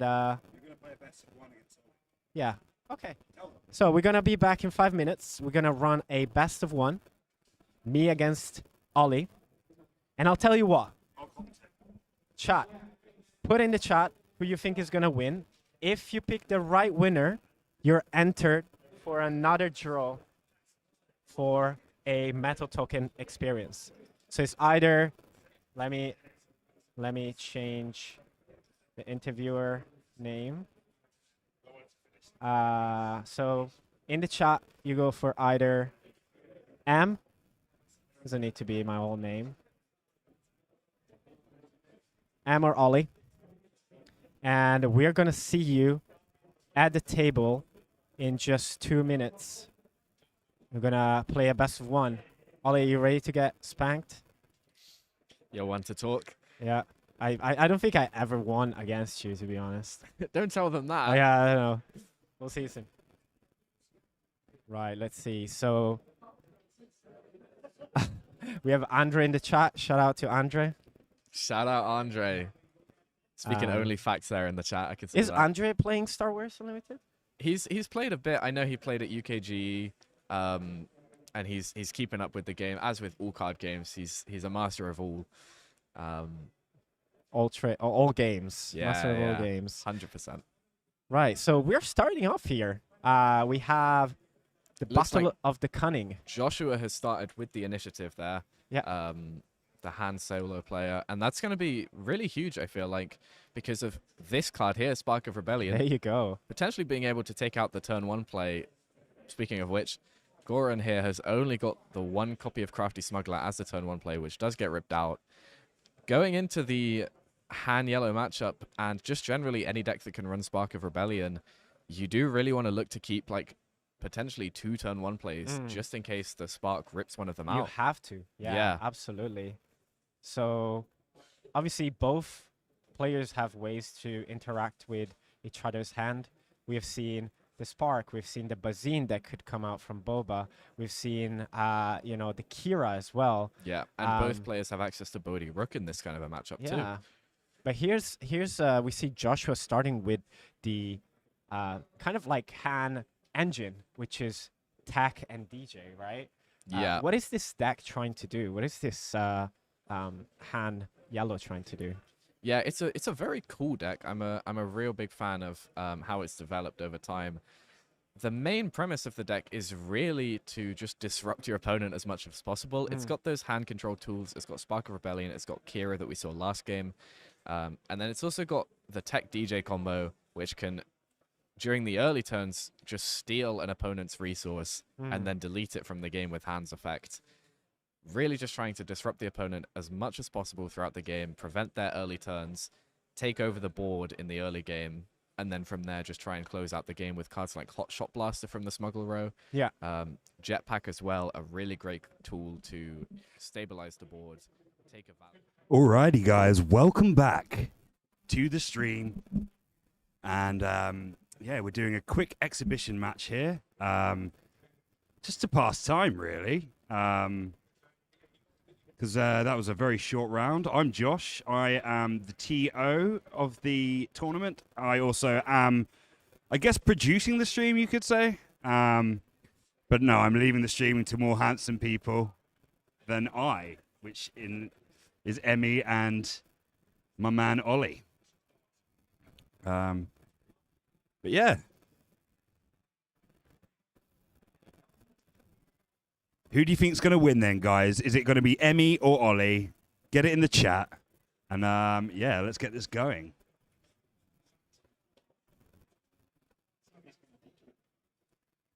Just so you guys know, we do have judges on the table. We're not entirely sure they actually know how to play the game. So there is that. All right, so Spark of Rebellion to start off. We're going to get... Oh, look at all that. 3 bounties and an overwhelming barrage. I'd probably take the overwhelming barrage here because I hate the card so much. But yeah, no, the ramp is the good choice. Emmy is going to have to pass turn here because he's got no target for that bounty. So very nice turn 1 play. I'm pretty sure Ollie would want to follow up here with a Bodhi Rook, which will likely get rid of that overwhelming barrage, I'd imagine. But let's see what he's thinking. He does have Millennium Falcon in hand, as well as Cunning. And remember, guys, he can ramp from hand to do... Yeah, but as expect... Oh, no, I was wrong. Millennium Falcon, so he's taking an aggressive route in a attempt to get some early damage in. The great thing is about Falcon in this matchup is if he bounties and cannot kill it the same turn, Ollie can just allow it to bounce back to his hand, thus removing the bounty. Oh, Emmy has had to pass with no play here, getting absolutely punished early game. As someone who, I mean, Ollie's actually playing my deck right now, and he's going to play it probably better than I would, but...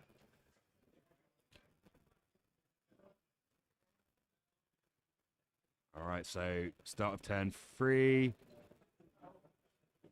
Will Ollie pay? He does pay the 1 to keep the Falcon on board. Which means that he's probably going to follow up with Bodhi here, I imagine. Emmy really, really needs something. But yeah, there's the Bodhi. So we're getting close to overwhelming barrage. So I'm pretty sure that that's the target here. But you never know with Ollie. He has a higher level of thinking that my small brain cannot comprehend. If you're enjoying what you're seeing, guys, please like and subscribe. We're doing tons of Star Wars content at the moment. We're just about to start our kind of pseudo season 2, and we've got lots of great stuff coming. So, he does take the bounty, which is a very interesting, really. And that's 1 damage into Falcon. Falcon will hit for free, putting Emmy up to 6 damage taken.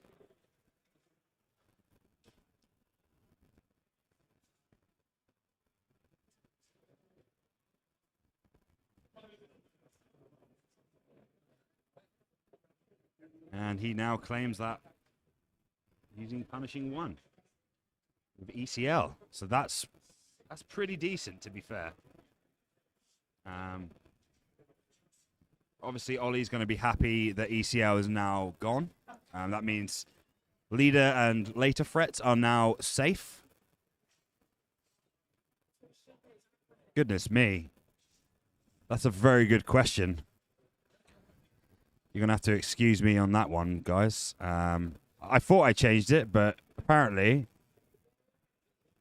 I'm not cut out for this. There you go. There's the lizard you were looking for. This wasn't the lizard that you were looking for. There you go. Is there any online leagues or testing groups in London or online? That is a good question. I'm not too sure. There are some great places to play, though, in London. You have Brotherhood Games, which, in fact, our champion yesterday, Alex, is the manager of. And you also have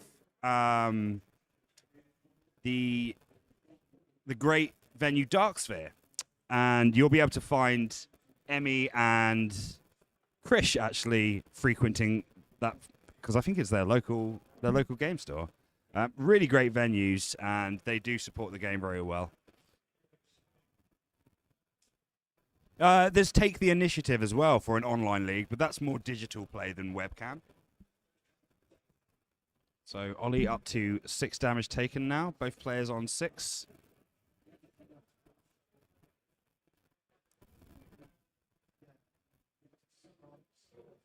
And Emmy comes down with the Sentinel in space.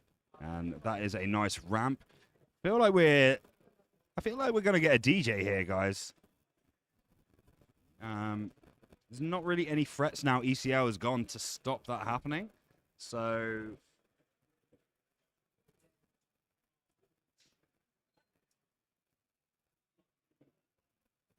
looks like we're going to get a smuggle of some description. Emmy checking his options.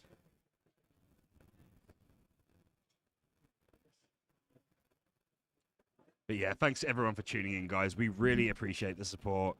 We've had a blast this weekend, and all the players have been awesome.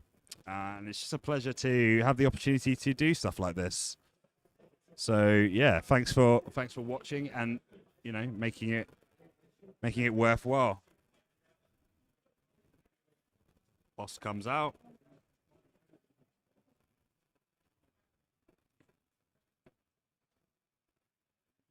Might be looking at... He may use Cunning here, but... Oh, he's just going to go for DJ. Why not?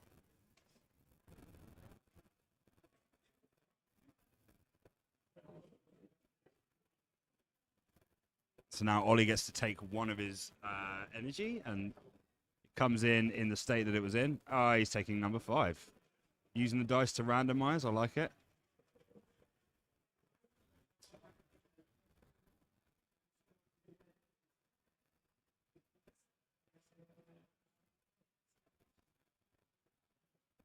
So now Emmy is probably deep in thought. He might be trying to consider getting that energy back because obviously... Oh, he's taking initiative. That is very, very bad for Emmy. 3 more damage onto Emmy's base. and we go into the next turn. So yeah, massive shout out to Emmy and Ollie, doing a fantastic job keeping you guys up to date with the games and with really great insight. Also, huge thanks to Chris yesterday. Very good job. Great creators, all in their own right. So a real pleasure to be on the team with them, to be honest. Okay, so Ollie does choose to destroy the his opponent's energy. So that is a free ramp, essentially, from DJ there. Very nice. And now DJ is just essentially a beat stick. Even if he dies, nothing's going to happen. So that will be a straight overwhelming barrage on the boss. And we're probably looking at Cunning here, I would imagine. Cunning would be a very, very optimal play because he'll be able to rest the Punishing One and Bosk and then potentially buff. Yeah, it looks like he's buffing DJ. So DJ's a 7-5 for the turn now, which actually allows him to kill Bosk. So I imagine Ollie will go straight into Bosk to avoid any double...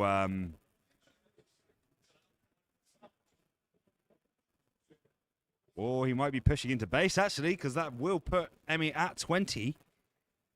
Which is a pretty bad spot, to be quite honest.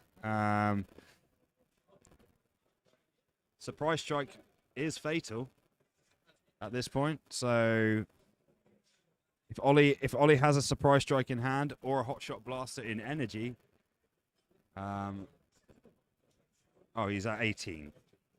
Thought he was at 20 for some reason. Okay, so ignore what I'm saying, guys. Okay, so that is I think that's game over. I think he is submitted now, because he cannot pull it back. So yeah, that is a win for Ollie. Ollie takes it down, and yeah, I'm not surprised. He's playing the best deck in the format, if you ask me. It's the only deck I play.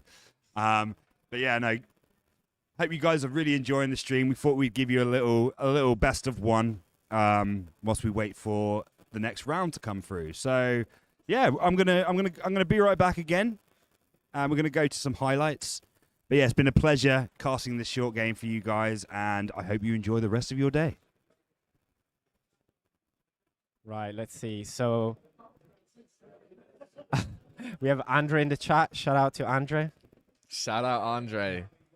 Speaking only facts there in the chat, I can see Is that. Andre playing Star Wars Unlimited? He's played a bit. I know he played at UKG, and he's keeping up with the game. As with all card games, he's a master of all. All games. Yeah, Master of all games. 100%. Right, so we're starting off here. We have the Looks Battle like of the Cunning. Joshua has started with the initiative there. Yeah. The hand solo player, and that's going to be really huge, I feel like, because of this card here, Spark of Rebellion. There you go. Potentially being able to take out the turn 1 play. Speaking of which, Goran here has only got the 1 copy of Crafty Smuggler as the turn 1 play, which does get ripped out. Going into the Han yellow matchup, and just generally any deck that can run Spark of Rebellion, you do really want to look to keep like potentially 2 turn 1 plays, just in case the Spark rips one of them out. You have to. Yeah, absolutely. So obviously both players have ways to interact with each other's hand. We have seen the Spark, we've seen the Bazine that could come out from Boba. We've seen the Kira as well. Yeah, and both players have access to Bodhi Rook in this kind of a matchup too. Yeah. But here's we see Joshua starting with the kind of like Han engine, which is Tech and DJ, right? Yeah. What is this deck trying to do? What is this Han yellow trying to do? Yeah, it's a very cool deck. I'm a real big fan of how it's developed over time. The main premise of the deck is really to just disrupt your opponent as much as possible. It's got those hand control tools. It's got Spark of Rebellion. It's got Kira that we saw last game. And then it's also got the Tech DJ combo, which can, during the early turns, just steal an opponent's resource and then delete it from the game with Hand's effect.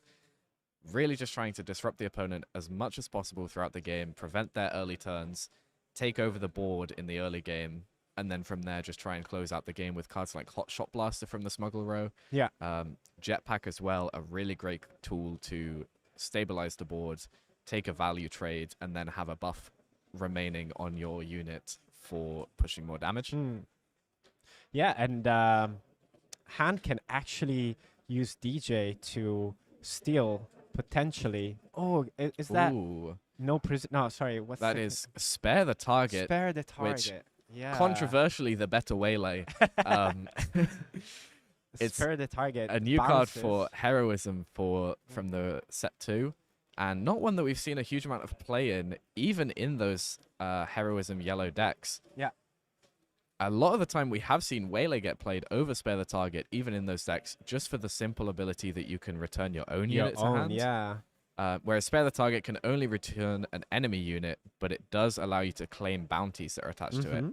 So I wonder if like that choice is because there are some Yes. bounties. I think I saw in Joshua's hand, actually, there was a copy of Enticing Reward, which correct. I There's think is- 2 enticing rewards in Yeah. Josh's deck. I think that is a very strong card, and again, a card that doesn't see a huge amount of play, but is potentially really strong, like just being able to draw 2 cards, Yeah. but 2 cards that you get to choose from the top 10, as long as they're not units, I believe. It's really, really great. And we mentioned like how Kira can be really strong, and we see Joshua playing one. Boba unit comes down, and Boba leader gets deployed. So Yeah, I didn't quite catch actually what Kira had chosen from the Selected. hand, but looking at the hand of Goran, I wonder if it was the No Good To Me Dead, because you can see Han here has used its leader skill to ramp up to 6, potentially looking to deploy this round. And if No Good To Me Dead was chosen by Kira, then it would in theory prevent the No Good To Me Dead from being casted on the Han leader. But we see the Surprise Strike killed the Kira with the Boba leader. No Good To Me Dead live again. Maybe Surprise Strike was the correct call with that Kira there, Yeah. just to defend itself. Greedo comes down. And this is a huge swing for Boba here. Yeah. Being able to not only take control of the board, but also you have to remember Han lost a card in hand this round because they used the leader skill and wasn't even able to make use of that resource, nor were they able to deploy safely just because of No Good To Me Dead as a threat. I really like saving the deploy here, though, because it means that you are guaranteed to be able to ramp to 7 here. And Yeah. that means that 7-drop hand, which we can see in Joshua's That's hand, pretty is big. coming down. Yeah. Able to potentially clear out the Boba See a leader or the swing. unit. For 4. I wanted to see if Goran is playing one of the MVP cards, I would say, we've seen in Boba's list. Boba's armor. Yes, that would be... Can I see him? So we see 2 Boba's armor. 2 Boba's 2 armor. Boba's armor. Yeah. And that could potentially be, again, a very strong card in this sort of a matchup. Like we mentioned earlier, Han really only has a way to temporarily deal with the leader by just tapping it down once every turn. There's no copies of No Good To Me Dead, most likely. And there's no... Like, all of the removal in yellow is going to be damage-based or tempo-based in the exhausting or bouncing stuff. Yep. Oh, we see the fire spray coming in for that 5 damage. Joshua at 12 now. Yeah, but Han has really managed to take control of the board again. This Han Solo unit is going to be a big issue here. And the Han leader has managed to deploy safely as well, not even threatening the No Good To Me Dead, because the fire spray is just such a big bomb to drop. Yeah. It's going to be interesting to see if Goran is able to get back into the ground arena at all, or if this Han Solo unit is just going to put in too much work here in taking these free value trades. We do see a Cantina bouncer here, but also the No Good To Me Dead might be prime removal or pseudo removal to use on the Han here. Yeah, we see Joshua discarding the resources from the hero power or the leader action. Is the right Joshua's on a terminology. very small number of cards in hand here, but we can see those 2 cards are actually really strong. I think I can make out Cunning and Change of Heart, Ooh. which Change of Heart on Fire Spray is going to be pretty big. Cunning in general, just being able to tap down both the units and but buff up. we see a Cunning first being used. We might see both Cunnings come down from Yeah. each player here, I think. If Goran goes for this buff on one of the units, Would I you reckon not swing with the Fire Spray to begin with? it's not a bad play, but the fact that... Oh, wow, change of heart. The fact that the 7-drop hand would then just be able to take a free trade into your Boba unit, or even go 6 damage to base, Right. makes it super hard to justify it. Ooh, not good to me. Oh my god, no good to me dead on his own Fire Spray. Yeah.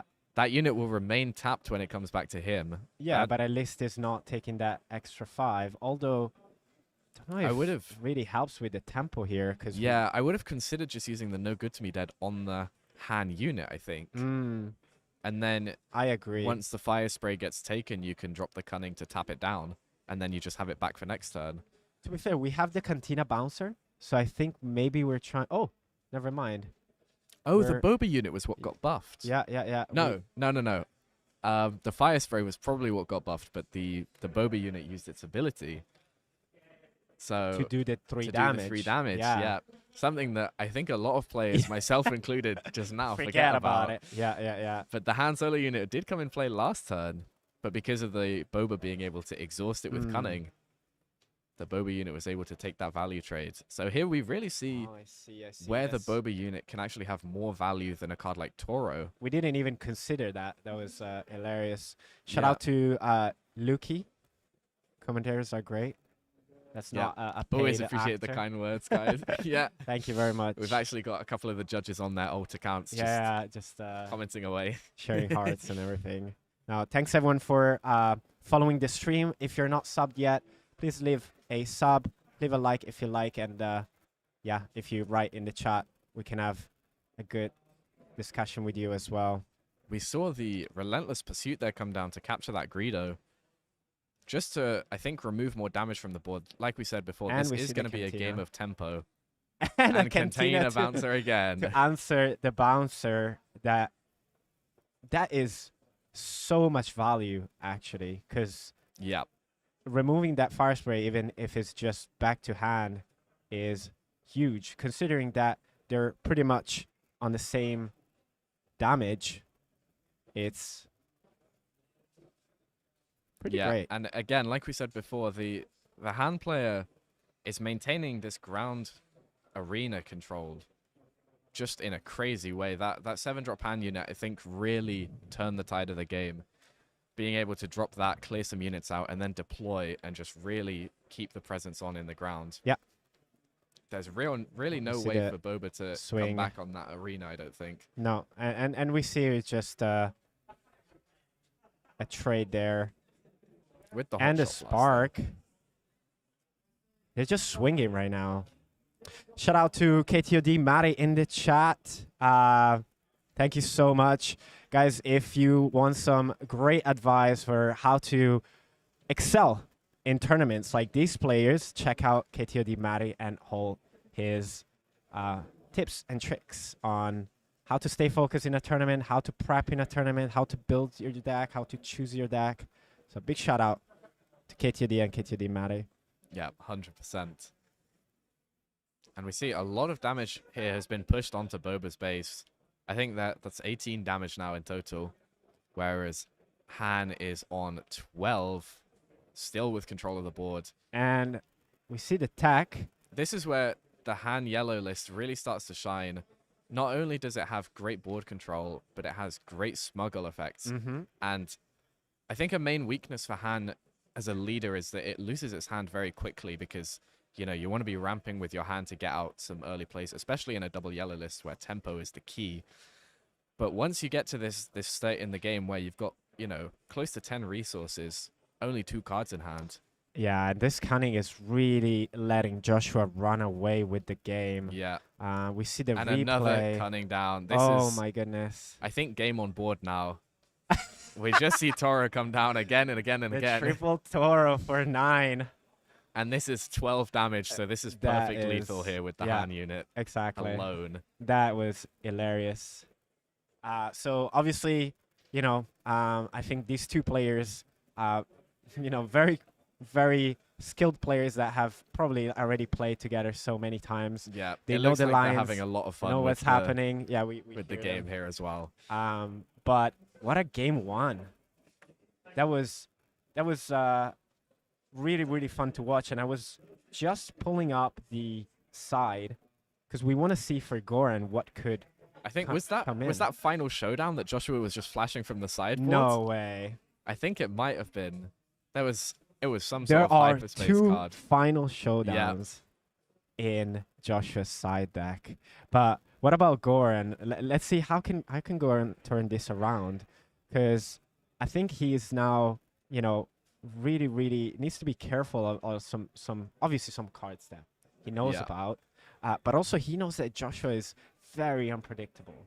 Yeah. He's a pioneer on different decks and usage of different tech cards. So from the side, Goran has one shoot first, two Bazines, which are not in the main. So two Bazine sides, one Boba Fett armor, which would complement the playset of two already in the main.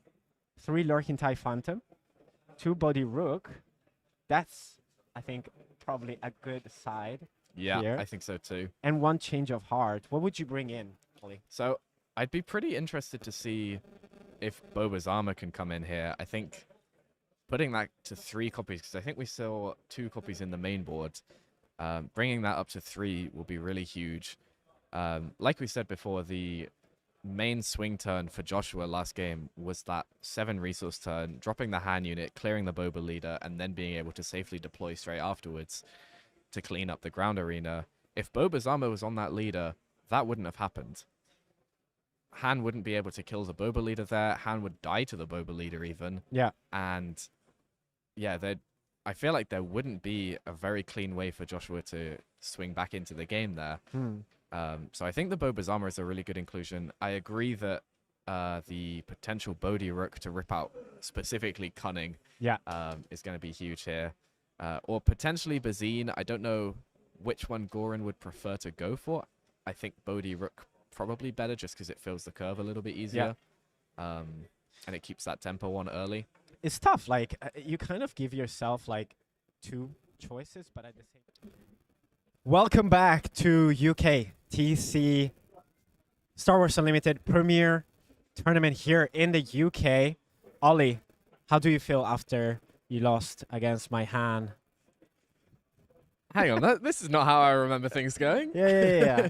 That's how it went, for sure. Yeah. Now, I was actually playing Bosk that last game. And Emmy here was on Han. That was a very poor showing, I'm sorry to tell you. But I just didn't draw well, played really badly. Yeah. Even worse than I normally do. Yeah. And which is a tell. Sure. Jesus. Did I open 2 Bounty House's Quarry, which I said I'm going to keep because this guy is definitely going to, like, spark a rebellion or, like, rip 1. So I resourced the Phase 3 Dark Trooper. And I think it was a pop maybe that I resourced. And I kept the bounties. I kept the price on the head. I kept the overwhelm. Kept the quarries. Ripping that price on the head and stealing one of my resource was just backbreaking. Absolutely. I was very proud of that, playing around the Falcon. Because I've let you feel safe and keep it on the board. And I had enough to ping and ECL in the punishing one, which also I was able to restand. But the quarry bounty only gave me a Black Sun. I was looking for a Phase 3 Dark Trooper or perhaps a Client would have been nice. But none of that. But well played. What do you think about Han Cunning after that game? Yeah, it's the first time I've ever played the deck myself. It's one that I was planning to look into once I got home from this weekend. And yeah, I've definitely got to give it more of a try. That game was super fun. I really enjoyed looking at your hand and knowing what you had and then discarding the cards that were good. That was really fun. I definitely should have got rid of the Overwhelming Barrage, but that's something we can figure out It's later. fine. It's fine. It didn't matter anyway. Yeah. I was very happy when you didn't take it away. But enough of that. What's happening next? What's up? Well, next up, we've got round 5. Yes. And I believe, do we know what's going on to the stream table? Not yet, because the players have just finished turn 4. They just... Actually, no, we're going in now. We're too efficient. Let me see. No, I think we're going to go... We've got Really? only 2 undefeateds left, is that correct? Correct. Right now we have 2 undefeated, which Yeah. are facing, and we know very well they are Joshua and Kane. We are going to... We will still be going with the full 6 rounds, I believe. Yeah. Even though there will be 1 undefeated after this round. I We're wonder... sticking to that 6 rounds. Chat, what do you guys want? Do you want a Ray Red against Sabine, or you want the top table, which is Joshua against Kane, Which will be Han Yellow against Yellow Sabine? I say we do Ray. We haven't seen Ray, and Maria is on Ray, is on 3-1. So should we do that? Yeah. Yeah. So we grab table 3, Maria and Joe. Sorry, I asked a question and then we made our own decision, but I'm sure you're fine to see, something a bit different, hopefully. Yeah. And knowing these top 2 players, we'll be seeing either Han Yellow or Sabine ECL next round anyways. Oh, okay. That's fine. Well, guys, Change of plan. change of plans. Let's see if we can find Do another you guys want to spicy see one. table 1? Do you want to see double yellow Han versus Sabine? Or we Yeah, can let have- us know. Yeah. Drop us some messages in the chat real quick. We see it at top. I'm seeing a couple people saying top table. Andre Yeah. said top table. The voice of reason. Let's go. I don't know how much more interesting matchups there are. Yeah, at the top throughout the tables. X1s. There's Yeah. a lot of boba. I think we've seen enough boba for one day. Judge. I think we're going top table. I'd be down to see top Yeah? table. It's Double our yellow usual Han is- suspects, Yeah. but what can you do? These Double guys yellow are Han is at least an so interesting meta consistent. deck. We do top table. It's got top a lot of table skill one, yep. expression, so it's always fun to watch the game get played. Let's do that. I mean, you can't complain watching top table round 5 where Joshua and Kane are on, both pulling amazing results throughout yesterday and today. And there's only so much. There's so much to learn from Yeah. these players. So super exciting. Coming right up, we have Joshua Freeman on Han Yellow, Han 1 Yellow. And we have Kane on Sabine ECL. Kane and Joshua both residents on the stream. They should just leave the bags by the stream Yeah. right now. We're gonna have them on for a few interviews today. It seems like. Yeah. So let's see. We're gonna dive into this. Tell me a bit about this matchup, because we talked about Han being really good, Han Cunning being good against decks that are Any they sort kind of like control deck, really. yeah. So how's this matchup, do you think? Yeah, this is one I'm not sure about, and I'm actually very curious to see it play out. Obviously, like I mentioned before, the Han Yellow deck is not one that I've ever played up until just recently, where we played our little caster game on stream just now. So, yeah, we'll do. That is the first game that I've ever played of the deck, so I don't really know how this matchup goes. I'd always just assumed that it would be very Sabine favored, because Han ECL, it's a deck that does very well into control decks. It has a lot of disruption, but Sabine is going to have a lot of early plays to just fight through all of that disruption. I don't know how well the Han Yellow deck will contest the board. So, Fun early. fact, actually, Ollie, when I had a chat with Kane yesterday, when Kane was on stream, myself and Krish, shout out to Krish, were commenting on the fact that Kane missed on the opportunity to discard a card to destroy a bounty on one of his units. And he just said that he rewatched the stream and he learned his lesson. So just wanted to, kind of remind the chat that like being on stream is quite stressful. Yes, And 100%. you end up like making some decision that you might not do if you have a bit more, a bit less, kind of a performance or like stage fright, perhaps. But nonetheless, adapt, overcome, improve. I think we're in for a really, really good game. We're just setting up right now. What is your prediction, Ollie? What are you saying? So, I mean, I still think Sabine is pretty favored in this matchup. Especially if it draws the good stuff. But I'm going to be rooting for hand cunning myself, just because I really enjoyed that game that we just played. I think I'm going to work on the deck a little bit myself. It was fun.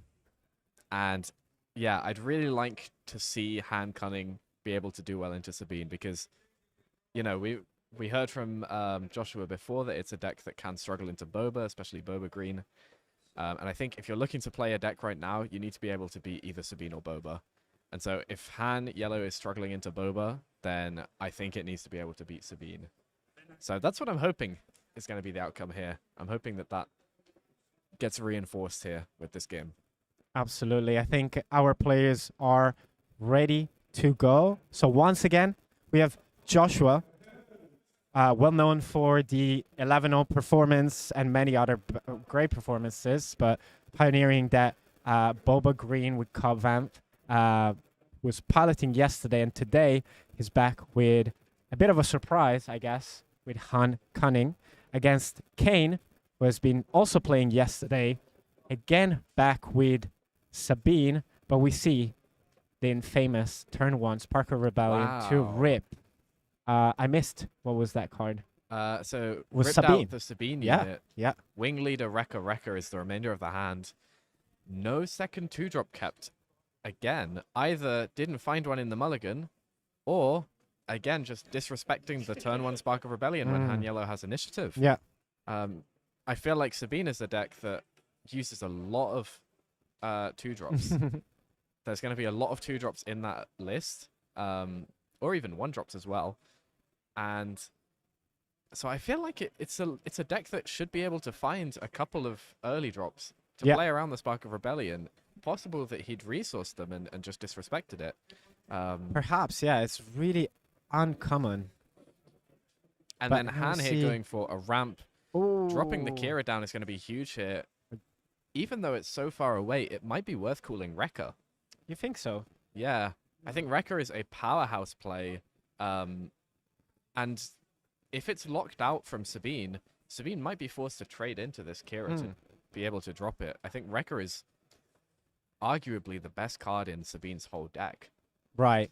Yeah, and being able to prevent not 1 but 2 is definitely a good thing for Joshua. However, we do see a Wing Leader pickup in Sabine's hand here. Wing Leader can buff Cassian, so making it a 5/7 and then either sending 5 to base or just taking out that Kira to turn on your Wreckers again. Not too shabby. Doesn't look like that's the play, just going for the 3 base. Yep. Not sure what we're going to see come out this turn from Sabine other than the obvious deploy. Yeah. Looks like in I wonder if Joshua's- he's trying to bait a Dark Saber, Could be. Yeah. Yeah. Hope that they tap out or tap under some resources. Maybe he wants to force Joshua to play his units to be able to stop a Dark Saber or do something about it. And But we see, Sabine flipping without pinging here is not common. And then Kira hitting into the Sabine so that it can be we're traded doing into Wing later. Leader instead. Wing Leader So- comes down here. Okay, I see. So the Wing Leader comes down on the Sabine instead of the Cassian to buff it up and push, presumably just pushing more damage phase. I think we're giving up on the Kira. Again, I'm not sure if they called Wrecker or Bright Hope were the 2 options. Yeah. Unfortunately, we didn't get any sort of indication. Sometimes From players the- will point, but from where we are at, we can't really tell. We're just going face here, right? So Yeah, I mean, standard Sabine stuff, really. Yeah. Now, this is one of those moments where double yellow Han and double yellow Boba have some amazing crossover to help deal with the Sabine matchup. It's possible that we can see a Cunning appear at this sort of time. Oh, I think I just saw it go into the Smuggle, actually. But the Hotshot Blaster is still a great pickup there to deal with the Sabine leader. But yeah, Boba Yellow is very commonly a good matchup into Sabine. Yeah, I was just trying to think, like, why wouldn't you ping the last turn? Was it like optimizing the actions, or maybe an oversight, or maybe you know that Han can dish out a lot of damage, so actually, I don't know, you save that ping, but I don't think so. Yeah, I do feel like the action delay on the ping was actually super valuable there. Because it would have either forced just a pass from Joshua or forced out another play or another swing from the Kira here. But here we get to see Han deploy pretty safely, and with three resources stood, 4 after the Han swings. Medal Ceremony comes down, sure.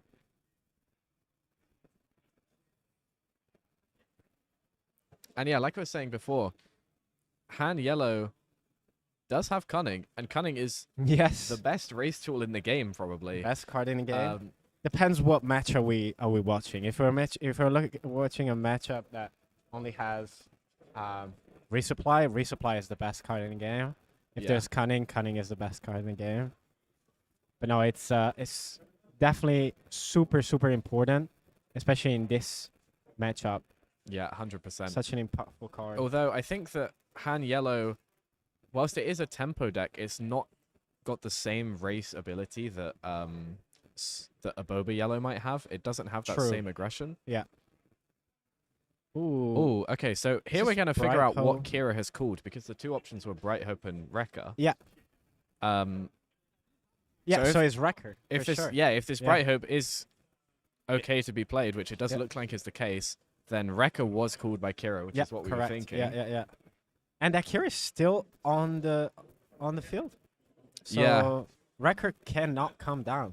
Yeah, I think Sabine had a good chance to trade into it with the wing leader on the Cassian earlier, but opted to just go face. Yeah. And that is what Sabine is trying to do, so it does make sense.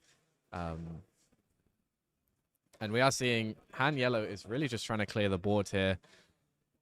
Like we said before, Boba Yellow can probably do a lot more early damage than a Han Yellow can. I think Han Yellow is looking to go slightly longer than a Boba would, as we saw in one of the matchups earlier.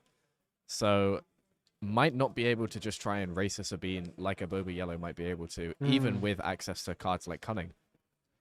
Yeah, I think like at this point, if you're Han, you're probably looking at space and thinking, I do need to worry a little bit there, because... Oh, wait. Wait, no. Wrecker's come down as well? Kira. Kira is still on the board. I think it's worth just double checking. Check. Judge. Just checking. We don't know if Kira has named Wrecker. Or Can you Bright just Hope. check if Kira named Wrecker? Yeah. I'm sure they would catch him. We're probably wrong. Yeah, but it's one of those things that's worth double checking, because I'm pretty sure the only 2 options were Bright Hope and Wrecker. Yeah. And both have since been played, so I'm not 100% sure. It was Darksaber. It was Darksaber. Oh, okay. We must have missed I mean, yeah, 900 IQ. Kira can Yeah, pull any he just card, doesn't named have to be in Kane's Darksaber. hand. Oh, okay. That makes a lot more sense. I see. Yeah, for sure, 100%. And you know, we were just making sure that it wasn't lost. To be fair, Yeah. I wouldn't have bet against that odds. And calling Darksaber is just perfect. Yeah, so very strong play. It also makes me wonder if Darksaber was called, why that turn. Oh, we see a 3. Smuggle DJ come down, putting Sabine back down to 4 resource. Pretty funny. This is looking really rough for Han, I think. Those 2 spaceships are going to hit for another 5 damage, which will put him to 25 damage already. Yeah. And the bright hope is they're protecting the wing leader from a potential Millennium Falcon. So the wing leader, unless a cunning comes down, basically, the wing leader at least is guaranteed to get another swing through this next phase. And Sabine ping with the wing leader swing will be lethal here. That's right. We got caught up on that Dark Saber call because I think was really, really good. Yeah. But are both these players 4-0? That is correct. Yes, Zach. they they are both 4-0 currently. undefeated, correct. And I can see a Han unit in Han's hand. But the issue right now is, like, he has to cover both arenas. So a card like Cunning is really the only sort of card that can do that. Yeah. And we are on the do see ping him timer, pack but it we up see here. Joshua just packing it up. Now, And I wonder if there's all that much that comes in from Joshua's sideboard. well, I think let's have a look. we saw the 3 Bamboozle in the Boba Yellow matchup 3 do a lot of work. Bamboozle. There's an extra McClunky, which together with an extra Greedo will probably come in. I think those 5 cards are going to put in a lot of work in this Yeah. kind of a matchup, and also an extra Cloud Rider. I Yeah, spot there extra as well. Cloud Rider. Yeah. So I think there's some. Ooh, I wonder if Evacuate could actually make an appearance. It You know looks what? like Joshua is sideboarding in 6 cards there. So if I had to bet, I think it would be the Cloud Rider, the 3 Bamboozle, the Greedo, and the Evacuate. Ooh, you would not put the extra McClunky? Oh, sorry, I didn't even see the Yeah, McClunky. no, there's a Okay, McClunky, I Evacuate's think. probably not coming in then, Mm. unfortunately. I'd be very excited to see that card, though. I think that card, it's very cool. It's Yeah. maybe not underplayed, but it's something worth taking a look at for some of these decks. What a great game, though. Shout out to these 2 players. Chat, what are we thinking? Let's do some predictions. Is Sabine running away and finally getting a top finish, maybe a win for a premier event? Or is Joshua going to revert the swords of this match with Han Cunning? Yeah. What do you think, Ollie? Let us know. I mean, again, I said it before the game, and based on this game, it's kind of backing it up. I do feel like Sabine is favored into this kind of a matchup. I really like Joshua's sideboard for this matchup with the McClunky, with the Bamboozle, Cloud Rider, Greedo. I do question whether some of that should be in the main board, because if Sabine isn't a favored matchup, that is one you need to main board for. But maybe it's more close than I think. Maybe it's even hand favored. I don't think it's hand favored, but I think that it's possible that it's closer to 50-50 than I expect. I like the side choices because you stay true to your game plan, but you're able to go a bit more lower. Yes, 100%. See in the chat, Rebel Resource. Shout out to Rebel Resource. Definitely check out the channel. If Green Sabine can trade into their unit, hand yellow will struggle. I don't know if you want to do that. I guess like it does make yellow hand struggle. And you can do that because we got the pole, we got the wrecker. But I think Kane has shown us that it's just like, go face, don't think about it. Yeah, I mean, Joshua didn't see any cunnings last game is something that we do have to remember. There is that possibility of, if Joshua does start drawing these cunnings, maybe Kane is forced to start to trade a little bit more, or he gets mega punished by sending all his units face. Yeah. Then Joshua gets all the agency in trading his units in, and just can use cards like Cunning to prevent a bunch of base damage. Right. Yeah. I think it has a lot of great tools to fend off some of the aggression, as well as obviously DJ can let us, Tech can let us, smuggle in some extra pieces later in the game if we get to that mid-game, late game Yeah. against Sabine. But yes, we see wow. Ezra. Okay, I really like the hand play of being able to play a 3-drop on turn 1 into a Sabine, Mm-hmm. just to get such an early board presence. But Sabine missing a turn 1 play entirely, I don't know if that was because it was too contested Is by that the Ezra? second game in a row? Was that the same last game, or am I Yeah, wrong? so last game, Joshua was able to use Spark of Rebellion to take Correct. out the only turn 1 play. Yeah. But this game, he's able to establish a unit, and his opponent didn't have a turn 1 play. And we see before a cause I believe in come down.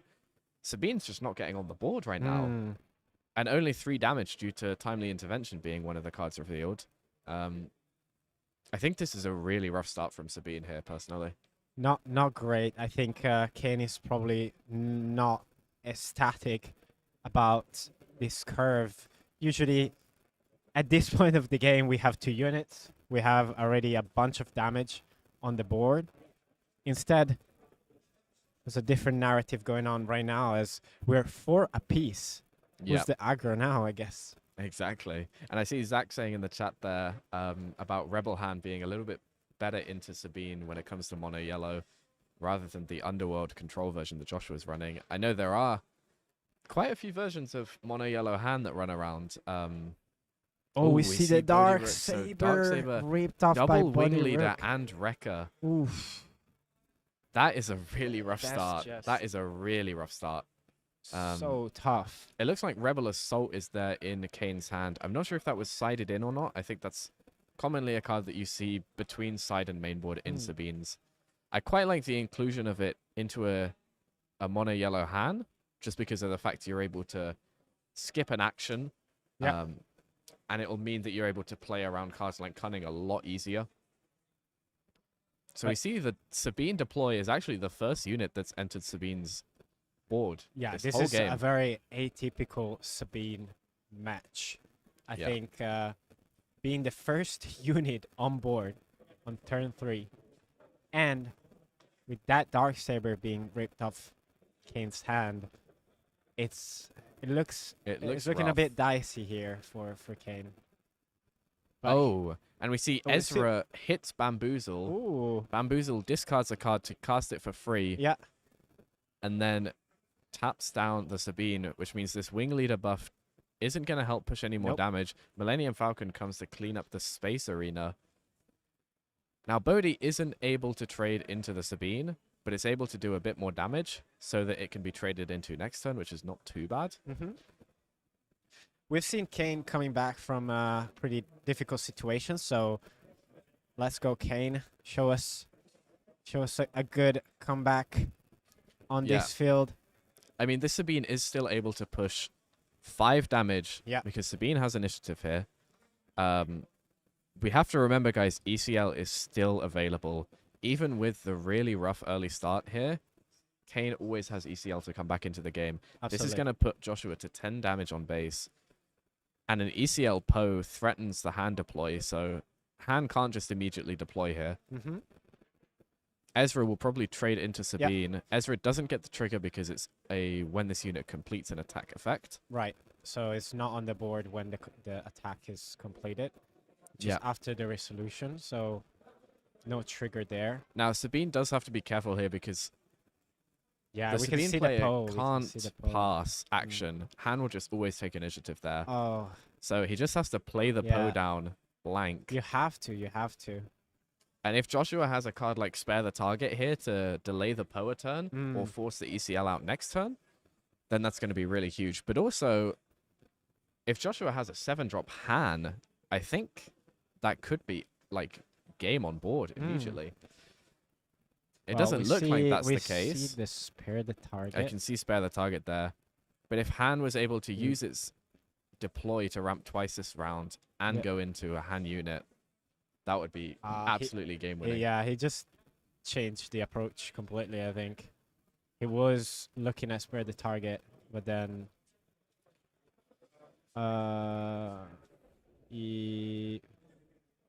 So yeah, we see Sabine here on 9 damage and Joshua on 10. Joshua actually ahead in damage right now by 4. Spare the Target comes down to delay the Poe. Probably going to force an ECL next turn. It might be an ECL Wrecker that we see. I think we saw a there's a Wrecker in his Wrecker. hand before. Yeah. And now Joshua just figuring out what to do with these remaining 4 resource. Yeah. I don't think we've seen a tech in his resource row to smuggle in. And he's only got 1 card in hand. So there's not a whole lot of options actually for him to keep the board here. Depending on what he brings in, this ECL Wrecker might actually clean. Oh, he does have a tech. I was mistaken. Hit it off the hand ramp, actually. So, we I think destroyed we're going to 2. see ECL Wrecker here, and that will clean up this hands board. Yeah. It's just a question of, is Joshua able to then deal with the Wrecker in time for him to keep control of the board again? Totally. You think the wrecker is just gonna show up now? Yeah. I don't think there's any way you even have to think about this. I think you ECL Wrecker, Yeah. kill both of them by destroying a resource. You need to get the board back as Sabine right now. And it's very important that we saw Kane look at that resource closest to his deck and then pick up another resource to kill, which, judging from him doing that, probably implies that he's got a smuggle down. Things that jump to mind will be Cassian is the main one, maybe another timely intervention as well. Yeah, I think. From Kane's side, we have, I believe, 1 timely. Yeah, we saw it in the Furacores earlier, and I don't believe he discarded it. Oh no, actually, he has 2 timely. 2 in the timely main, interventions. yeah. And honestly, that is a really, really valuable tool to have in these longer games. Obviously, Kane didn't get the best early turns. Yeah. So the fact that he's had to use ECL as a catch-up tool here is really rough on his part. But if he has access to timely intervention to bring in more Poes and Wreckers, and I think he's got 2 Poes in his hand there as well. Ooh. You need that timely. You need that ambush. That is on going to the be Poe. absolutely huge for him Mhm. to be able to potentially take control of the game again, even though it's so late in the game, just because of the size of Joshua's hand. He really needs to hope that he's drawn the stuff to deal with these big threats that Sabine can now drop. Mhm. It really shows the strength of the set 2 cards that have been added to this deck. Yes. I mean, not only she gained more cards just for aggro, but like more cards that help with longer games. Yeah. Or I would say like just mid range really. They're And so, this is 7 both so damage going to strong. base. And 7. Suddenly he's taking the lead on damage. Straight. Joshua is still forced to trade. He still knows he wins the long game. Yeah. But it's just now a question of, can he get to that long game? Sabine ping. Just want to see what Joshua does, I guess. Oh, this is interesting. Han has ramped from hand, the last card in hand. And that puts him at a total of 7 resource. Presumably he's going to just smuggle in a DJ this turn? Yeah, I guess so. Oh, is that the smuggle? I think that was the smuggle card that DJ stole from Kane's resource. Ooh. I think Wait. it was the one that he left active.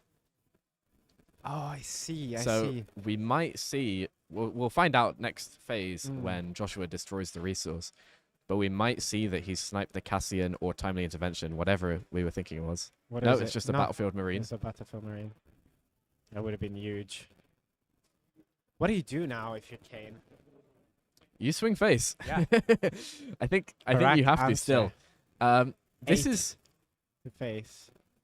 so yeah, this is 8 to face. This is going to put him, he's on 19 right now. He's going to go to 27. Yes, He's actually in lethal range again. it is.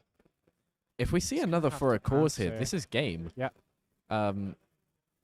But also, Sabine's going to ping it to 28, or he might just play another unit to try and get initiative with a board so down. close. And I don't think Joshua has any healing. Yeah, at no, disposal. it's very unlikely. Hmm. We do see an Ezra and a Cunning in Joshua's hand. I don't think he has too much in the way of a smuggle, maybe a big Millennium Falcon, the 6-drop. Mm-hmm. But I haven't seen much else go in there. I don't think it's part of the list. Let's have a look. I think Joshua might have to just claim here. Yeah, I If mean, he can't deal with this Poe, he needs to claim initiative. He might be able to sneak one action if Kane is concerned about another spare the target or Mhm. something, or maybe a Cantina bouncer. Then Kane might just feel he might just feel the need to play another unit. So Joshua might be able to sneak one action here on the bluff. But yeah, it's looking real rough. might be another quick one for Kane with his Sabine ECL that was specifically Oh, the hotshot blaster. picked. Yeah. So that puts him 1 damage off lethal here, I think. Yeah, Oh, do you 1 think damage he off. has- He does have Cunning in hand. So the +4 Oh, attack here might be game. What's It there? depends. Does Kane have for a cause? Does he have a bright hope, maybe? We see Cassian in the smuggle row. Oh, Oh my god. wait. But Cunning can tap it or bounce it. This is Yeah. wow. The Cunning top This deck game. actually wins it for Yeah, Joshua. this game. And we just see how strong of a card Cunning is in this game. That is absolutely crazy. Wow, what a game. Absolutely What stealing the a game there game. with the Cunning. That Kane was almost brought it back Yeah. from very, an awful start, honestly. yeah, props to Kane, because honestly, starting like that, just as a reminder, it was like no turn one. The first unit that was played was a unit deploy Sabine on Yeah. 4 resources. Still, Kane was able, through pretty much Wrecker, I would say, like reestablish Yeah, the Wrecker and field. Poe. Wrecker and Poe really pulling a lot of weight. But we are, after this, getting into game 3, because we're 1-1, and both of these players really want this win, Ollie. Yeah, yeah, absolutely. And it looked like we saw a bit of sideboard adjustment there from Joshua. I think he was putting in some McClunkies. I don't know if they. Well, we had come one out or inside, not. right, Yeah. that maybe came in. You said you noticed there were 6 cards being sided in. Yeah, so I Earlier. think it was those 6 that we went Mhm. through. Although maybe if McClunky didn't come in, he was trying evacuate. I'm not sure. Well, chat, we're getting into game 3. Give us some thoughts. Give us some predictions. We're 1-1 between Kane and Joshua. Both of these players are undefeated. They've been fighting their hearts between yesterday and today. They're looking to grab that first place finish to claim quite a lot of trophies, actually. We're going to Yeah. show it later. We have a trophy We've with got a some medal. very exciting There's trophies a sat next cash to prize, us. of course. Uh-huh. Looking really, really nice. But chat, share with us your thought. Let us know who you think is gonna take it, and we're also gonna share a keyword next round. Next round is gonna be the last round. We're gonna have a keyword for the chance to win another metal experience token. So make sure you capture this game and the last game, which will be the next one. And leave us a like, leave us a sub, because I think the team, Ollie, we're gonna make some good content with Oh, yeah. all these games Yeah. coming up. Expect a lot more from us in the future. So, Mulligan from Joshua, whilst Kane is still looking at his hands, so probably deciding. Yeah, I think so. Kane has the initiative going into this one, which means he doesn't have to worry about Spark of Rebellion on turn 1. Yeah. Or at least he doesn't have to worry about it ripping out his turn 1 play. We could see a Spark of Rebellion regardless, just to try and disrupt the turn 2, turn 3. Mm-hmm. But I think Han will be more incentivized to actually just play a 2-drop on turn 1, or Right. maybe even a 3-drop to try and get that board presence out. I think Kane is really thinking here, like, I know there's a Spark of Rebellion. I don't want to deal with it. I need to start and this time really, really consolidate a board. We see Joshua crossing his fingers, Crossing his fingers. blessing the deck. Yeah. And the chat, in the meantime, is divided. It's really divided between Han and Sabine. Yes, this is a pure Swiss best of 3. There is no top cut today. So we're currently on round 5. We'll be finishing on round 6 next round. And we'll see who will take this game 3. Kane starting with a Battlefield Marine, answer with a tech from Joshua. Tech, yeah. Tech is a very strong card, but I don't think it's what you want to see in this kind of a matchup. I think Joshua would be much happier with an Ezra or a DJ to try and contest this Marine. Yeah. We did see Kane resource a Wing Leader. I don't know if he has another copy in hand. Maybe he's afraid of the Battlefield Marine getting bounced once he buffs I it. see a Hotshot Blaster. Hotshot being Blaster. resourced. Oh, that could be a very strong play this turn. Yep. Being able to take out this Marine and leave behind a 4-2 body. Interesting, the body was resourced, because we've seen body was so important last game to be able to rip that Dark Saber, but Joshua decides to. He has better cards in hand. Yeah, he might even be looking to just play from his resource this round. I don't know if he has a decent target with tech to play. It would have to be a 2-mana play. I think it's possible that he might be just playing Spark of Rebellion from the resource, but I don't know why he would play that over the Bodhi Rook, unless he's looking for a unit to rip out in particular. Yeah, I think like I was just so, you know, kind of happy for Joshua with the Bodhi Rook last game. Oh, it looks like he's got a Kira in hand. Oh, he has a Kira. Yeah, I think that might be why he got rid of the Bodhi Rook. I guess it gives you more options, Kira, but Yeah. still, like, we don't see it because we need to answer that space lane. Yeah, 100%. And so That A-Wing needs to die right now before it can get any damage through. totally. And Falcon is the way to do that. Plus, the hand ramp isn't entirely wasted. Sure, you lose a card from hand, but it means that you're able to keep the Falcon around next phase effectively for free. Joshua really deliberating whether he wants to hit this tech into the Marine. Guys, remember, he does have the Hot Shot Blaster in resource row, so Yes, he we saw could that. have it as an option next round to try and take out the Marine, but he decides to hit, I think, just to keep his options open for this phase. He might want to just play a 4-drop, probably Kira is coming down, maybe trying to see if there's a Darksaber in his hand, or if there's anything else nice to hit, and I think I do spy a Darksaber in Kane's hand there. So this Ooh. could be a very interesting turn. I feel like there's a lot of back and forth about to come out from these players. Yeah, it's probably gonna be playing out the way we're thinking is gonna be played out, with a Sabine coming out answered with a Kira to lock in the Darksaber. Or maybe not. Yeah, it looks like we see Han ramping Yep. here. Maybe looking to drop. I think he had a Cantina Bouncer in hand. Mm-hmm. Oh, he's going for a Smuggle DJ. Ooh, this is Yes.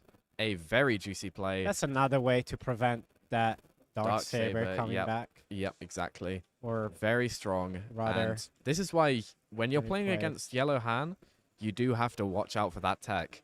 If you let tech live for them to get to 4 resource and they're able to smuggle in a DJ with ramping from their leader, it is actually devastating. yeah, I think did Kane ping this turn? I don't think so. I don't think so. I think he No. deployed straight away. I think it's the second time we see Kane just deploying without pinging on the deploy turn, which, again, there is a logic behind it when we think about, being able to slap that Darksaber as soon as possible. But I think he could have, used that action turn to ping, and Well, in this case, he definitely needed to deploy as soon as possible yeah, so that he didn't get smuggled out. I think Yes. maybe he wanted to swing the Battlefield Marine to base because that was the one action he took to get value before tech traded. no, But absolutely, maybe it yeah. was worth just trying to play around this DJ tech combo and immediately deploy. Sure, tech trades into the Battlefield Marine, and then Joshua can maybe play a Kira out. But it doesn't run you the risk of just immediately setting you this far behind. Joshua can even deploy this turn, I believe, because he's gone up to 6 resource with that DJ. Yeah, with that steal, with that resources stolen from So Kane. he can even trade into the Sabine leader with his leader and tech. And yeah, I mean, Kane decided to take a risk in the hope that Joshua hadn't seen a DJ, but sometimes those risks don't pay off, and it looks like this might be one of those cases. Joshua has gotten very, very far ahead with this combo. I mean, look at that resource stack. There's Exactly. six resource versus 3. And Tech's still there to just let him keep playing stuff from the resource. Yep. Now, I will say, as we saw last game, the game is absolutely not over yet. Absolutely.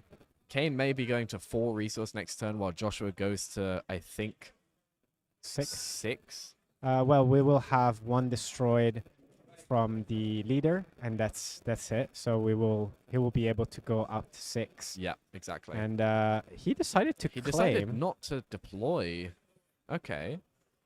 Not only didn't deploy, he didn't attack. With the tech. Perhaps Trying to think, what's the reasoning here? Do we have a way to delete that Sabine?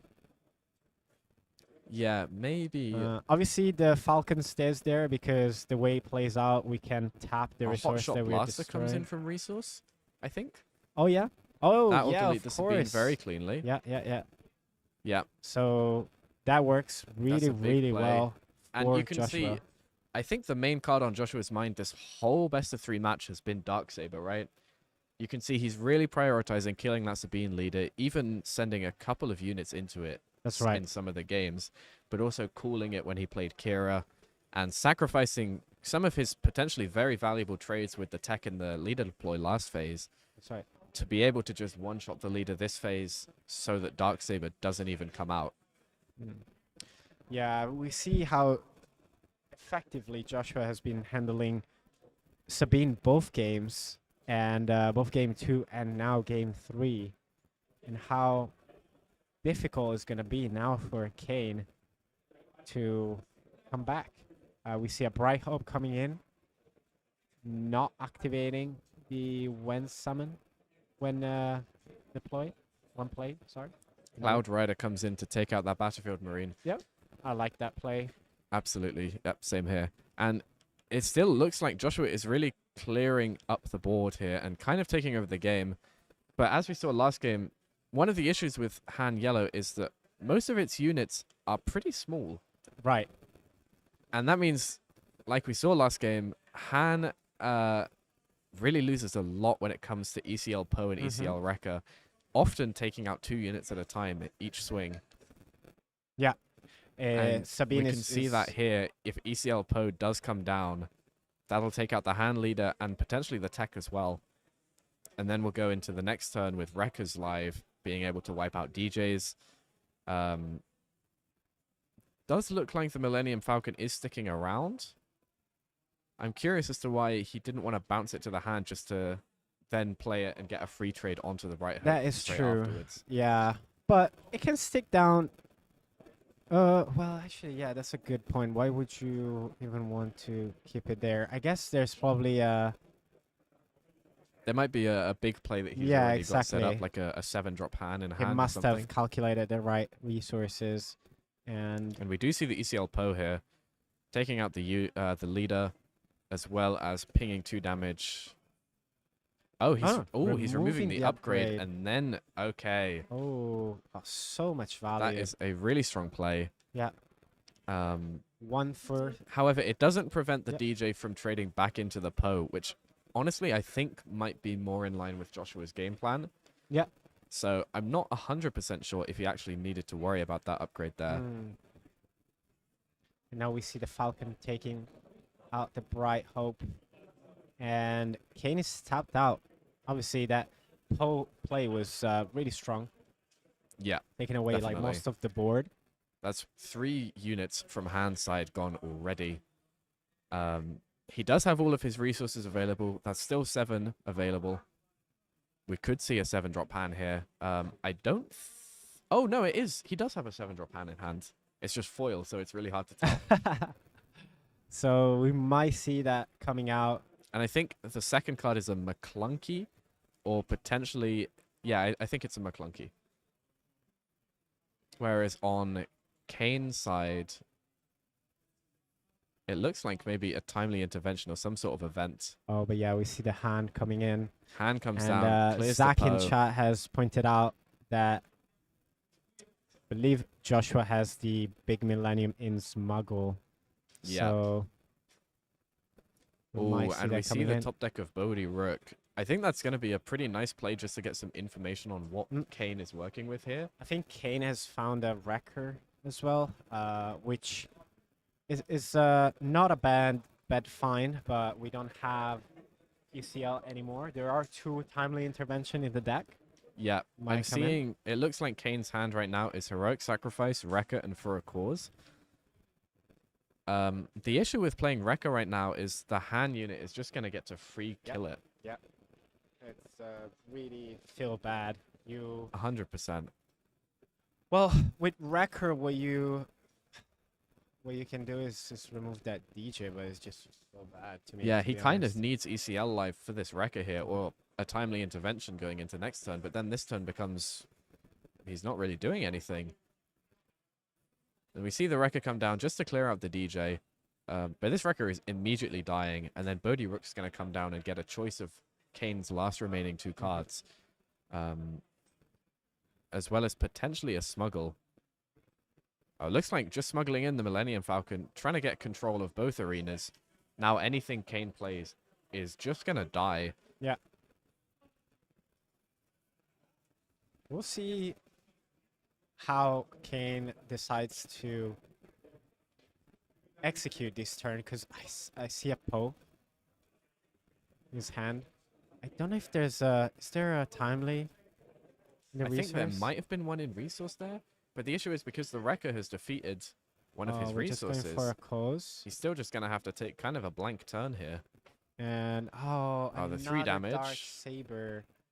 We've seen yesterday Kane actually rip 2 Dark Saber from the for a cause. Obviously, right now it's not that, you know, impactful because we don't have Sabine anymore. But still, that's 3 damage instead of 4, and Double we're just for a cause coming going in. again. Wow. And we try And we to see some Wreckers up in the top. Okay, he discards the second Wrecker, just keeping the 1 Wrecker on top of the deck. So he was able to put in some damage. I don't And, know if it's going to matter, though. Joshua's Sabine at here is on 18. 3 health after this hand swing. 22 damage there.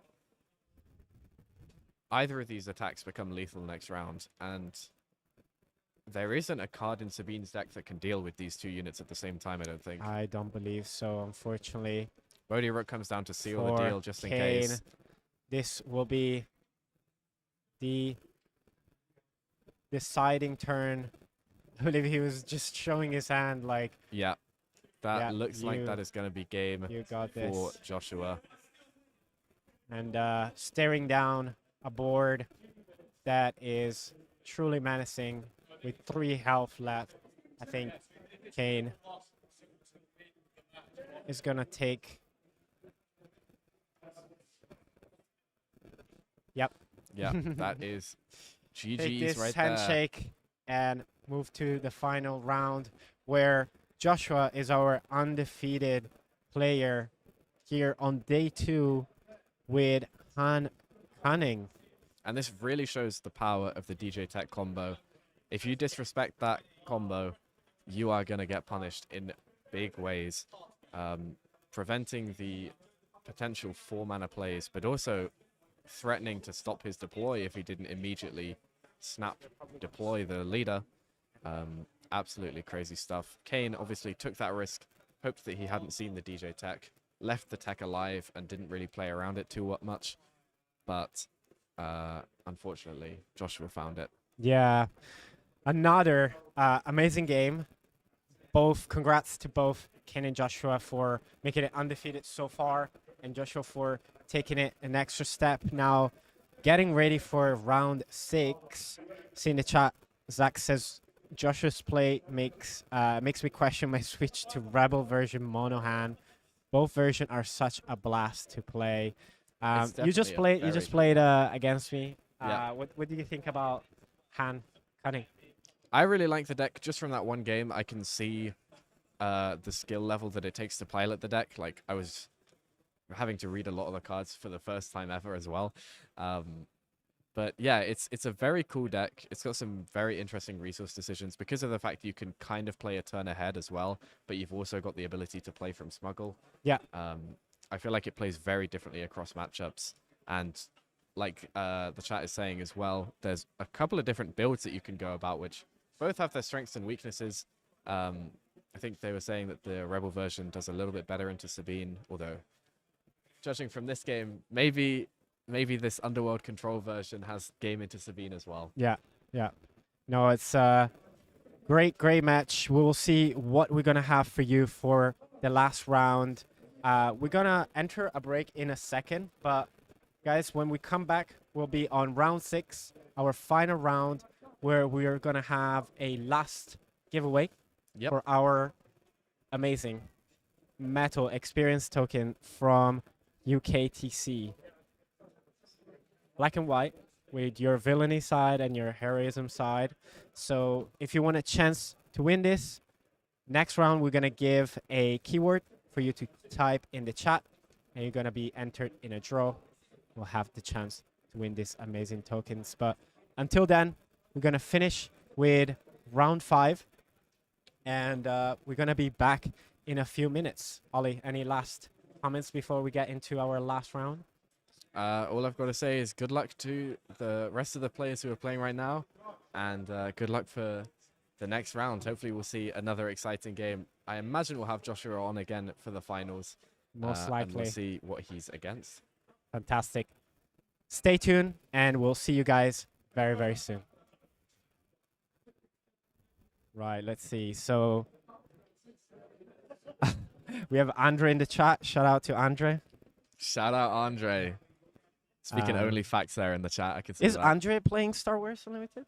He's played a bit. I know he played at UKGE, and he's keeping up with the game. As with all card games, he's a master of all. All games. Yeah, Master of all yeah. games. 100%. Right, so we're starting off here. We have the Looks Battle like of the Cunning. Joshua has started with the initiative there. Yeah. The Han Solo player, and that's going to be really huge, I feel like, because of this card here, Spark of Rebellion. There you go. Potentially being able to take out the turn 1 play. Speaking of which, Goran here has only got the 1 copy of Crafty Smuggler as the turn 1 play, which does get ripped out. Going into the Han Yellow matchup, and just generally any deck that can run Spark of Rebellion, you do really want to look to keep like potentially 2 turn 1 plays, just in case the Spark rips one of them You out. have to. Yeah, Yeah. absolutely. So obviously both players have ways to interact with each other's hand. We have seen the Spark, we've seen the Bazine that could come out from Boba. We've seen the Kira as well. Yeah, and both players have access to Bodhi Rook in this kind of a matchup too. Yeah. But here's we see Joshua starting with the kind of like Han engine, which is Tac and DJ, right? Yeah. What is this deck trying to do? What is this Han Yellow trying to do? Yeah, it's a very cool deck. I'm a real big fan of how it's developed over time.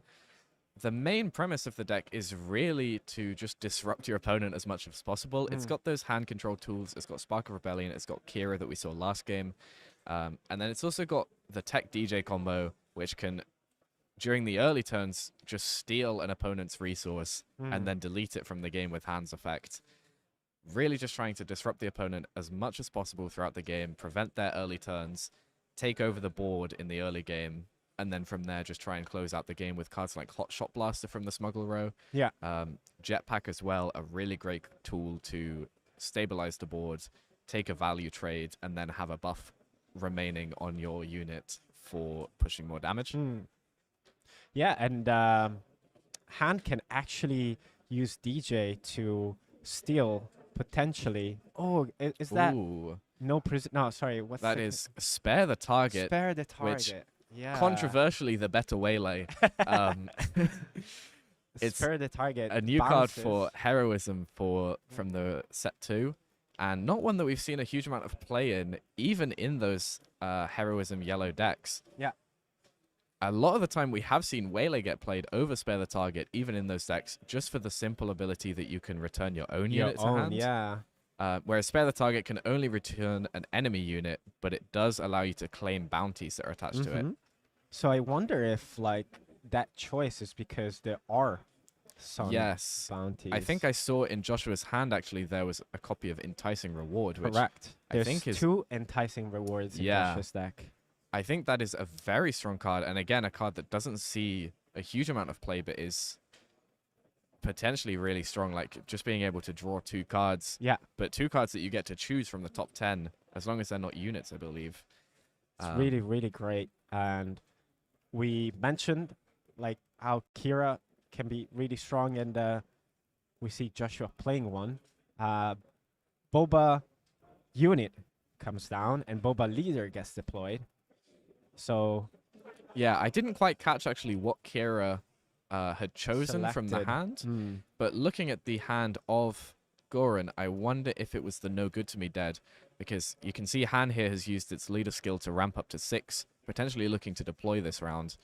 And if no good to me dead was chosen by Kira, then it would in theory prevent the no good to me dead from being casted on the Han leader.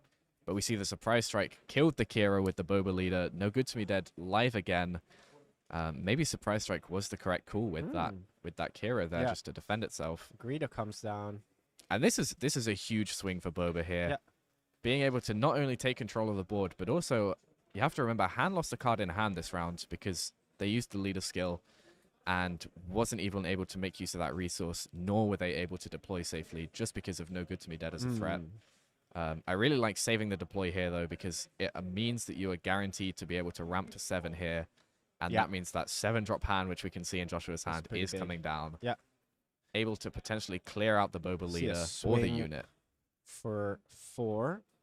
I wanted to see if Goran is playing one of the MVP cards, I would say, we've seen in Boba's list.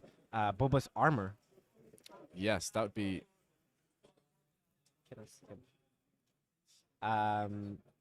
So we see 2 Boba's armor. 2 Boba's 2 armor. Boba's armor. Yeah. And that could potentially be, again, a very strong card in this sort of a matchup. Like we mentioned earlier, Han really only has a way to temporarily deal with the leader by just tapping it down once every turn. There's no copies of No Good to Me dead, most likely. And there's no, like, all of the removal in yellow is going to be damage based or tempo based in the exhausting or bouncing stuff. Yeah. Oh, we see the fire spray coming in for that 5 damage. Joshua at 12 now. Yeah, but Han has really managed to take control of the board again. This Han solo unit is going to be a big issue here. And the Han leader has managed to deploy safely as well, not even threatening the no good to me dead, because the fire spray is just such a big bomb to drop. Yeah. It's going to be interesting to see if Goran is able to get back into the ground arena at all, or if this Han Solo unit is just going to put in too much work here in taking these free value trades. We do see a Cantina bouncer here, but also the no good to me dead might be prime removal or pseudo removal to use on the Han here. Yeah, we see Joshua discarding the resources from the hero power or the leader action. Is the right. Joshua's on a very small number of cards in hand here, but we can see those 2 cards are actually really strong. I think I can make out Cunning and Change of Heart, which Change of Heart on Fire Spray is going to be pretty big. Cunning in general, just being able to tap down both the units and buff up. We see a Cunning first being used. We might see both Cunnings come down from each player here, I think. If Goran goes for this buff on one of the units, would you not swing with the fire spray to begin with?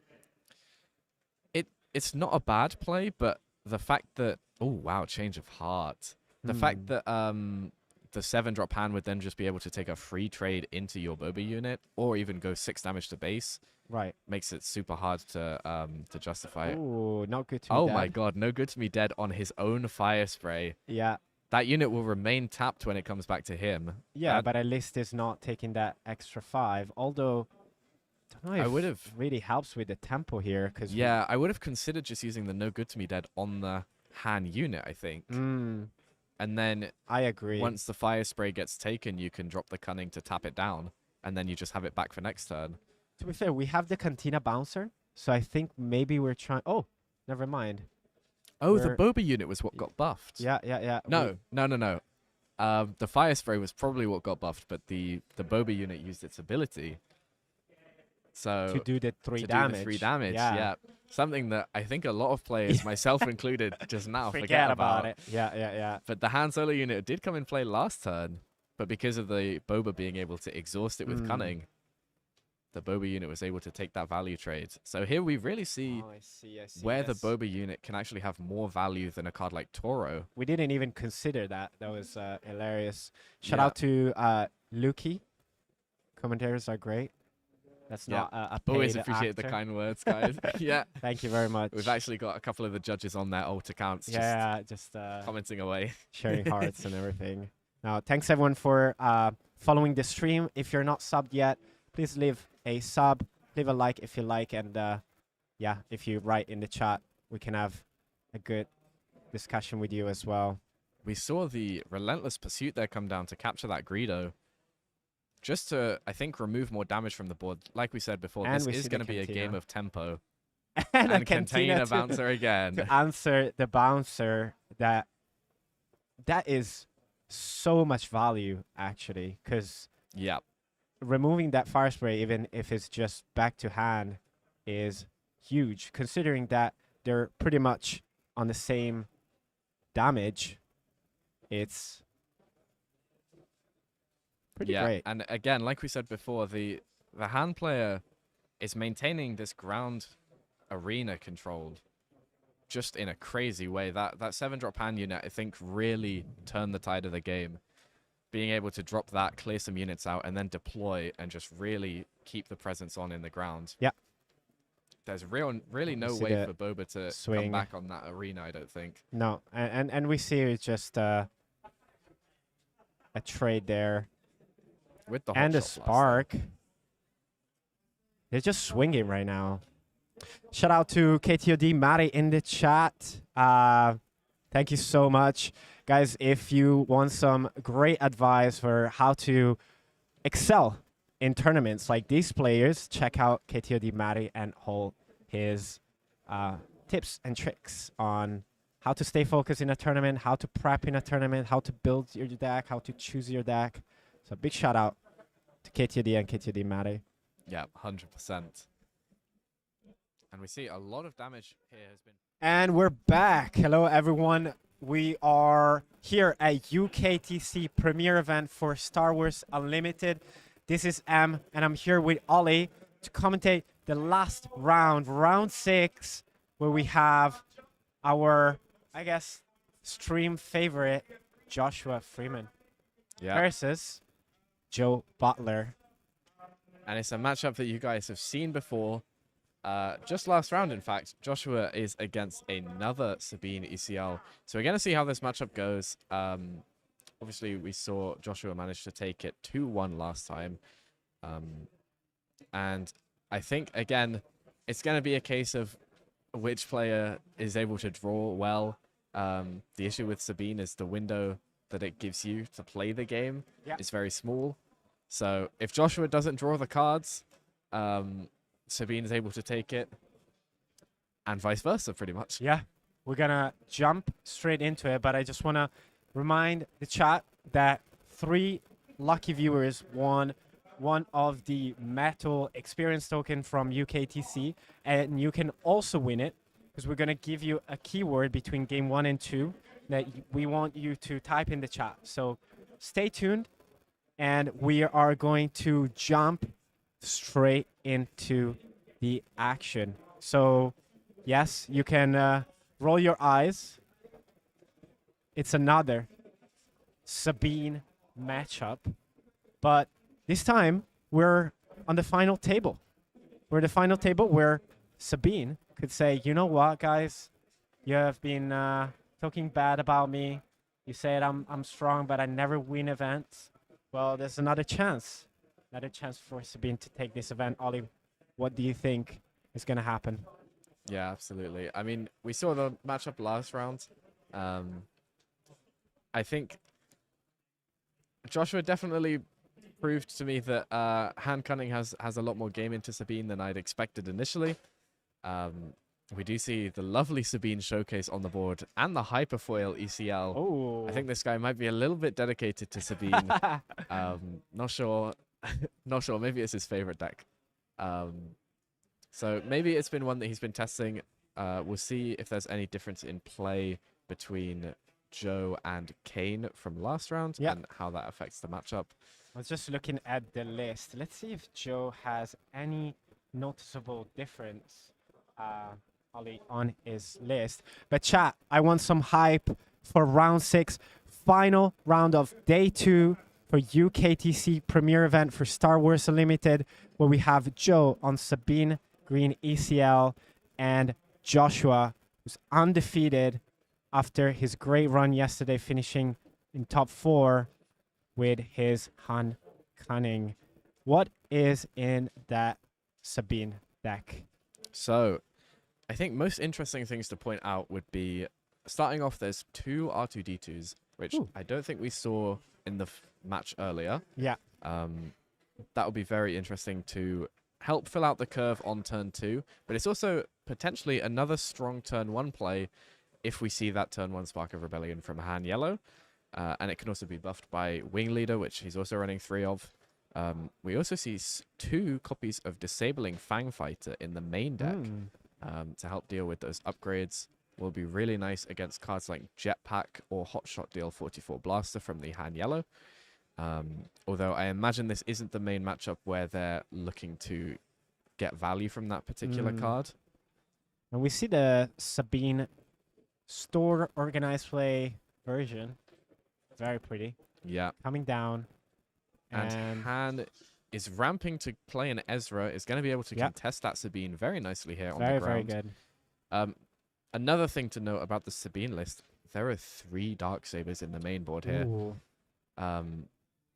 So high chance of seeing one, really. Yeah, and we saw that was the main card Joshua was scared of throughout all of the last match, playing around it constantly, cooling it with Kira even when it wasn't in the hand. So there's a high chance that Sabine is able to see it this game and just drop it.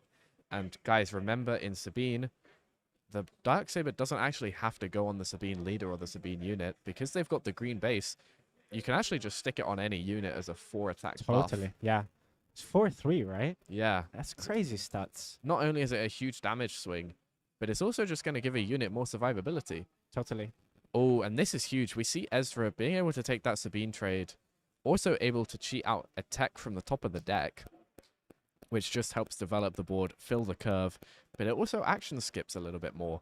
Now Joshua is guaranteed able to take this initiative and maybe trade into whatever the Sabine player here plays. And we see the Cassian come down.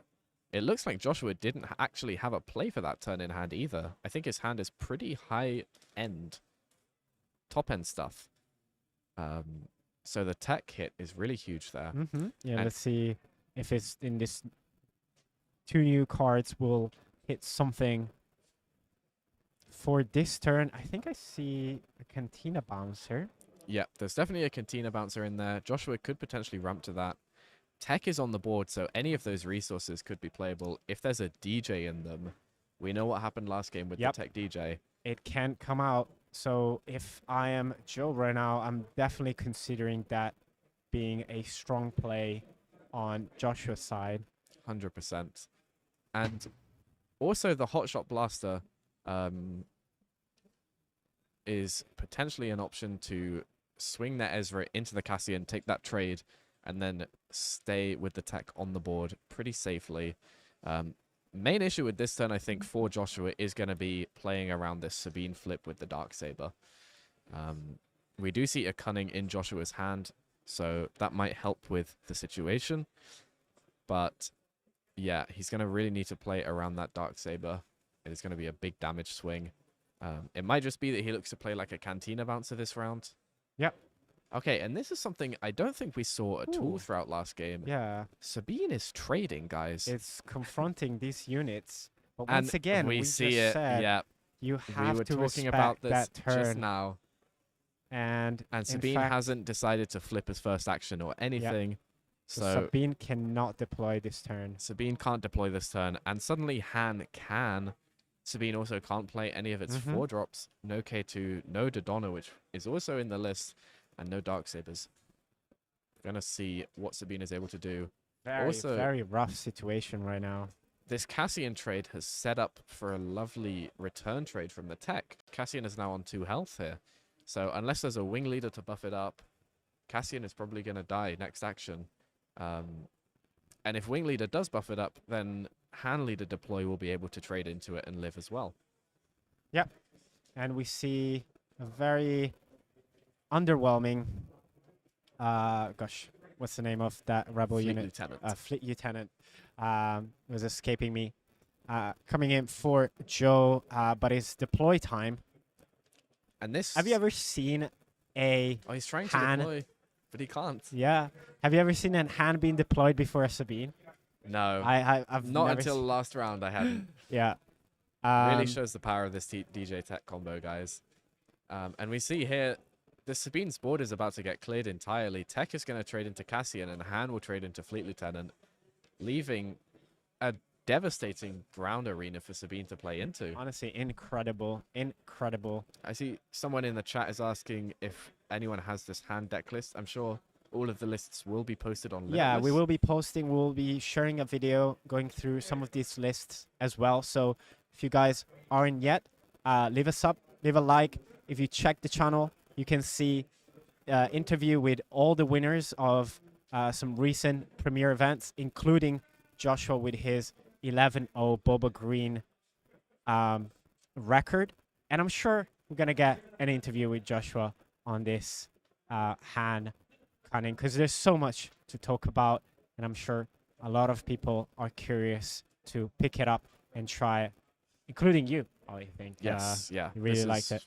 Probably a list that I'll be looking into myself. I'll probably mess around with my own Han yellow list, but this will be one that I have a look at as well. And we see Red 3 coming out in space. I think Try- that makes a lot of sense. The Sabine player really needs to arena dodge. The ground arena is too full right now. And Han can also drop a 7-drop Han this round. But we also see the Millennium Falcon in Han's hand there. A 6-mana 5/5 that can just ambush to clear this red 3 out. Only issue with that is Sabine can flip now. And whilst there's no Darksaber threat, Yeah. there isn't the cleanest trade. We'd have to lose tech and swing the DJ into it True. if we play the Millennium Falcon. That's true. But I don't know. If I'm Joshua right now, I'm okay, because I can I can be the aggro player right now. The DJ tech combo was fully online, went fully online, and truly disrupted Absolutely. And I see Joe's someone plan. pointing out in the chat a very good point that in the last phase, or 2 phases ago now, he could have, instead of swinging the Cassian into one of the units, he could have just used the Fleet Lieutenant to swing it into the tech and take it out. Making the very good point. And we were saying it in the last match as well, that these players really do need to respect the DJ tech combo. Yeah. It can be devastating, and it has been in the last 2 rounds. Especially if it's preventing your deploy. One Yeah. thing I will say, guys, as a reminder, this is round 6. We've been playing for 5 hours. These guys are on stream, and you know, they've won all their games so far. I believe Joe actually is X1, but still, just cutting some slack. You know, after Yes, all yeah, of these hours course. of playing, it's hard to see all the right lines. And especially on stream, it Yeah. can be, Totally. and always is, a very nervous experience, I feel like. And it looks like Joshua has had enough. He's just going face now. Yeah. He sees the... Like, I played for 2 days. I gotta go. I Yeah. gotta win this game. And they are packing up. What a convincing execution from Joshua. I mean, he has been playing aggro all day. I believe he said that this is the 6th aggro deck he's been Yeah, playing. I think a lot of... We saw, obviously, a Sabine Green last round, and also a Boba Cunning a couple rounds ago as well. So I imagine a lot more Boba Cunning. Maybe he even played against the Kylo, the elusive Kylo that we couldn't find. Yeah, we've had a Kylo yellow today.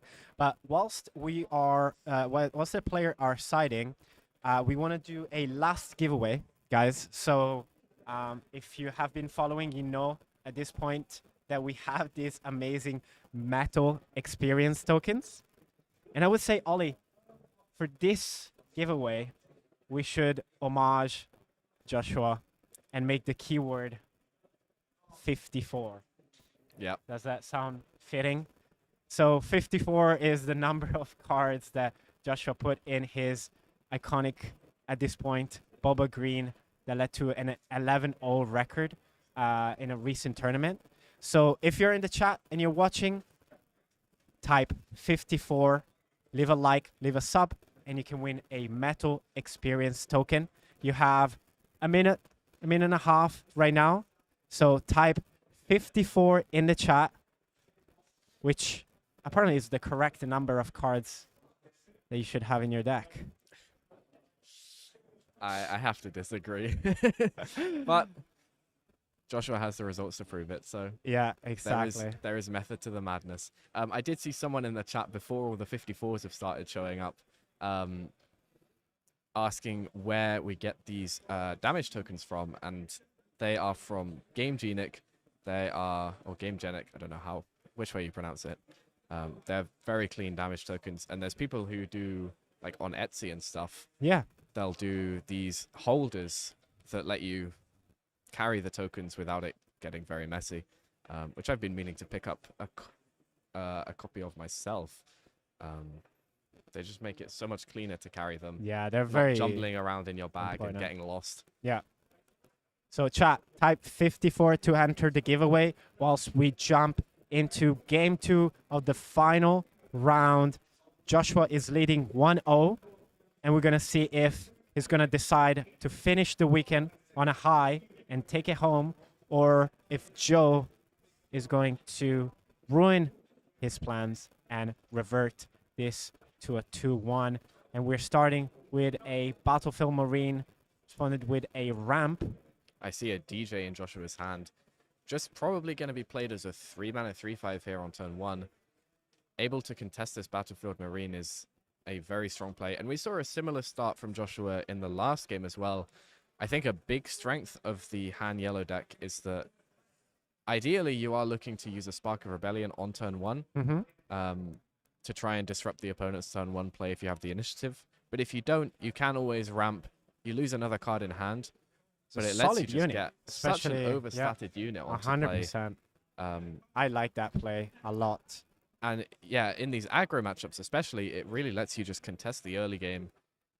Without a copy of Wing Leader, this Battlefield Marine is just going to get traded into. And we're going Fleet Lieutenant, 5 damage to base. This is a better Fleet Lieutenant than we saw in the last game where it was just played as a 3/3. Absolutely. Well, we see a question in the chat. How many cards is Joshua playing this weekend? I think on we 52, mentioned, right? yeah, it's 52. Yeah. So, Stubbornly above 50. yeah. And you have to respect the commitment to it, of course. So here we can see, again, Joshua has got some great trades here with this DJ, and he's ramped to 4 just to get a jetpack out from the Smuggle row. That's the great thing about Smuggle, especially for a deck like Han Yellow, which burns through its hand so quickly when it's trying to play the tempo game. Sure, you burn through all of your hand, but then you have all these other cards to play from the Smuggle row as well. And DJ here is able to take out the Battlefield Marine without the potential of a return trade from the Fleet Lieutenant, but also meaning that he can trade into maybe even a K2SO or the Sabine deploy on this turn. Yeah. And that DJ is actually going to do so much work with that jetpack. Honestly. If he's able to delay a couple of actions for the Sabine deploy, it's going to be an absolutely huge swing. Again, we've seen Joshua play around Darksaber every game that he's been against Sabine on the stream, and I imagine this game will be no different. If he's able to take out the Sabine leader with the DJ, it'll be a really strong play just to remove the threat of that card being played on the leader. Absolutely. And maybe he might be trying to play some mind game of sorts in the sense that, you know, having a DJ already on board might get Joe in a full sense of, you know, security. And lead Joshua to maybe replay it, because you can always like do another DJ and just sack your own DJ. But we see a Greedo coming out. Oh, and this is great. I think I spotted a McClunky in Joshua's hand as well. Yeah. So not only is he going to be able to McClunky to bounce and kill the Fleet Lieutenant, but action delay a little bit. But this is an interesting response. So ECL K2 on the Greedo. To prevent the McClunky? Yeah, to prevent McClunky, prevent action skipping, which might allow him to get a much safer Sabine deploy. I like or that. just grab initiative if Joshua starts passing. Yeah. This is a really clean play, and not the most common use of ECL in these Sabine games. You'll often see ECL get used on Rekka or Poe as the main bombs. Yeah. But it is really important to think very flexibly about that card, especially when it comes to the more aggressive Sabine matchups. I agree. Also, this really showcases how important it is to, how important decision making in every game is when it comes to using resources like ECL that you would say traditionally or by default you would just reserve for a Poe or a wrecker target.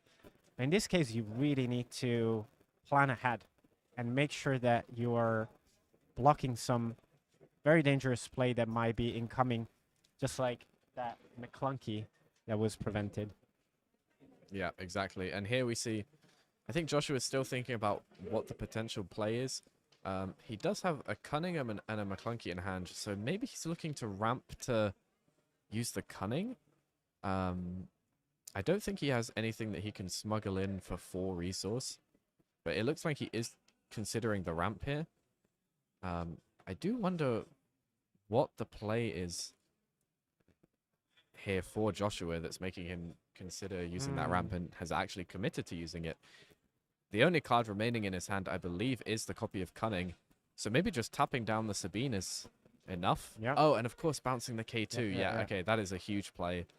Now he's able to trade the It DJ is, but back. now we see that actually Joshua is on top deck at this Yes. Yes. And Sabine's got a few cards in hand Yep. over there. Whilst ECL is down, DJ is kind of forced to trade into the Sabine here Do we if see a the Dark Saber doesn't come down. moment. And if a Dark Saber does come down, that's going to be huge. But if it doesn't, if DJ trades into this Sabine, we might just see a Poe get played as a 5-mana 6/6. Yeah. That's going to be real hard for Joshua to deal with. He did draw a spare the target, but it's only going to be delaying the Poe play. Let's see what Joe is going to lead with. I believe he is on the initiative at this moment. Yeah, he will get a chance to swing that Sabine leader in for 3 damage before it dies to the DJ. But Or maybe a wing leader or a... Oh, okay, Fleet Lieutenant. That's a So he's nice trying 5 to get- damage. as much damage as possible. And it looks like Han is ramping. That'll allow him to deploy. Now, this is going to be a huge play. It Okay. begs the question, does he have a second DJ in his resource? Hmm. Because that would make a great use of this 7 resource here. It would also prevent a Wrecker from coming down next round, Yep. which I think would be a huge Decides to play. go face as well. Wow. Yes, Okay. he's racing. He is racing here, and that leads me to believe he doesn't have the DJ, he has the Millennium Falcon. Yep. Comes in tapped, but still. He draws the Han unit, which is going to be a great play this round as well, especially if we do see a Wrecker come down. Han unit, once he swings with his leader, is going to be the perfect way to trade that off. What a top deck. Yeah, absolutely. And a very interesting line, and again, another great recognition of Joshua's role in this game. He realizes that he can't play the control game anymore. He's too low on health. He just has to try and race and see if he can draw those good racing tools like Cunning, like the Han unit to try and keep up with the board. And he's got that space presence as well that is going to bear a real threat to the Sabine player. Absolutely. I think for a moment, Joe was, sitting comfortably there. And I think if I was him, I would have felt very confident with the state of the board, with Joshua not having any cards in hand. This shows really how the game can shift when Han Cunning is on the board. We have so many good smuggle cards. We have the leader pumping out a lot of damage. And now we see that Dark Saber coming out for Sabine to present Oh. a And this is huge threat. huge. Yeah. This is actually an insane play. Not only is it currently not going to be able to get traded into anymore by this DJ, but also if Han ramps with his leader, the Han unit doesn't even kill this anymore. No, because we are on 8 life. So Yeah. So this is going to be a big damage swing, and I think it's probably one of the main cards that Joshua was really hoping not to see. on this turn. Yeah, but how much damage is on the board for Joshua? Because that is It's 9. 14 damage 14. in total. So it could push to, well, It could push game. push game. And Absolutely. I think that's what he spotted last turn, is the fact that he can put his opponent on this 2-turn clock. Yeah. Now a 1-turn clock. So Joe doesn't have the option to go face unless can close in less actions, but yeah, let's Joshua see. is currently on 11 health. Mhm. Joe is threatening 9 damage. If we see a Rebel Assault here, that's game. Next Yeah. action. Oh, it's he's threatening 10 damage, sorry, with the Sabine ping. The Hot Shot Blaster. Hot Shot Blaster comes in. So puts that is 19. 19. He's still, I think Joshua is still 2 actions off lethal, unless he has another Hot Shot Blaster. Joe has, oh, does he have the Rebel Assault? Heroic Sack, okay. That still Sacrifice threatens to- lethal. As long as Joshua doesn't have another Hot Shot Blaster in resource, that's game. We know the last card in his hand is the hand unit So he went to face for 4. for 5. For 5, sorry. Yeah. So that's And now this Sabine is threatening on its own a 7 damage swing. is Does there. he have the Hot Shot? I don't think he does. I don't see it. I think that's game. I think Joshua is 2 damage off lethal here. Mm, Or 1 damage off, sorry, Yep. with the Millennium Falcon. That is really unfortunate. wow. Wow. That was a nail biter, man. Like, And that's really how these Sabine matchups often go, especially into double yellow decks or just tempo decks in general. 1 or Yeah. 2 damage or 1 or 2 actions is really what clinches it every single time. And that's where a card like Cunning, but also a card like Rebel Assault in that same vein, are both so strong in the matchups. Just for the fact that they're able to generate you extra action skips so easily. Obviously, Rebel Assault able to swing 2 units in for 1 action whilst also giving more damage. But Cunning able to block 2 attacks, potentially 3, or presenting further damage. Yeah. With that same card. Incredibly, incredibly strong. amazing. And the action economy in these sorts of matchups is really what counts. Guys, we are getting into game 3 of round 6. This is a sweat. We're going to give you a last chance to win one of the metal experience token. We're going to type 54 in the chat to enter the chance to win a metal experience token. Ollie, I think we are in for a great final match. Are we going to see that final showdown? You know, there's a final showdown. We want to see a final showdown. Surely he's got to side him in for the finals. For the final game of the final match. That Yeah. would be absolutely incredible. Someone in the chat says extremely well-timed Darksaber upgrade. I totally agree. Yeah, I yeah. think Joe, I think Joe really- played that last round really well. yeah, Really understood the flexibility that was necessary on his ECL play there. And the same with the Darksaber. I think a lot of Savine players would have held ECL and just gone for the standard Poe or Wrecker line once the 5 and 6 resource turns came around. But Joe was able to think outside the box a little bit, used the ECL on the K2, played around the McClunky, really bricked Joshua's hand on that 4 resource turn. that play, even though it seemed like just like a good play, it was actually so important. Yeah, for Joe. 100%. So important. It It was actually sealed the really game, huge. unironically. Yeah. Combined, obviously, with the subsequent choices from Joe, including that well-timed Darksaber. But honestly, that read was amazing.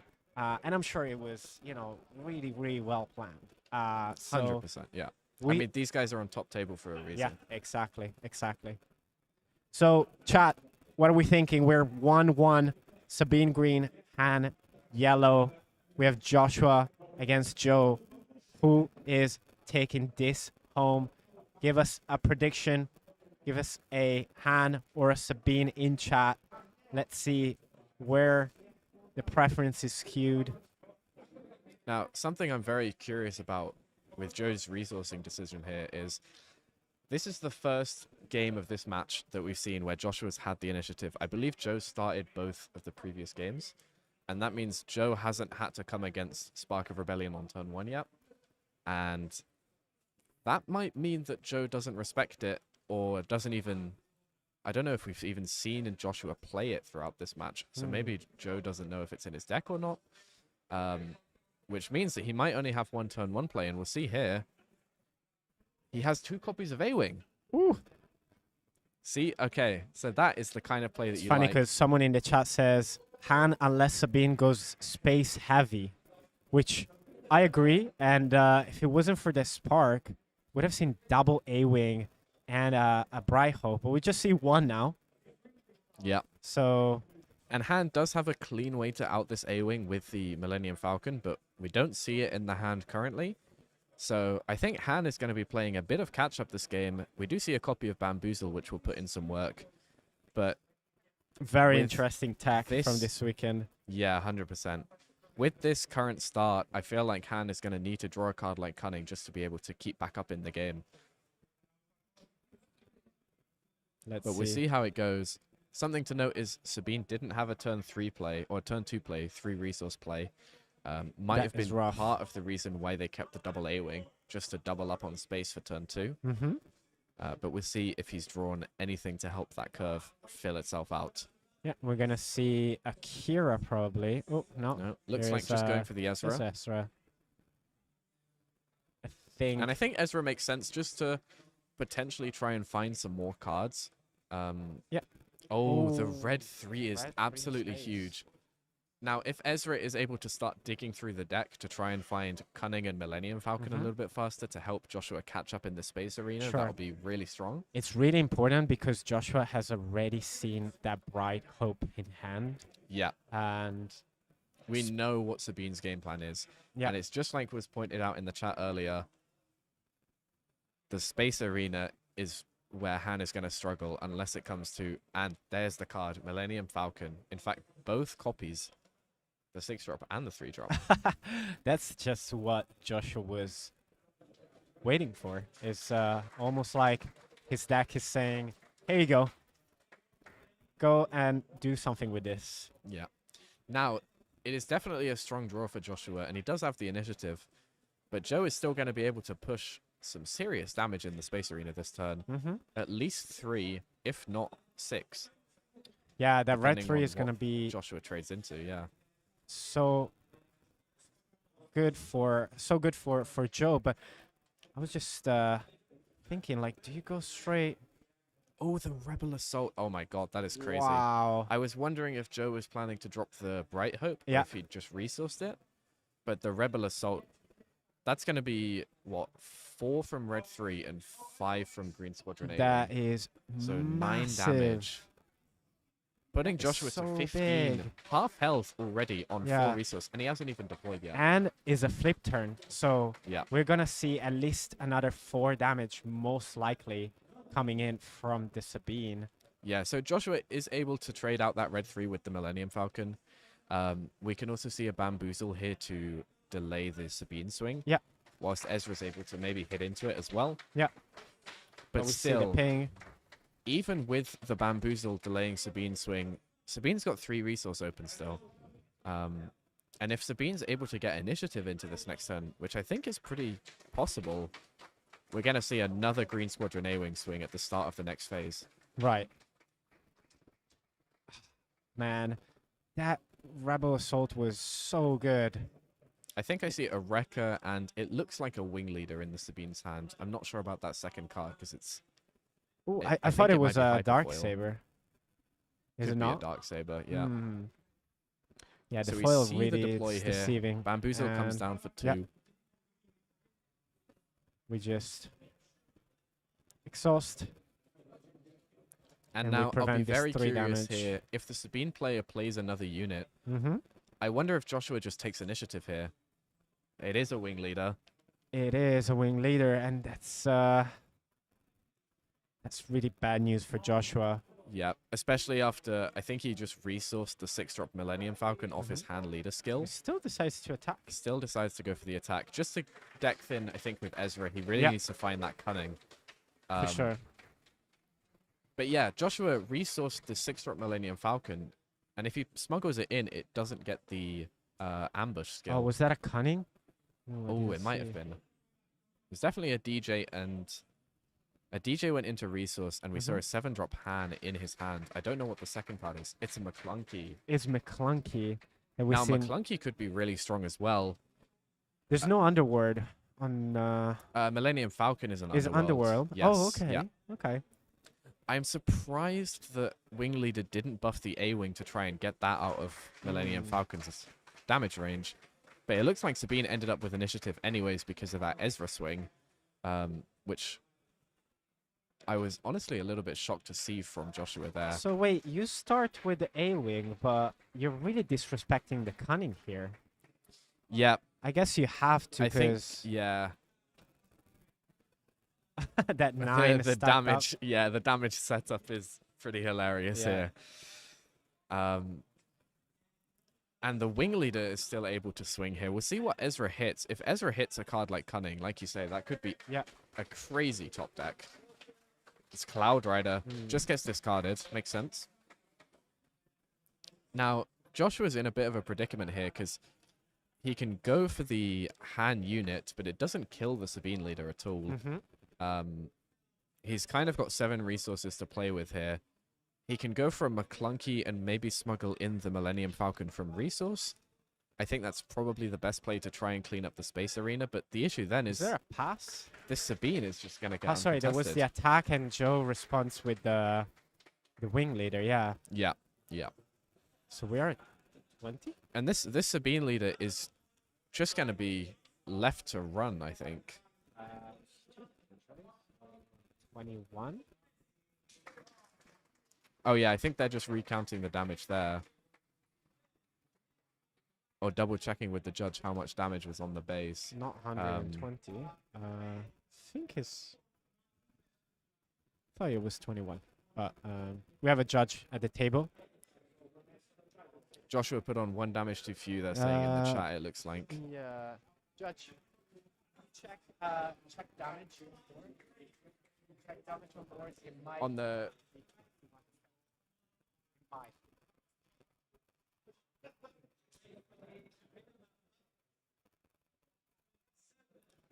Yeah, and I mean, to be fair, in this kind of a matchup with Sabine, it is very likely that 1 damage actually matters as well.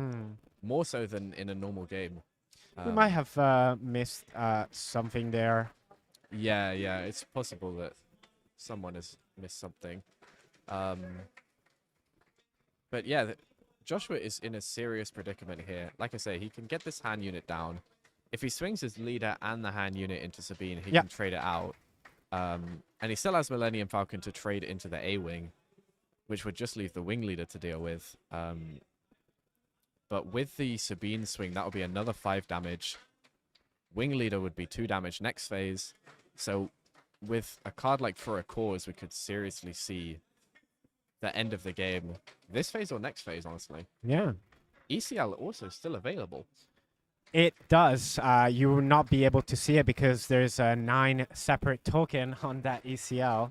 But yeah, he hasn't been used yet. So Okay, it it looks seems like like the issue with the damage was resolved there, going to 21 damage. Yep. Thank you guys for catching that one Yep, in the yep. chat as well. I know you'd obviously caught it, but we weren't 100% no, sure exactly. between us. We need the confirmation as Yeah, well good to have you in the guys chat. eager eyes there. And now we see 5 into base. Threatening lethal. Yeah, Sabine going 5 damage to base. So, okay, the judge has just put that on there. That's good. And Han is able to deploy here. Now, we mentioned before, Han can take out the Sabine leader here, which is good because Sabine would threaten lethal next phase. Sabine has all its resources available still. Yeah. Hasn't used any resource. For We the see K2. a K2, which essentially says that's game over. Yeah. I have three damage on this body, even if you take care of it, and I have a ping. Yeah. Obviously, if you know, if Joshua is able to take care of the K2, leave the Sabine alone for this turn and remove it next turn before it swings, and deal with space, could come back. But we know, I believe, there's no healing. In Yeah, Joshua's exactly. Back, right? I think, strangely enough, I wonder if Joshua has to claim here and hope to top deck Cunning. If Right. you tap down the A-Wing, the Sabine, and bounce K2, you're technically alive. Yeah. Yeah, That's and what he it's gonna do. claims. Yeah. We haven't seen any Cunning right now, yet, right? Not yet. No, I don't think so. Yep. So we'll So- see if he has the magical top deck, and it doesn't look like it. Unfortunately, that is That's game. Joshua no longer undefeated. Yeah. He was looking for that Cunning. It could have saved him some time, but Joe ends up taking the last round of UKTC Premier Event Day 2 with Sabine ECL. And we see, for the first time in quite a long time, I would say, a Sabine ECL winning a Premier Event, Ollie. Well, I think. we don't know if they've won or not. Oh, that's very true, actually. We need to see the rest of the results. Joshua was the only undefeated. Yeah, We've it will now had- come down to tiebreakers. Yeah, so tiebreakers. That's true. possible Although- that Joshua still wins this. Yeah, we'll see. Because we'll have to look at tiebreakers. Joshua was against another Sabine before. So we'll see how Kane did last round. But we're back. What a game. Absolutely. What a day as crazy well. game.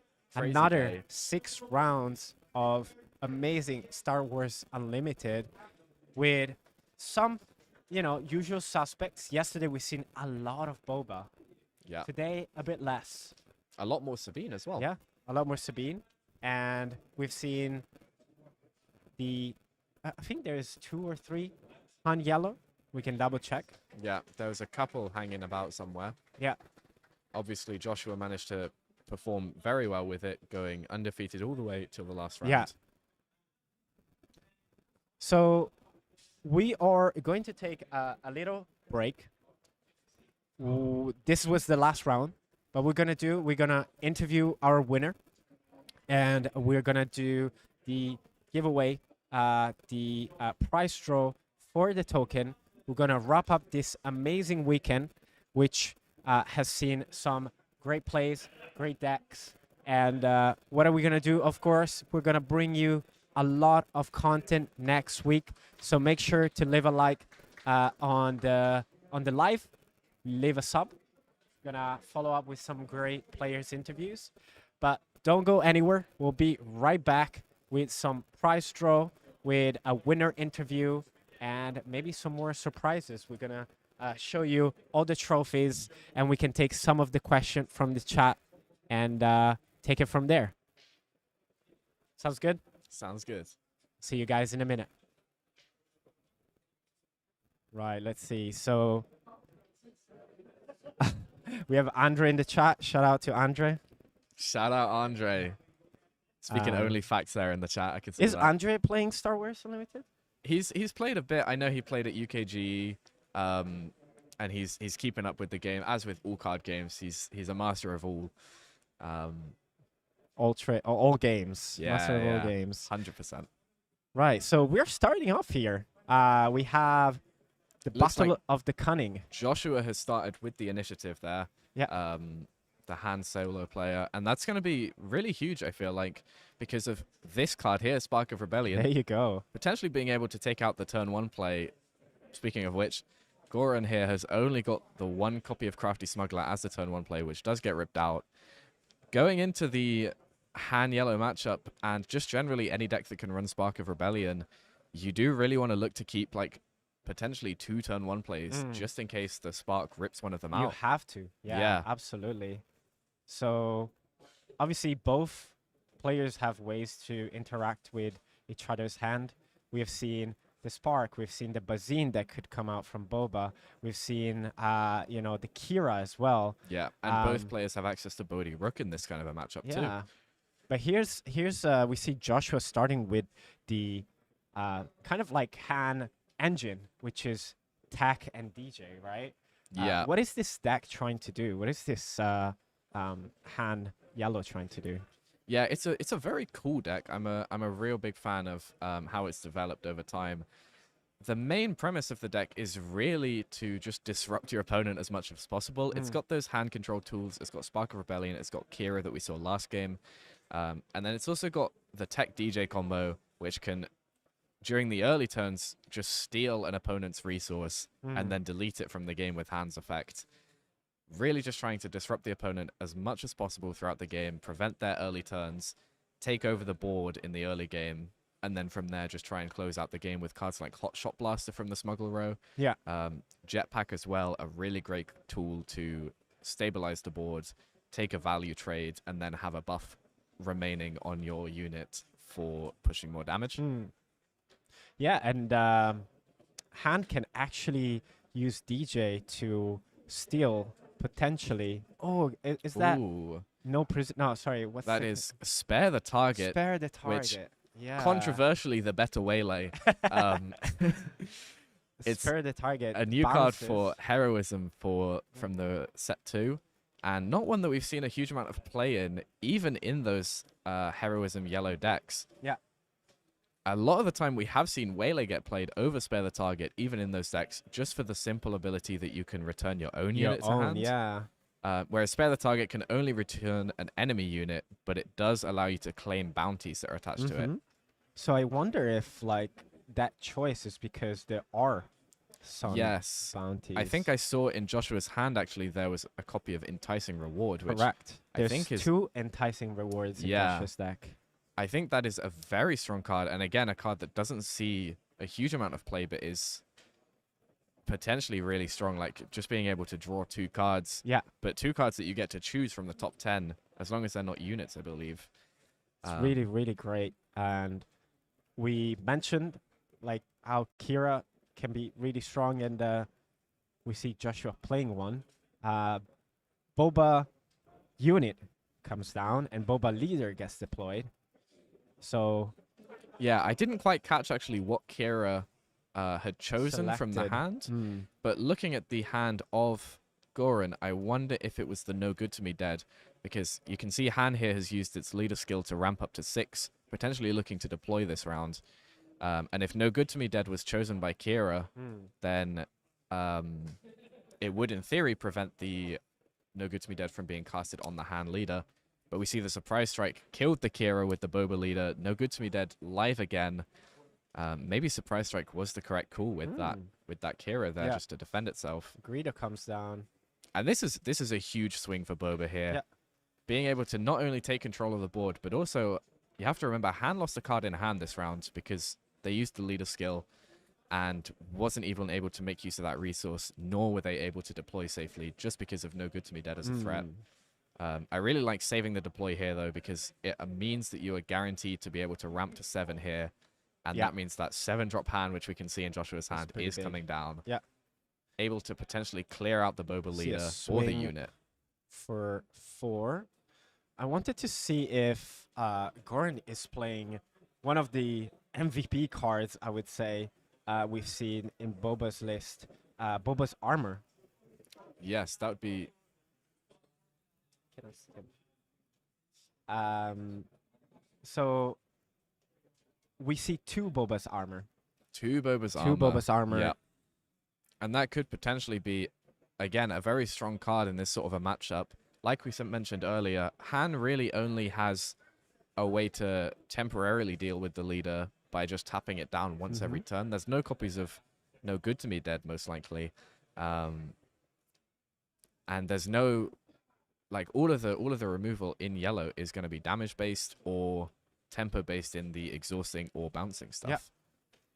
Oh, we see the fire spray coming in for that 5 damage. Joshua at 12 now. Yeah, but Han has really managed to take control of the board again. This Han Solo unit is going to be a big issue here. And the Han leader has managed to deploy safely as well, not even threatening the No Good To Me Dead, because the fire spray is just such a big bomb to drop. Yeah. It's going to be interesting to see if Goran is able to get back into the ground arena at all. or if this Han Solo unit is just going to put in too much work here in taking these free value trades.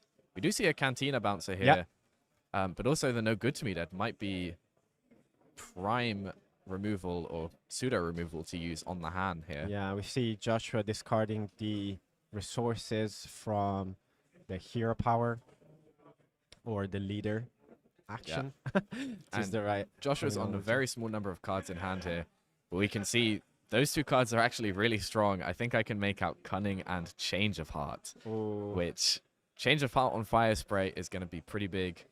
Cunning in general, just being able to tap down both the units and but buff up. we see a Cunning first being used. We might see both Cunnings come down from Yeah. each player here, I think.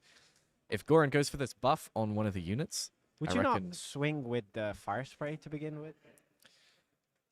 it's not a bad play, but the fact that... Oh, wow, Change of Heart. The fact that the 7-drop hand would then just be able to take a free trade into your Boba unit, or even go 6 damage to base, Right. makes it super hard to justify it. Ooh, not good to me. Oh my Dad. god, no good to me dead on his own Fire Spray. Yeah. That unit will remain tapped when it comes back to him. Yeah, That- but at least it's not taking that extra 5. Although, don't know I if would have... really helps with the tempo here. Cause Yeah, I would have considered just using the no good to me dead on the Han unit, I think. And then I agree. once the Fire Spray gets taken, you can drop the Cunning to tap it down, and then you just have it back for next turn. To be fair, we have the Cantina Bouncer, so I think maybe we're trying... Oh, never mind. Oh, the We're- Boba unit was what got buffed. Yeah. No. The Fire Spray was probably what got buffed, but the Boba unit used its ability. So To do the 3 to damage. do the 3 damage, yeah. Something that I think a lot of players, myself included, just now forget about. it. Yeah. But the Han Solo unit did come in play last turn, but because of the Boba being able to exhaust it with Cunning, the Boba unit was able to take that value trade. So here we really see Oh, I see. where the yes. Boba unit can actually have more value than a card like Toro. We didn't even consider that. That was hilarious. Shout Yeah. out to Lukey. Commentaries are great. That's Yeah. not. Folks, we're back. Chat. What a day. Day 2 of UKTC premier event here in the UK, just outside of London. This is Em and Ollie for the Nexus, bringing you Star Wars Unlimited all day. Ollie, how was it today? What did you think about the games? We had some great games on today, some amazing players, and also some interesting decks. It was really fun to see, really fun to commentate as well. I feel like I've just learned a lot from being here, and I'm definitely going to go home and build about 5 new decks when I get Yes. home. Including that yellow hand. Yes, yeah, So absolutely. we're just waiting for tiebreaker because we actually finished with X1s. Yeah, So we're no gonna see. undefeateds. But before that, as promised, we have prepared the wheels for the giveaway of metallic experience token from UKTC. Shout out to UKTC, UKTC.gg for next European UK tournaments. But without further ado, again, if you're not yet, please consider leaving a sub, leaving a like. We're going to bring a lot of interviews, more gameplay videos after this weekend. But here's the wheel. Ollie, do you want to click? We've got the lucky click. Go with the lucky click. First winner of the metallic experience token is Mazatanic.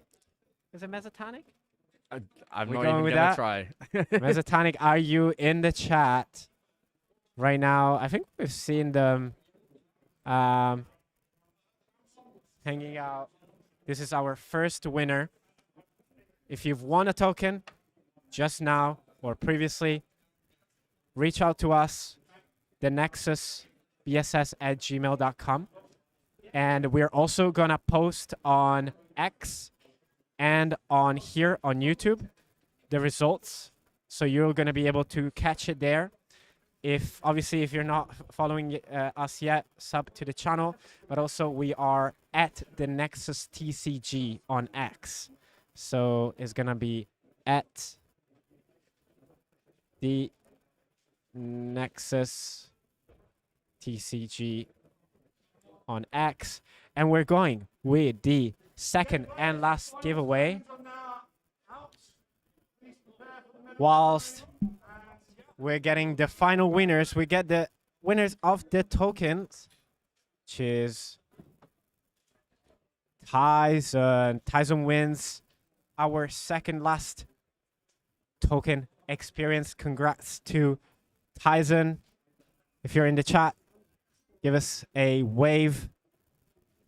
But with that, folks, we have our winners for today. We are going to invite them here and have a chat. Ollie, what do you think about the results for today? Is it what we were expecting, given that yesterday Boba Green dominated? Guess who won today? After an amazing run, we have our winner. And it looks like the winner was Joshua Freeman Birch. Yes. The Han yellow player that we've had on pretty much all day. Just kept cropping up in the games that we were deciding to watch. Yes. And yeah, even after losing the last round, tiebreakers means that he has managed to place first. Exactly. overall. So we're watching right now Josh. Let's see if we can maybe give you guys Got some improv. improv. You guys get to see a little bit of the setup. This is behind the scene, guys. Don't tell anyone. So this is Josh giving the wooden spoon on last place. So the last place wins a wooden spoon. If you're in the US, you're probably confused right now. But these are the prices. So Josh is our head judge for today. And we are sharing the prize for Yeah, and it our looks like winners. third place through to first are all going to Yeah. get medals. And I believe there's also a trophy, which you might be able to see there for first place. Amazing showing this weekend. Give it up for Kane. Oh, he second yesterday. Congrats to Kane. We've seen Kane many times on the stream this past weekend. Sorry, guys. I'm trying to improvise as much as possible. And the winner of day 2 premiere event is Joshua Freeman with his cunning Han. Yeah, absolutely. Congrats to Joshua and congrats to yeah. all the players Reconfigure here. winning some very cool prizes right there. Joshua, can you give us a minute? Give us an interview. Yeah, just right now if you want. Yeah. Yeah, we're going to have Joshua join us for another interview, so I'm going to pop out. Yeah, so, I mean, we've seen Joshua already a few times. I'm trying to bring back the focus. I think it doesn't like the fact that I moved it around. Yeah, we got it. So we're going to get Joshua joining us for a final. Players, please come to me. I need your email so I can send you the money.